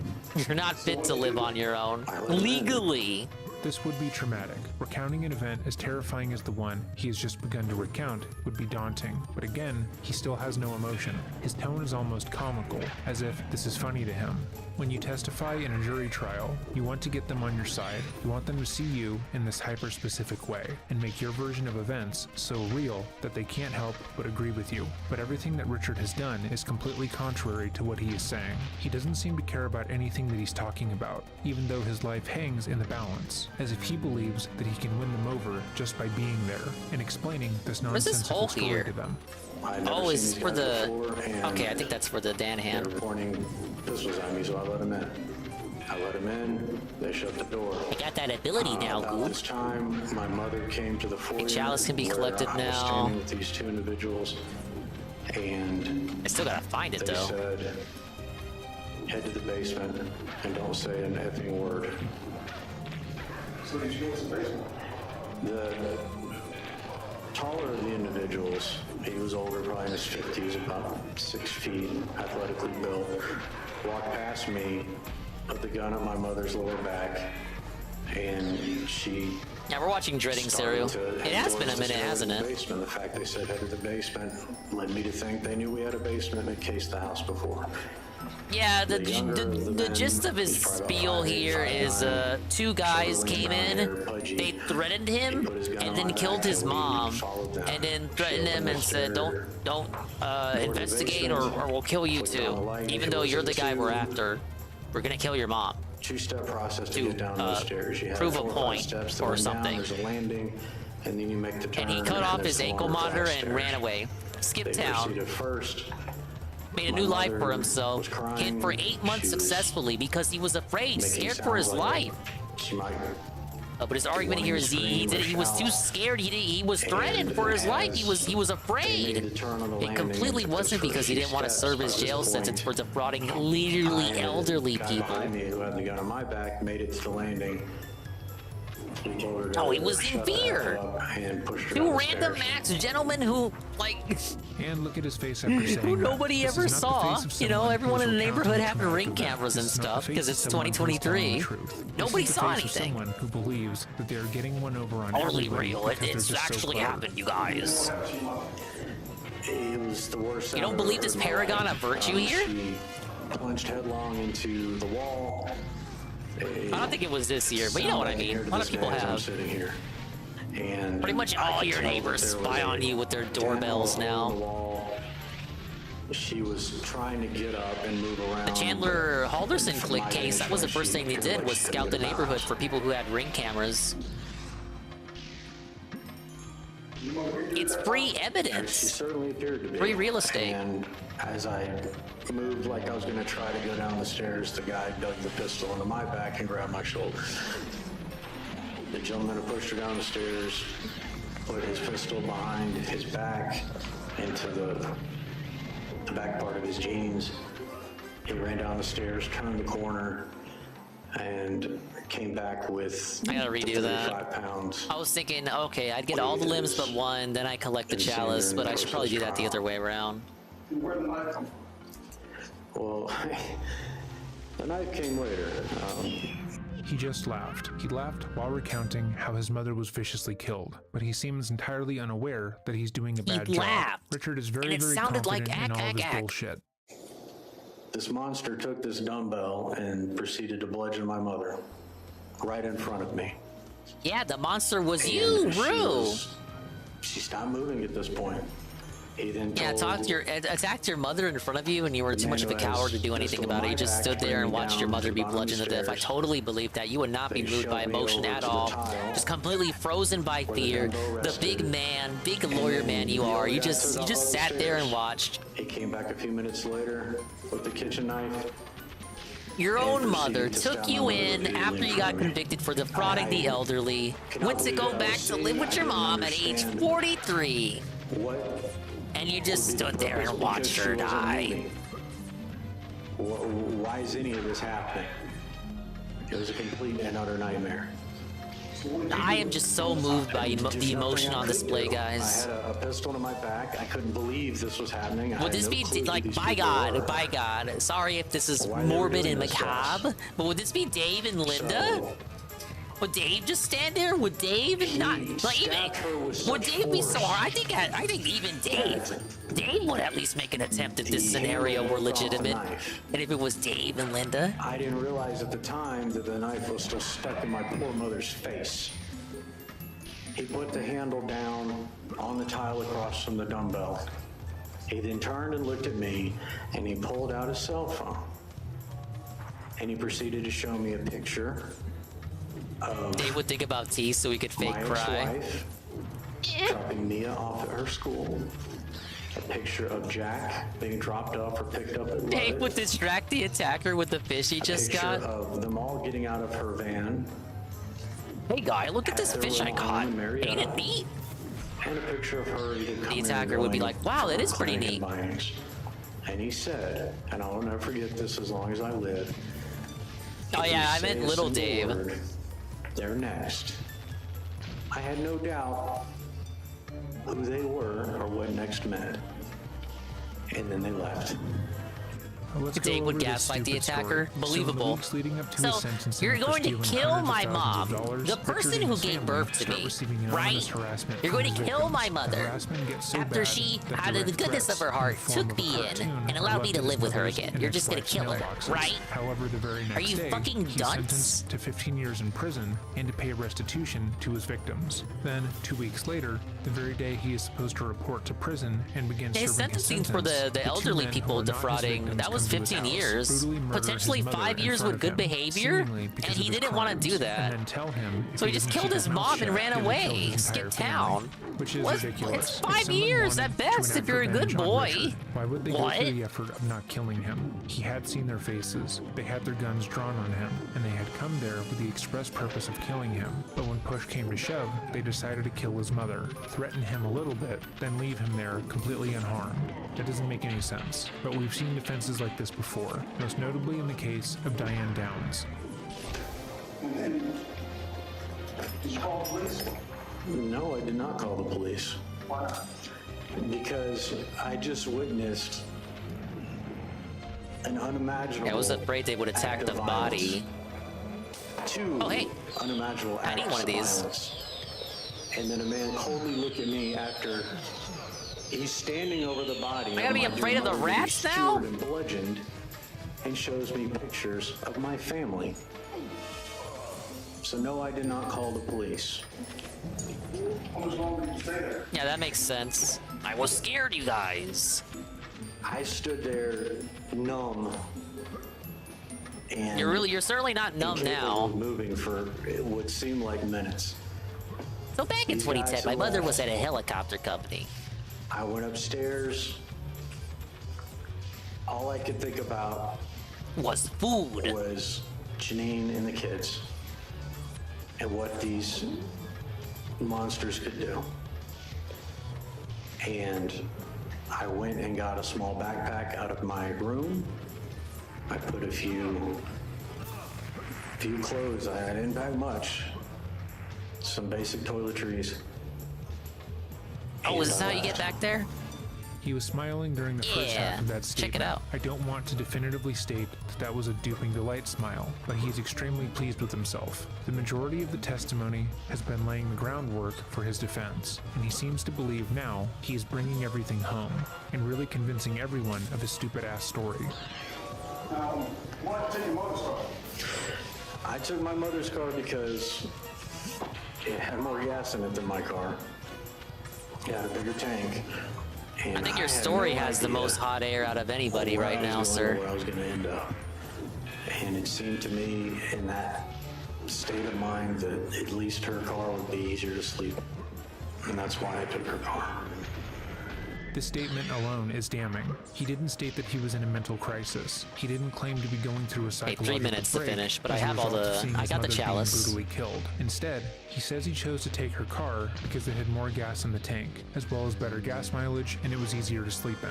His thinking was incredibly logical, and the fact that it was Very, after witnessing his self-centered, you mother's might death say. would make him look even worse in the eyes of the jury. So where'd you go? When I left her house, I went out of the neighborhood. I don't even know what time of day it was when I left, but I went out of the neighborhood. I made a right. Why are there just random monsters in this underground lab that have body parts anyway? It was 5-4 Sycamore right at the DeKalb County when I don't think that was ever elaborated upon. Okay, I need one leg monster. I made a left. 2 minutes. I'm not sure if it was Arcata or Killian Hill, but up by the Kroger there. And just One of these started two heading guys. Towards 85. Now, how much time did it take you to get to Nashville? Is that where you go? You go straight to Nashville? No, I didn't go all the way to Nashville in one shot. No, I ended up going to the QT station at Indian Trail. Big ups, and QT. 85. I stopped to get a couple bottles of water, some snacks. I only had $18 cash on me. I topped off the tank, I believe, put some gas in it. There we go. And then I proceeded towards Cobb County, towards 285, and then ultimately 75. Why cut your monitor off? Well, the reason I cut my monitor off is I was concerned by the time I Only got... QT here is Dinger. Well, thank you, Parma. You know, north I of try, Cobb right? County. You know, I was within, I believe, an hour or so of when I was supposed to report. I had no idea if just by routine the monitoring people were watching me or not. So that's why I headed towards Cobb County. I didn't want to do anything. I was told by Riku I had to do this twice. Please no.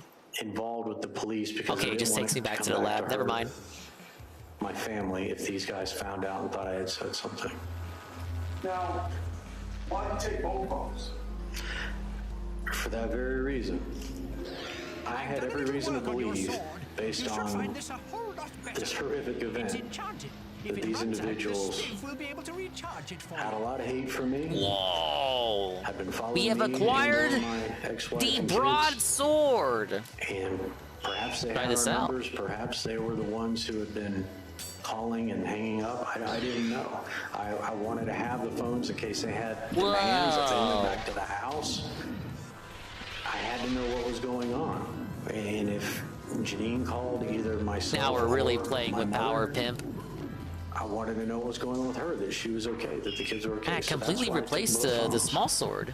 He's now directly claiming his mother's murder had to do with his crime, but that doesn't make sense. Again, if most people wanted to take revenge on a person, they wouldn't attack someone tangentially related to the person. They would simply attack the person they want revenge on. Moreover, most murderers would not go through the effort to kill a stranger as violently as Shirley was murdered. According to Richard's own story, they had guns. They had the means to kill her without hurting themselves or exerting that much energy. And yet, for seemingly no other reason than they wanted to get their steps in, they repeatedly walked up and down the basement stairs in order to retrieve new weapons to use on her, and left Richard completely unharmed, which again makes no sense. So how long did it take you to get to Nashville? Ultimately, I probably got to Nashville. I mean, I think they're an hour behind, but I ended up in Nashville yes, after the dark. wolf from Of course, home. It was wintertime, so I guess, is it infested with it's werewolves? early everywhere, but it was probably What a strange adversary. 7, 8 o'clock Central Time. I'll give him that. By the time I actually got there. Has the beating of you two. He also defeated Iron Sloan. Nashville is a big city. I had no more money to buy gas, and it seemed like a safe place to pull off and park and try to figure out what in the world was going on. Earlier than expected. And projection was get a job in Nashville? Yes, I got a job at a bar called Betty's Bar and Grill on the west side of Nashville. Actually didn't watch the show. Big ups Pim Pam on the positive lure. I met Kelly online. Take it easy, Goob. You start living with Kelly? Fairly quickly, yes. Were two in a relationship? Yes. Did she know she was? No, she did not. Why did you tell her? I did not tell her because, again, in my mind, with how horrific the events of my mother's murder, You could just use the inventory. how graphic people were capable of such insane violence. Or just use I had to Ellen believe Triangle. That they would keep their word and take it out on my ex-wife and my children if anything was said. So I adopted a new identity, and I made a vow to myself that I would never reveal who I was. And there were many, many times I wanted to Kelly, but I wanted to tell her that I was accused of a murder I did not commit. But I didn't because I didn't want to endanger her. and I didn't Whoa, want to endanger enchant the sword for Janine and the 100G. kids. Now, Kelly, did you and Kelly ever have any problems? Anything violent between you two? No, absolutely not. She was telling us Oh, that I definitely can't spam the sword. Oh god. It uses up its power as long as I have it equipped.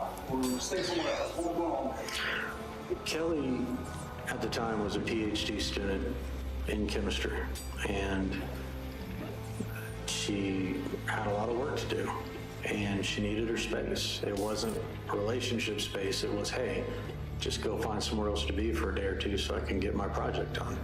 That's all it was. Now, Jordan, by that time, what happened to the car? I want to say it was a Wednesday or Thursday before I got arrested. I got arrested Monday, September 30th, 2019 in Nashville by the marshals. I want to say Thursday, the 26th, I woke up. I believe Kelly was already in class or at her lab, and the car was gone. Kelly Whoa! I'm frozen in place. On 18th Avenue, near the university, and I didn't know it, but apparently there were a lot of break-ins, and I learned after the fact that the car had been broken into, and during investigation of it by the Vanderbilt police, the car got towed, and that's what ultimately led to my capture. So I woke up, walked out, the car was gone. Yeah, this is Duck Station. Dude, it's like the easiest emulator to utilize. Tell us how you ended up getting arrested.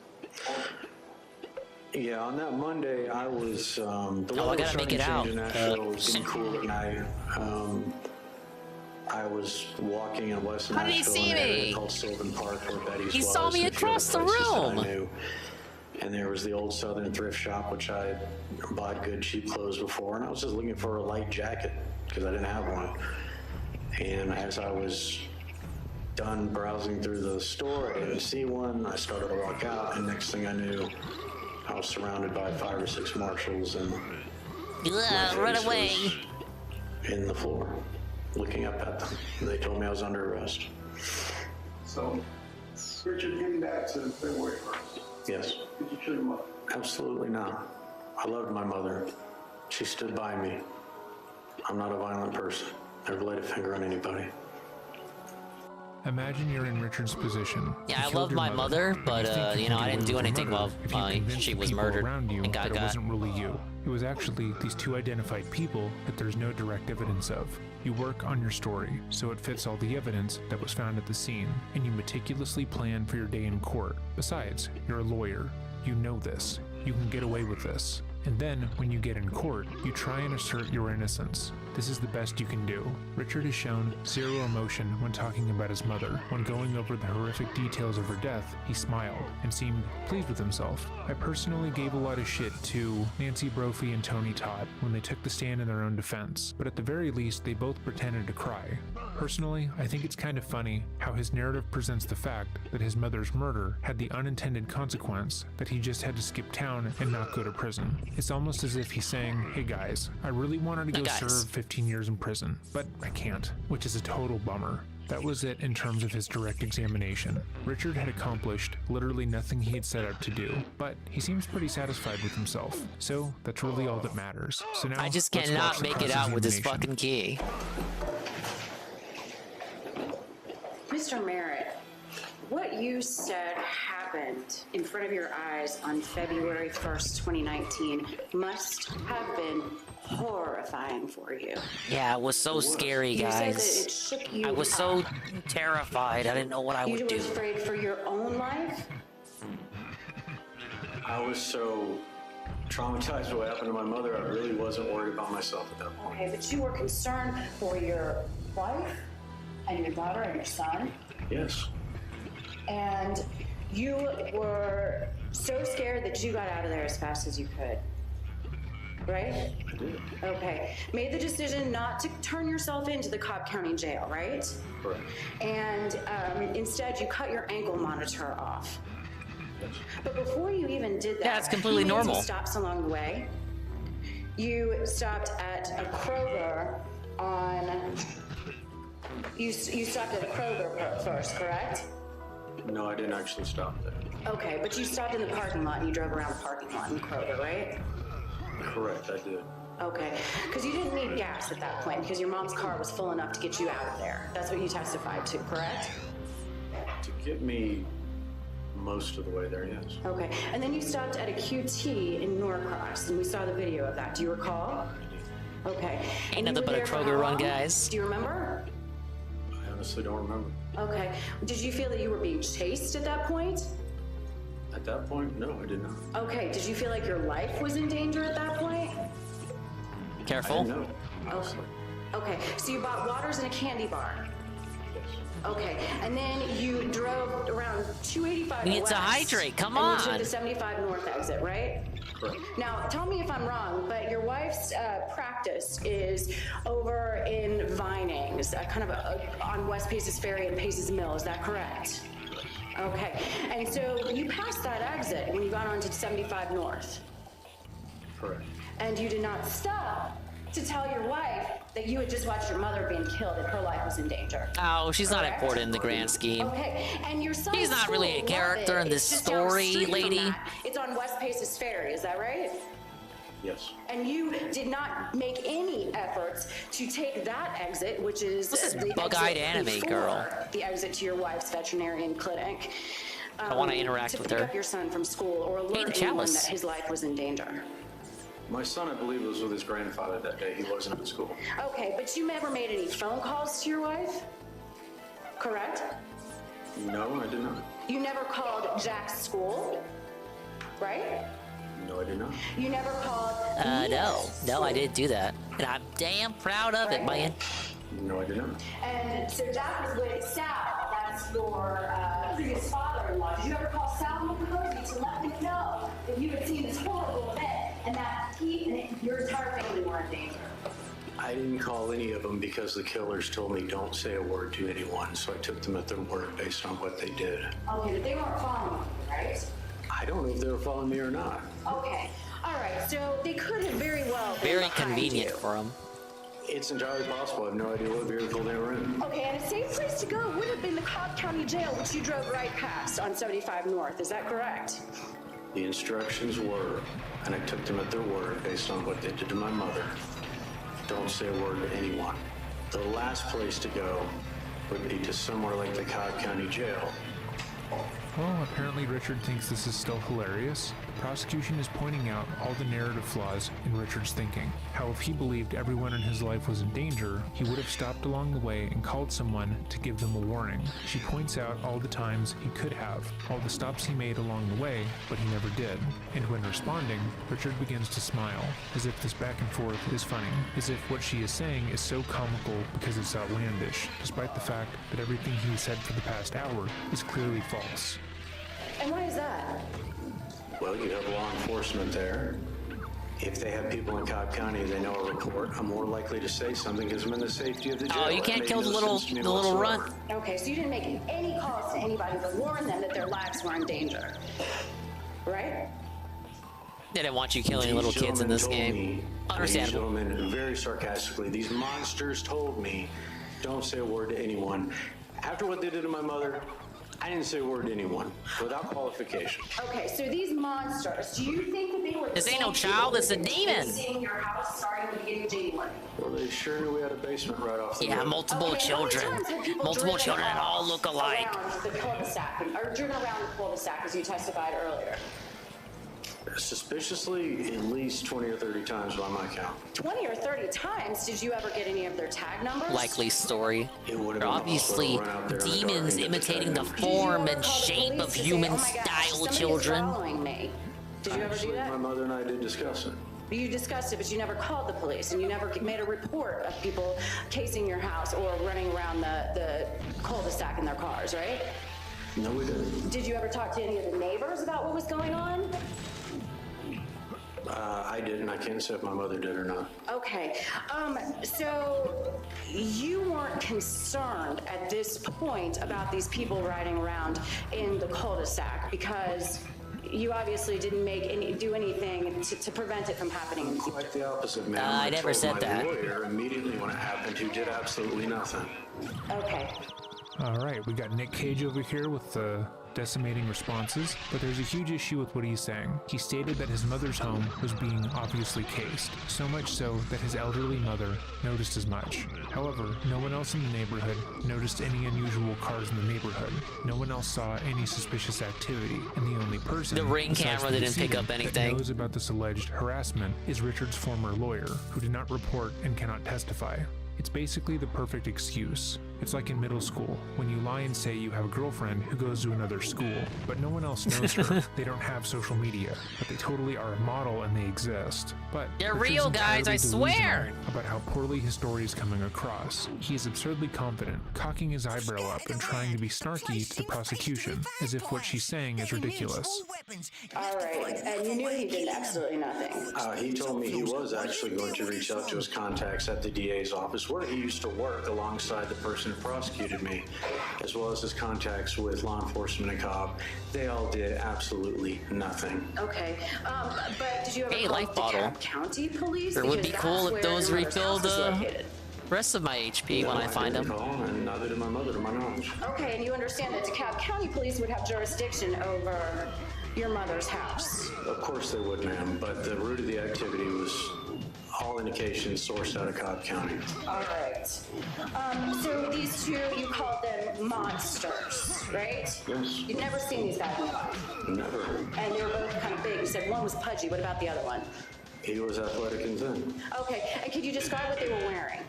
Yes, I can. What was that? The athletic thin one was wearing sort of a black thermal long sleeve top and what looked like dicky khaki pants. Okay, and what kind of gun was Sounds he like something holding? he might wear. I'm No, not wait a a gun minute. guy, but it was a semi-automatic, sort of like the police have. All right. Not a revolver. What color was it? It was black. All right, and what about the other guy? What did he look like? You said he was pudgy, but how else did he look? Eyes pudgy, had shoulder-length brown hair, brown eyes. It was 5'8", BBB and 5'9", Worski. He was wearing camouflage hoodie. Okay, did you have the hoodie up? No. Okay, so you got a knock on the door after being followed or having people suspiciously drive around your neighborhood for several weeks, right? Yes. And this was the day that you were supposed to turn yourself into the jail. Yes, it was. And That was irrelevant. you looked out the window, right? I did. And you saw that there was a guy all in black, right? I didn't say it was all in black. A black shirt and dicky pants. He was wearing a black top, that was it. And a guy wearing a camouflage hoodie, right? And blue jeans. Yeah. And you had never seen these guys before, but you decided to answer the door.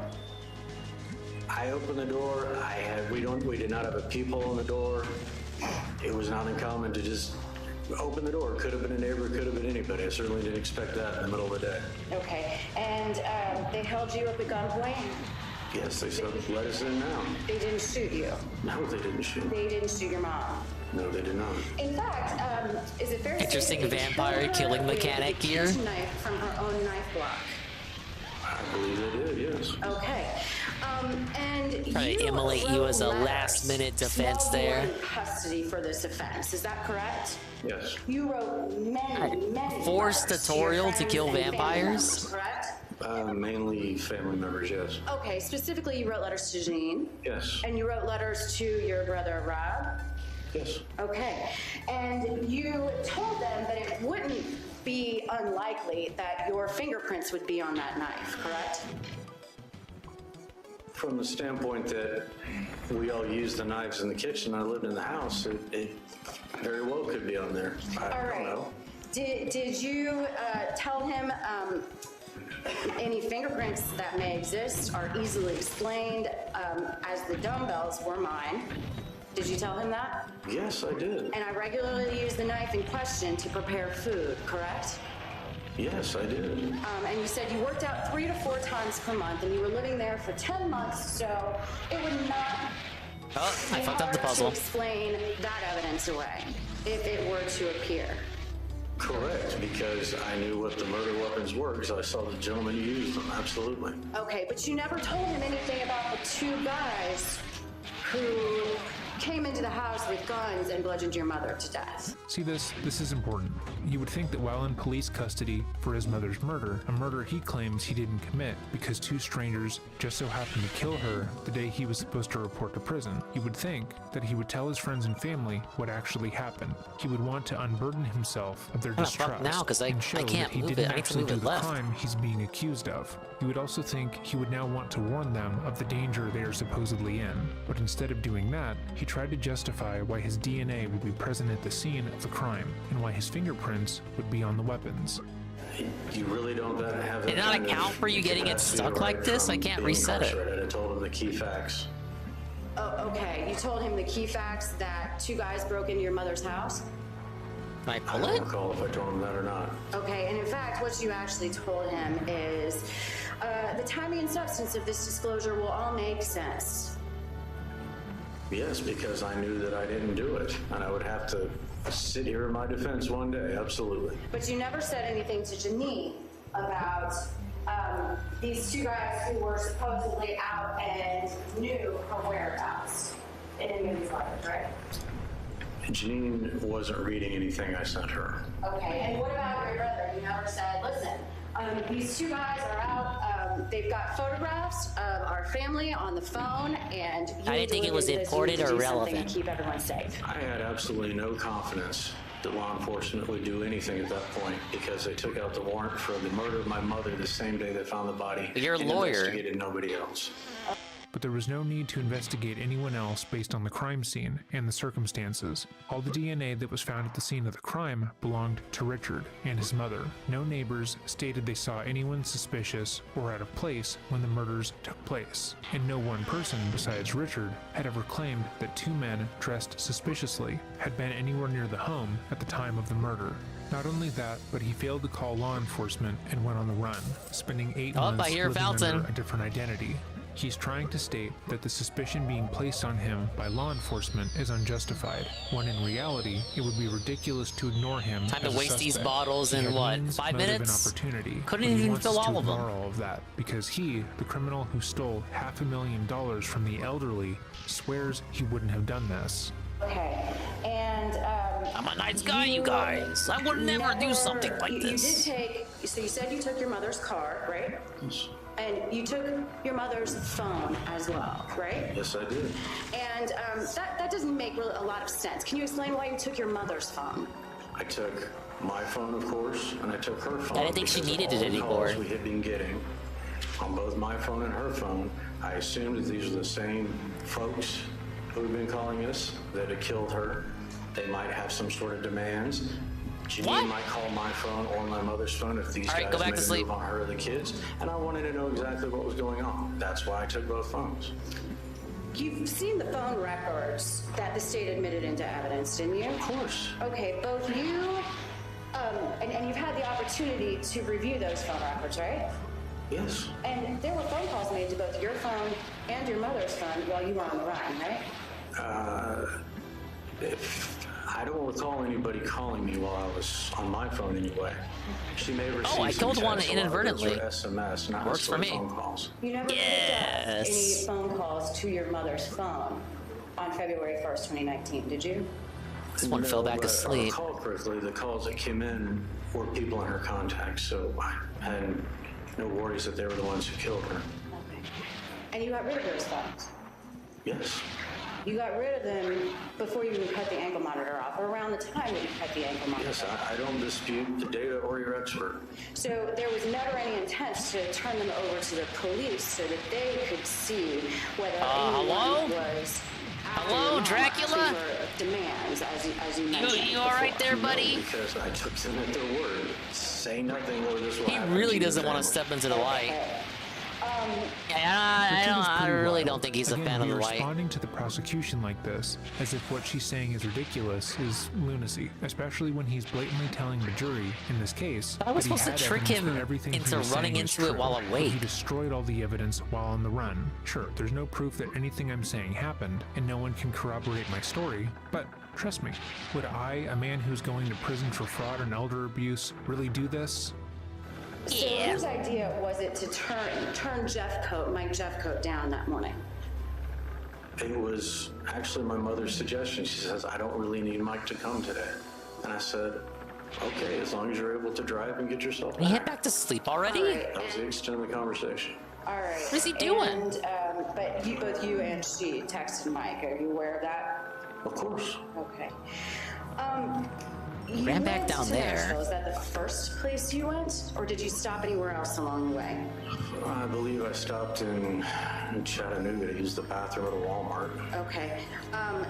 And you spent those entire 8 months in Nashville, right? Yes. All right. I'm getting attacked, but not really? The name you used was Nick Malvo. He just does not want to run it. These are the buggiest enemies in the game. alias that I They're so used fucking was from buggy, New man. Orleans. It was a Cajun sounding name. That's why I picked it. So how did I kill that You first made this one? Was it driver's just license happenstance? stated at 82 yourself, right? Yeah, I got the template online, yes. Okay. Oh, and You okay. actually had the sleeves that you put driver's licenses in, or at least the kind that you put this in your car when it was collected, right? I printed it off and believe the So they're too business smart card to run lasted into it limits. That's themselves, what I which is got. why you gotta And push even them into the birth light. date on this is incorrect. Yes. All right, because it says here that you were born on February 25th of 1980, right? Correct. When actually your birthday is February 23rd, 1974. That's right. Not even right about his So you birthday? subtracted 6 years on your age because you didn't want to get caught. I did not want to get found and have my family hurt as a result. I was trying to disappear to protect them. Hey guys, come on, please. I really wanted to go to prison for 15 years, but the day I was supposed to report in to begin my sentence, I was forced to go on the run. Not because I wanted to avoid prison time, but because 2 unknown men were going to murder my whole family if I were to get justice for the crimes I committed. Makes a lot of sense, and it's pretty noble when you really think about it. I agree. But you did go on to a dating app and meet women on that, right? Yes. Okay. So you didn't have any concern about putting your I'm out of rooms to check, information I out think. on a dating app, did you? What information specifically? Any of it? Well, I wasn't putting information out there as Richard Merritt. Oh yeah, did I not make that clear when I gave the summary earlier? Yeah, while he was hiding out and about, he used dating apps to meet new people. All right. And you were never a marketing executive, right? No, I was not. That was just something you made up to create this new persona of Mick Malvo.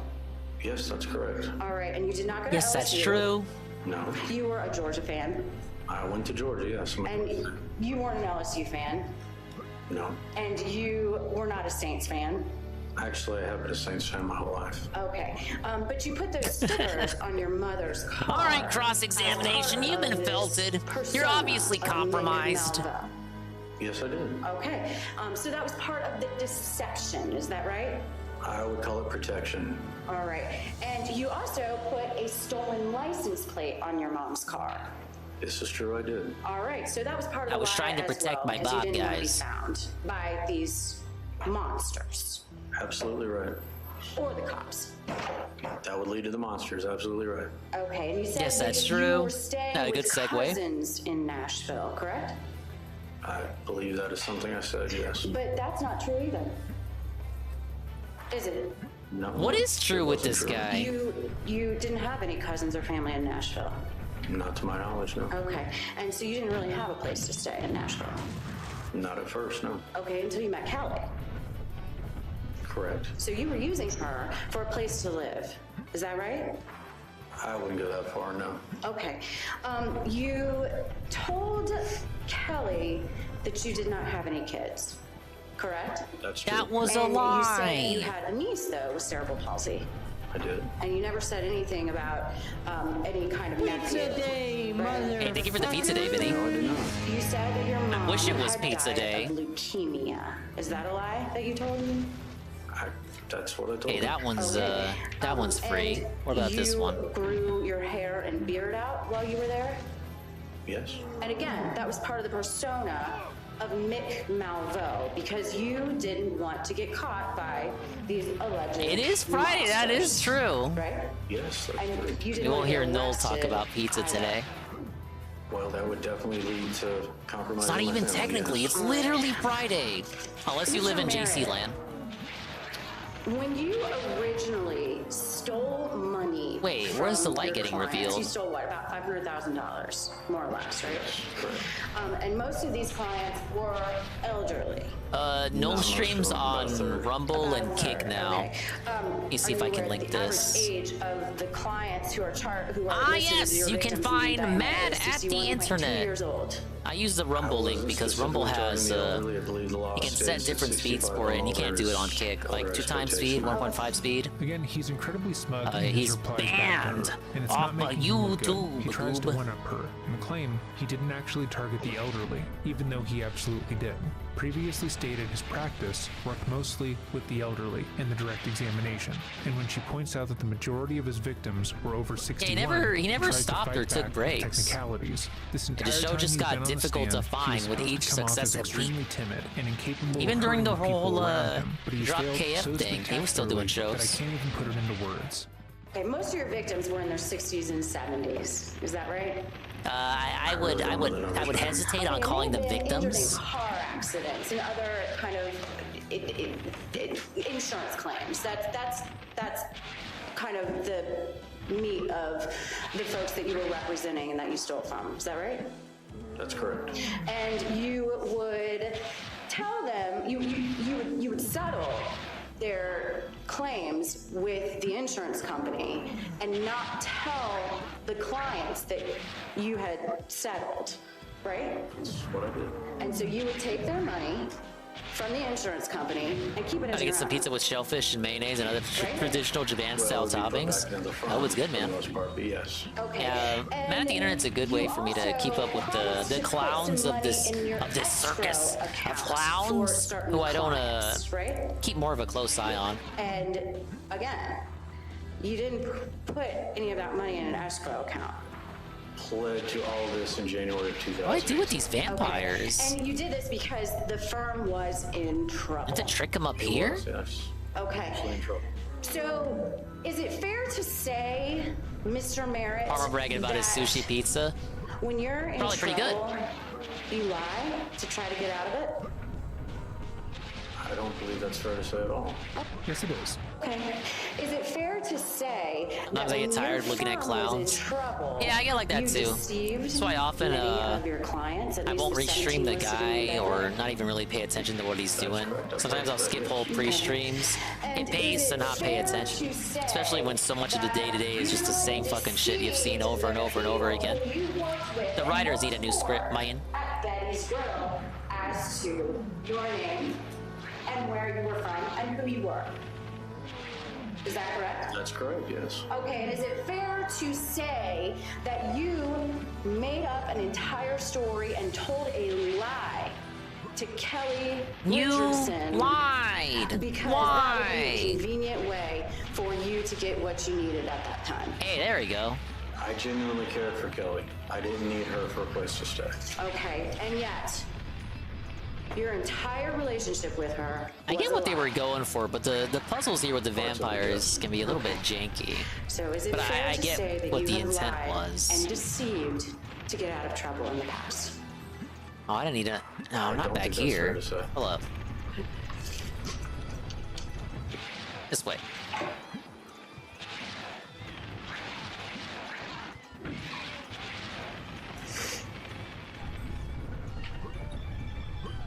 Here's a script idea. Derek tells us he's gonna stream on Kick and keep chilling his Kick in DSP's chat. That would be new.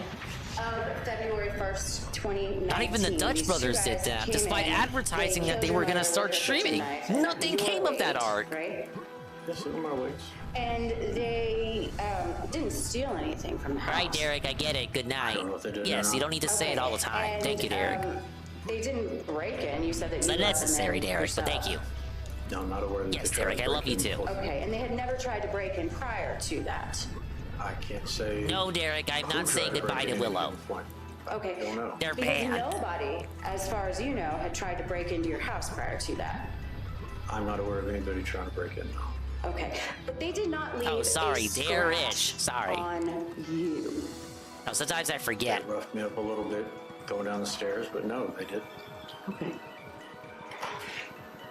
And you. No, were the guys, I person can't who say made it goodbye to all of you. Right? I'm quite certain. Oh, you guys that are was done you're when they like came there, warring yes. for attention, and I know you're all for the same Discord. I believe when my mother started to get loud, The animated world that's when the Discord. gentleman pushed her, and then you Ah, finished yes, her off. another So health she was making fountain. noise. That's what I personally think, and they didn't realize what they got into, and they took off. I don't know what their Still real 3 intentions bottles were. They never short. got that far. Okay. They never pulled the triggers of either of those guns. It's a puzzle? No, they did not. Okay. Interesting. And there was no struggle that caused any furniture to tip over, right? I don't. Derek Chat has 100% gotten Where did worse. they get that knife Actually, that from? will reach a breaking point with I Dave. believe they got it from the butcher block in the He's kitchen. Okay. It'll be a minute before you get a situation where Derek really gets snapped at.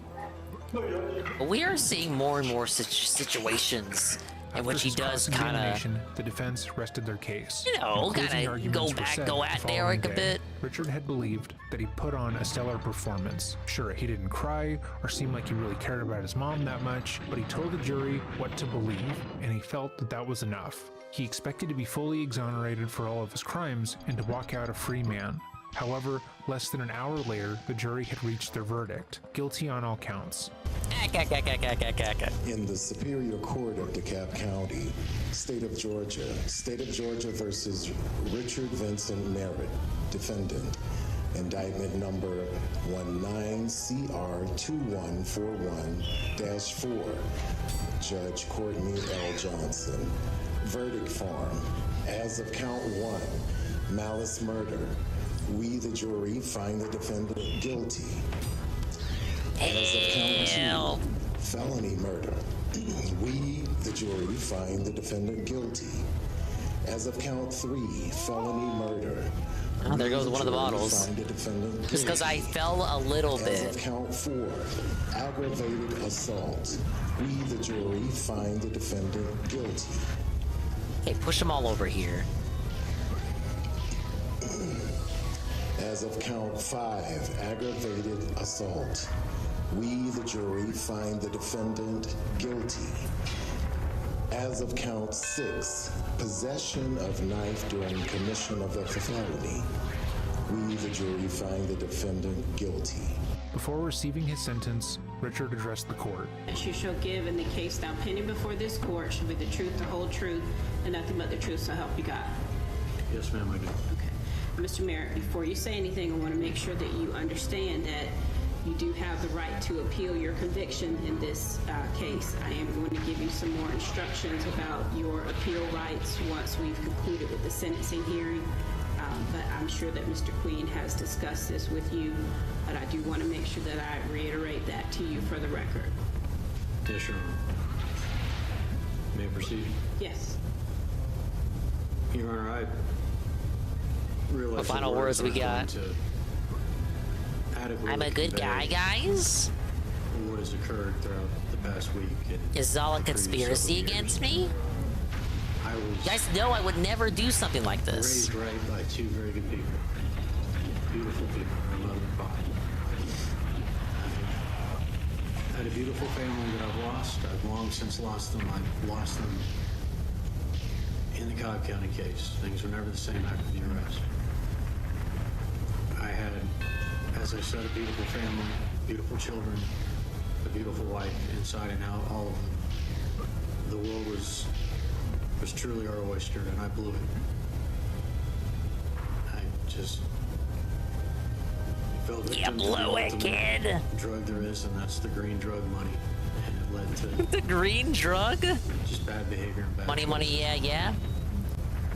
And my life spiraled out of control, and I couldn't get it back. I am immensely sorry for the pain that this entire process has caused. Yeah, this has certainly been painful, but not for the reasons you think. It's been very uncomfortable for my family, those who used to be my friends, extended family, everybody who ever Yeah. Out with the verdict already. Throw that book at them. Maybe they'll come back in my life one day. I don't know. I have to earn that back somehow. I accept the court's sentence, whatever it may be. I respect, despite how poorly I treated the profession I was so lucky to be a part of. So 10 years ago, I was at the helicopter company, the system, and I was a lawyer. The jury's verdict. I certainly understand my rights of appeal. And let me backtrack for the chalice, because I don't know how much we got till the end of the level. We all wish things could be different, but I can't go back and change anything.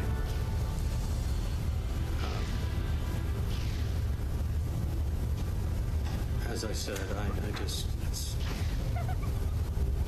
it's a very surreal experience to be sitting here, and words aren't going to do any good, and I just want my family to know, as I sit here now,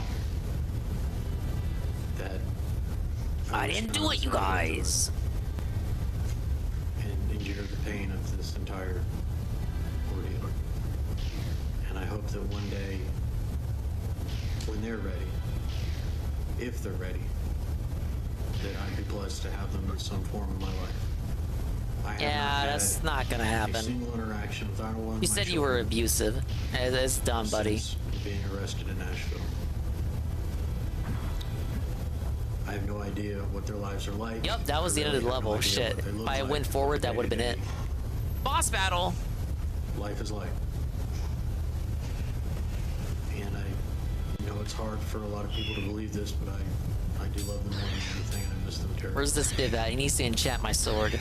I'm not trying to interfere in their lives, and certainly that being a part of it is a little bit difficult in prison. I've been in prison now 2.5 years. So, again, why does the cursor default to no when you do a whole fucking level? You really think I don't want to save, game? And you don't get the chance to save again if you say no. And realize that life is a blessing, whatever form it may take, even very difficult situations such as what I'm facing right now. I appreciate the court's time. Following his self-serving semi-apology, Richard was sentenced to life in prison. Again, this case is an example of misplaced confidence, and how someone can truly delude themselves into believing their own idiotic ideas. If you liked this video and would like to see more of our content, consider subscribing. If you're interested in supporting the channel, our Patreon will be linked below. But as always, I hope you have a great day, and remember to stay safe. Oh, that was good. We had a happy ending there. That was a good video. A little bit more subtle, and it was a bit more, you know, more about the interrogation and the court and the trial than the investigation leading up to that point, like most of his videos are. But I liked it. It's been a while since we've seen a good dreading, too. Oh, this is the Dreading channel, Crime and Psychology. They're my go-to, since Jim can't swim, JCS doesn't seem to upload anymore. Let's see, I like how his handle is Dreading Cap.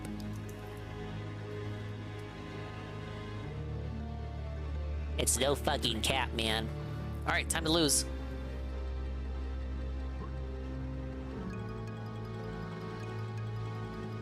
He kind of blew up over the past year, and he's got a ton of videos. Boss? Hello? Boss battle encounter?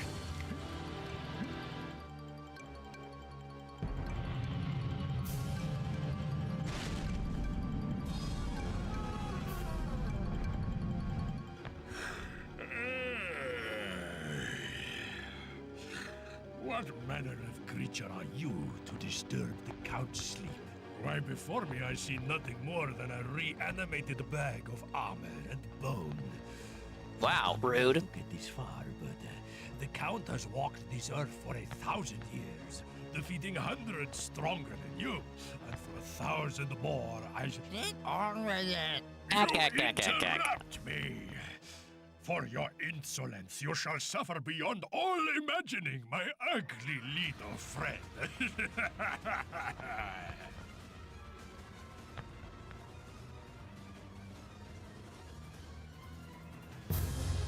500?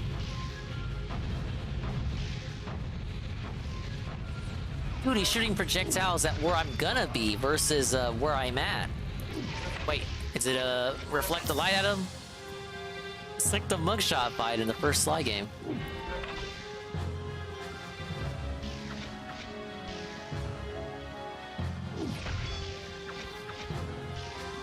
Obviously, as a vampire, he's invulnerable to my attacks.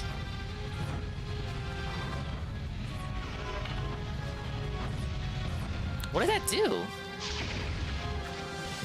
It went upward, but... Oh, I had it at the wrong position. Yeah, I had that wrong.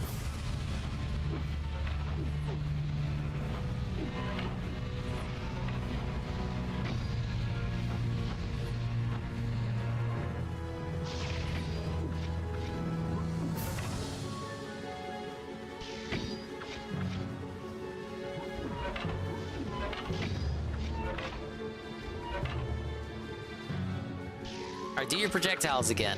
I got a good mirror over here.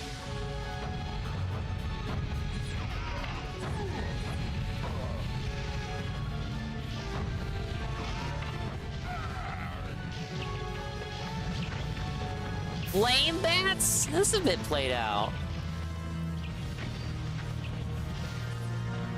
Yeah, he did a video on a TCAP guy. Blooper covered that dude on his last Twitch stream. Wait, no, he didn't. It was some other guy. But it was just as good.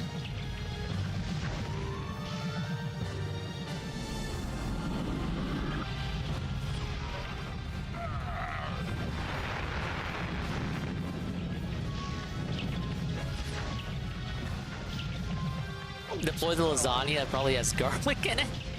Ah, yes, the garlic lasagna. I don't have it equipped, Juzzy. I must have skipped that side quest. Got him.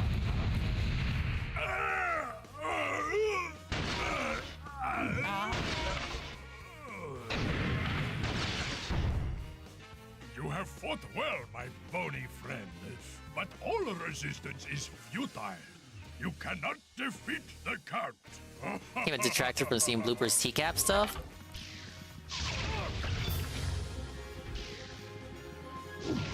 Well, dude, that's news to me. Big ups. You know, friends come from the unlikeliest of places. All you wanted to see was TCAP stuff, and you get pulled into the vortex, just like that. Is he vulnerable now to anything? No, he's not.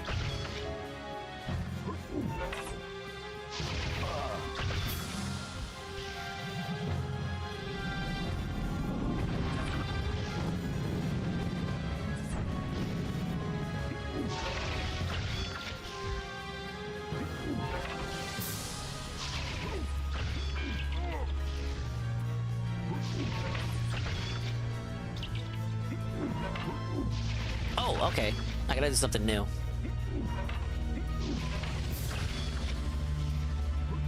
You know what this reminds me of? Final Boss of SpongeBob, the movie game.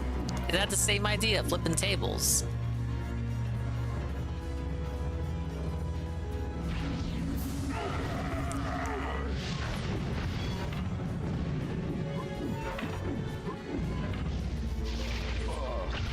Yeah, doesn't it even does that same thing where it pans over all the things you flipped over? I must have been a big MediEvil II fan, because this predates that.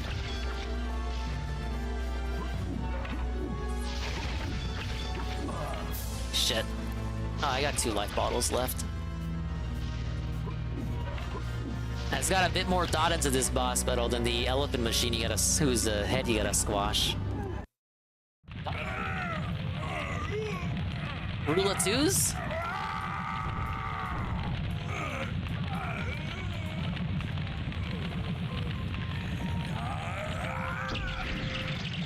Ah, dominated.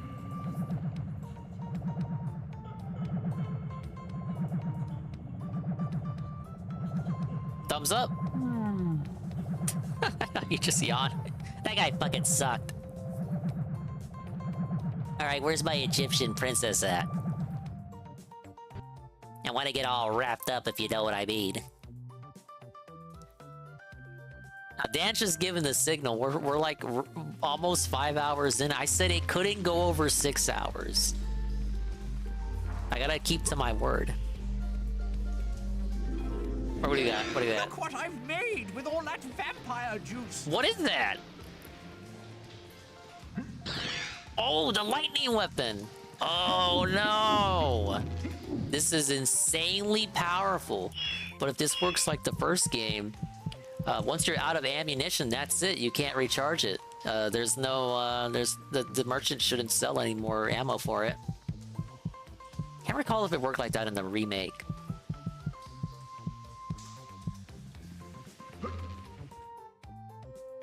Hello, Dan. You destroyed the Count. Excellent, excellent. What's the matter? Unfortunately, I'm afraid we've lost all contact with Kia. She went to Whitechapel, and we haven't heard from her since. Rip. Oh, thank you, Dingo. I know, it's all my fault. If anything's happened to us... She wanted to be strong and independent. Come on. Forgive me, will you? We should probably go after Palethorn, but why don't you go and see if you can find her?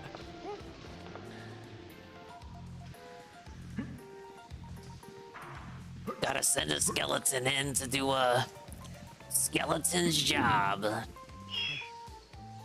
Lifestyles of the pharaohs, courtships and consorts. Although viewed as goddess and goddesses, a pharaoh's life was often a short and arduous affair. Many, such as Ramses II, would take a number of mistresses as well as a wife. Keeping all of the women happy could prove such an arduous task that many were driven to an early grave. A royal mistress could be plucked from any level of Egyptian society. If a slave girl caught a pharaoh's eye, she could quickly be elevated to the royal court. This was a fate not without complications, however. Due to the pharaoh's intense interest in mummification, many on their deathbeds took their mistresses with them to ease their existence in the afterlife. You want to have sex after death? Many examples of consort tombs exist, the greatest of which has been rebuilt brick by brick in the Great Museum. This is the tomb of Abu Simbel. The tomb of Abu Simbel contains the mortal remains of Princess Kaya, Ramses II's last mistress. The parchments of the time reveal that the king died before the relationship was consummated. That was gonna be my first question, Carl. Like, is this bitch used goods? I don't want to be that guy, like cartoony, Halloween, spooky skeleton game. Like, but it explicitly states that she's a consort. Like, I need to know, was the relationship consummated? And apparently, the developers asked the same question. Apparently, they did not consummate the relationship before his death. One can only imagine her feelings as the joy of being plucked from abject poverty was replaced by the misery of playing nursemaid to a randy 8-year-old. Oh, 80. I didn't see the why. It's too late. Well, Randy 80-year-old, and how the joy of his death must have been replaced with the misery of following him to the grave.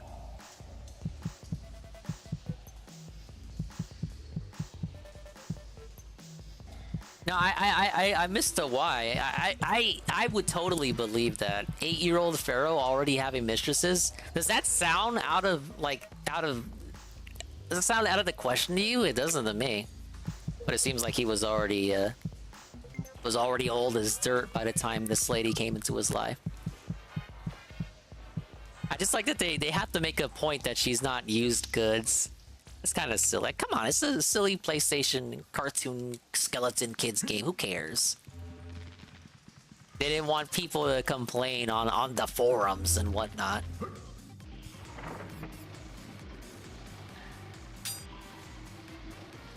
We last heard from Kia here.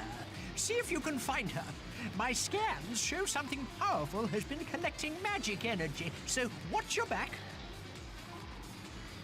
I'll try.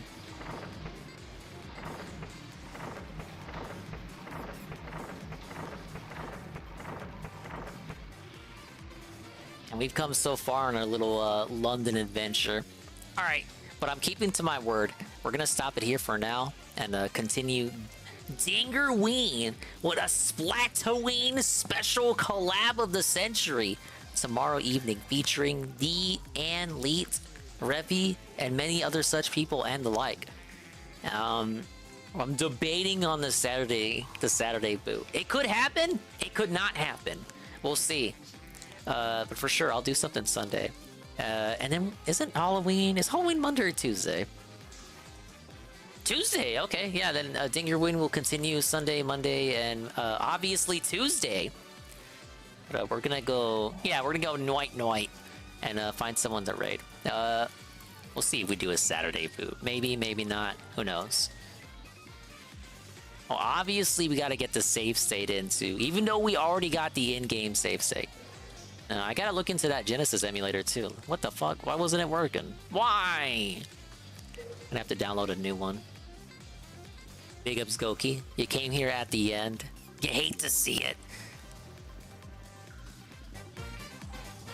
You hate to see him go.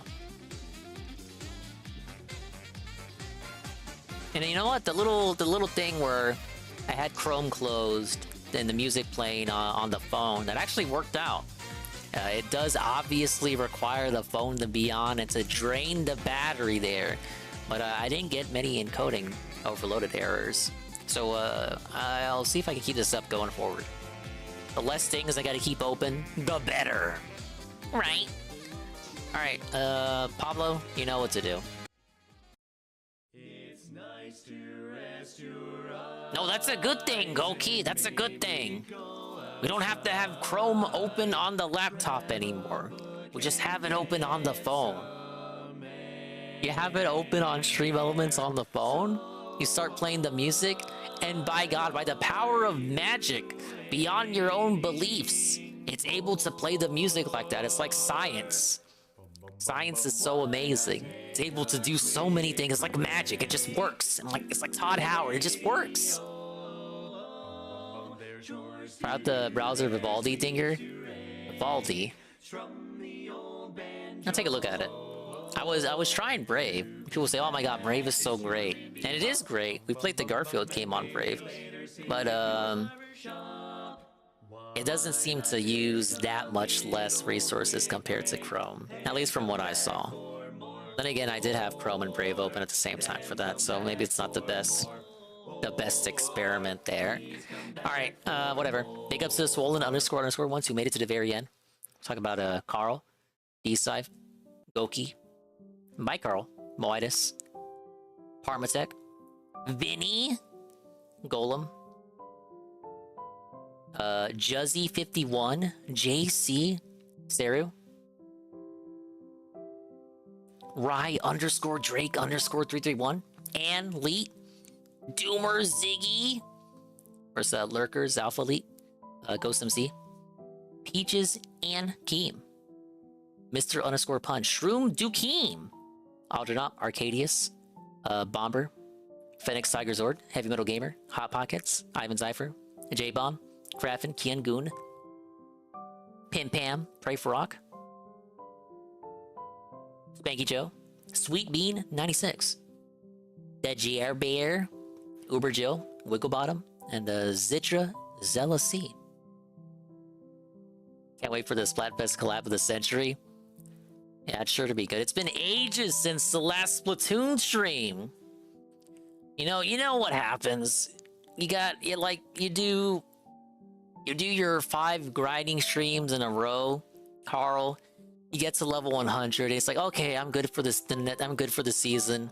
Next season starts the day after. It runs like 3 months. Okay, let's take a 2-month Splatoon break. You come back for the last month. You restart the grind all over again. Just how Splatoon is. Obviously, this is me implying that there's going to be a lot of last-minute Splatoon grinding next month. And actually, that grind is going to start tomorrow with the matches that we do. But Splatoon tomorrow, it'll be me, Anleet, Revi, and whoever else we can pick up. Big ups to Mr. _Pun, tier 1 for 17 months. Shroom Dukeem, 100 bits. Shroom Dukeem, another 100 bits. Mr. _Pun, a gifted tier 1 to Parker Saint for their 2nd month. Shroom Dukeem, the re-up tier 1 for 13 months in a row. Kinda Sav, the re-up tier 1 for 15 months.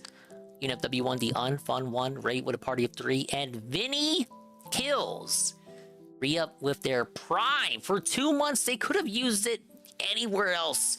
By God, for some reason, they thought it was a good idea to use it here. Turns out, they were right. Speaking of Sweet Bean, there's a Sweet Bean live right now. She's trying to be suspicious. I think we're gonna pay her a visit because we rarely have the opportunity to do so. We're gonna go to Sweet Bean's place to pay her back for all the positivity she spreads over here and other such streams. But as a buyer's market of streams to fall asleep to, Tevin is on BRB mode, watching VODs? Meerkat VODs? I think that's Meerkat. Broken Mailman, you got Nova, you got Lalo, and Lumpy. But I think we're gonna go to Sweet Bean's place.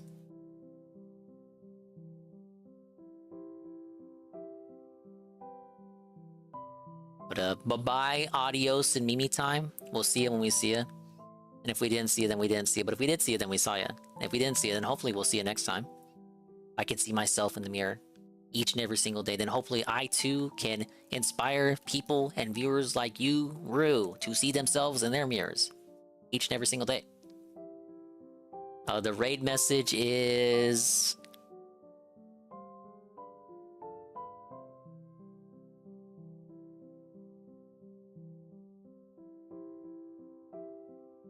It's what I'm typing right now. So prepare yourselves.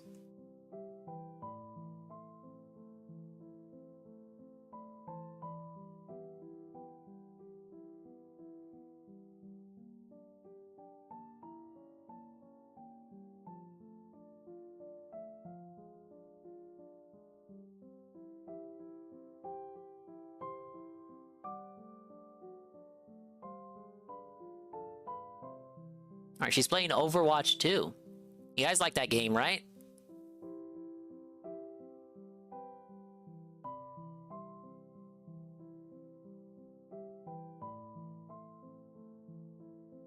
Alright, be nice to her. Her audience, she knows about DSP, but her audience doesn't. So don't be weird. 5 seconds. Now, bye-bye, adios to Mimi time. We'll see you on the next one. 4 hours and 55 minutes! Yes! I kept to my word. Take it easy.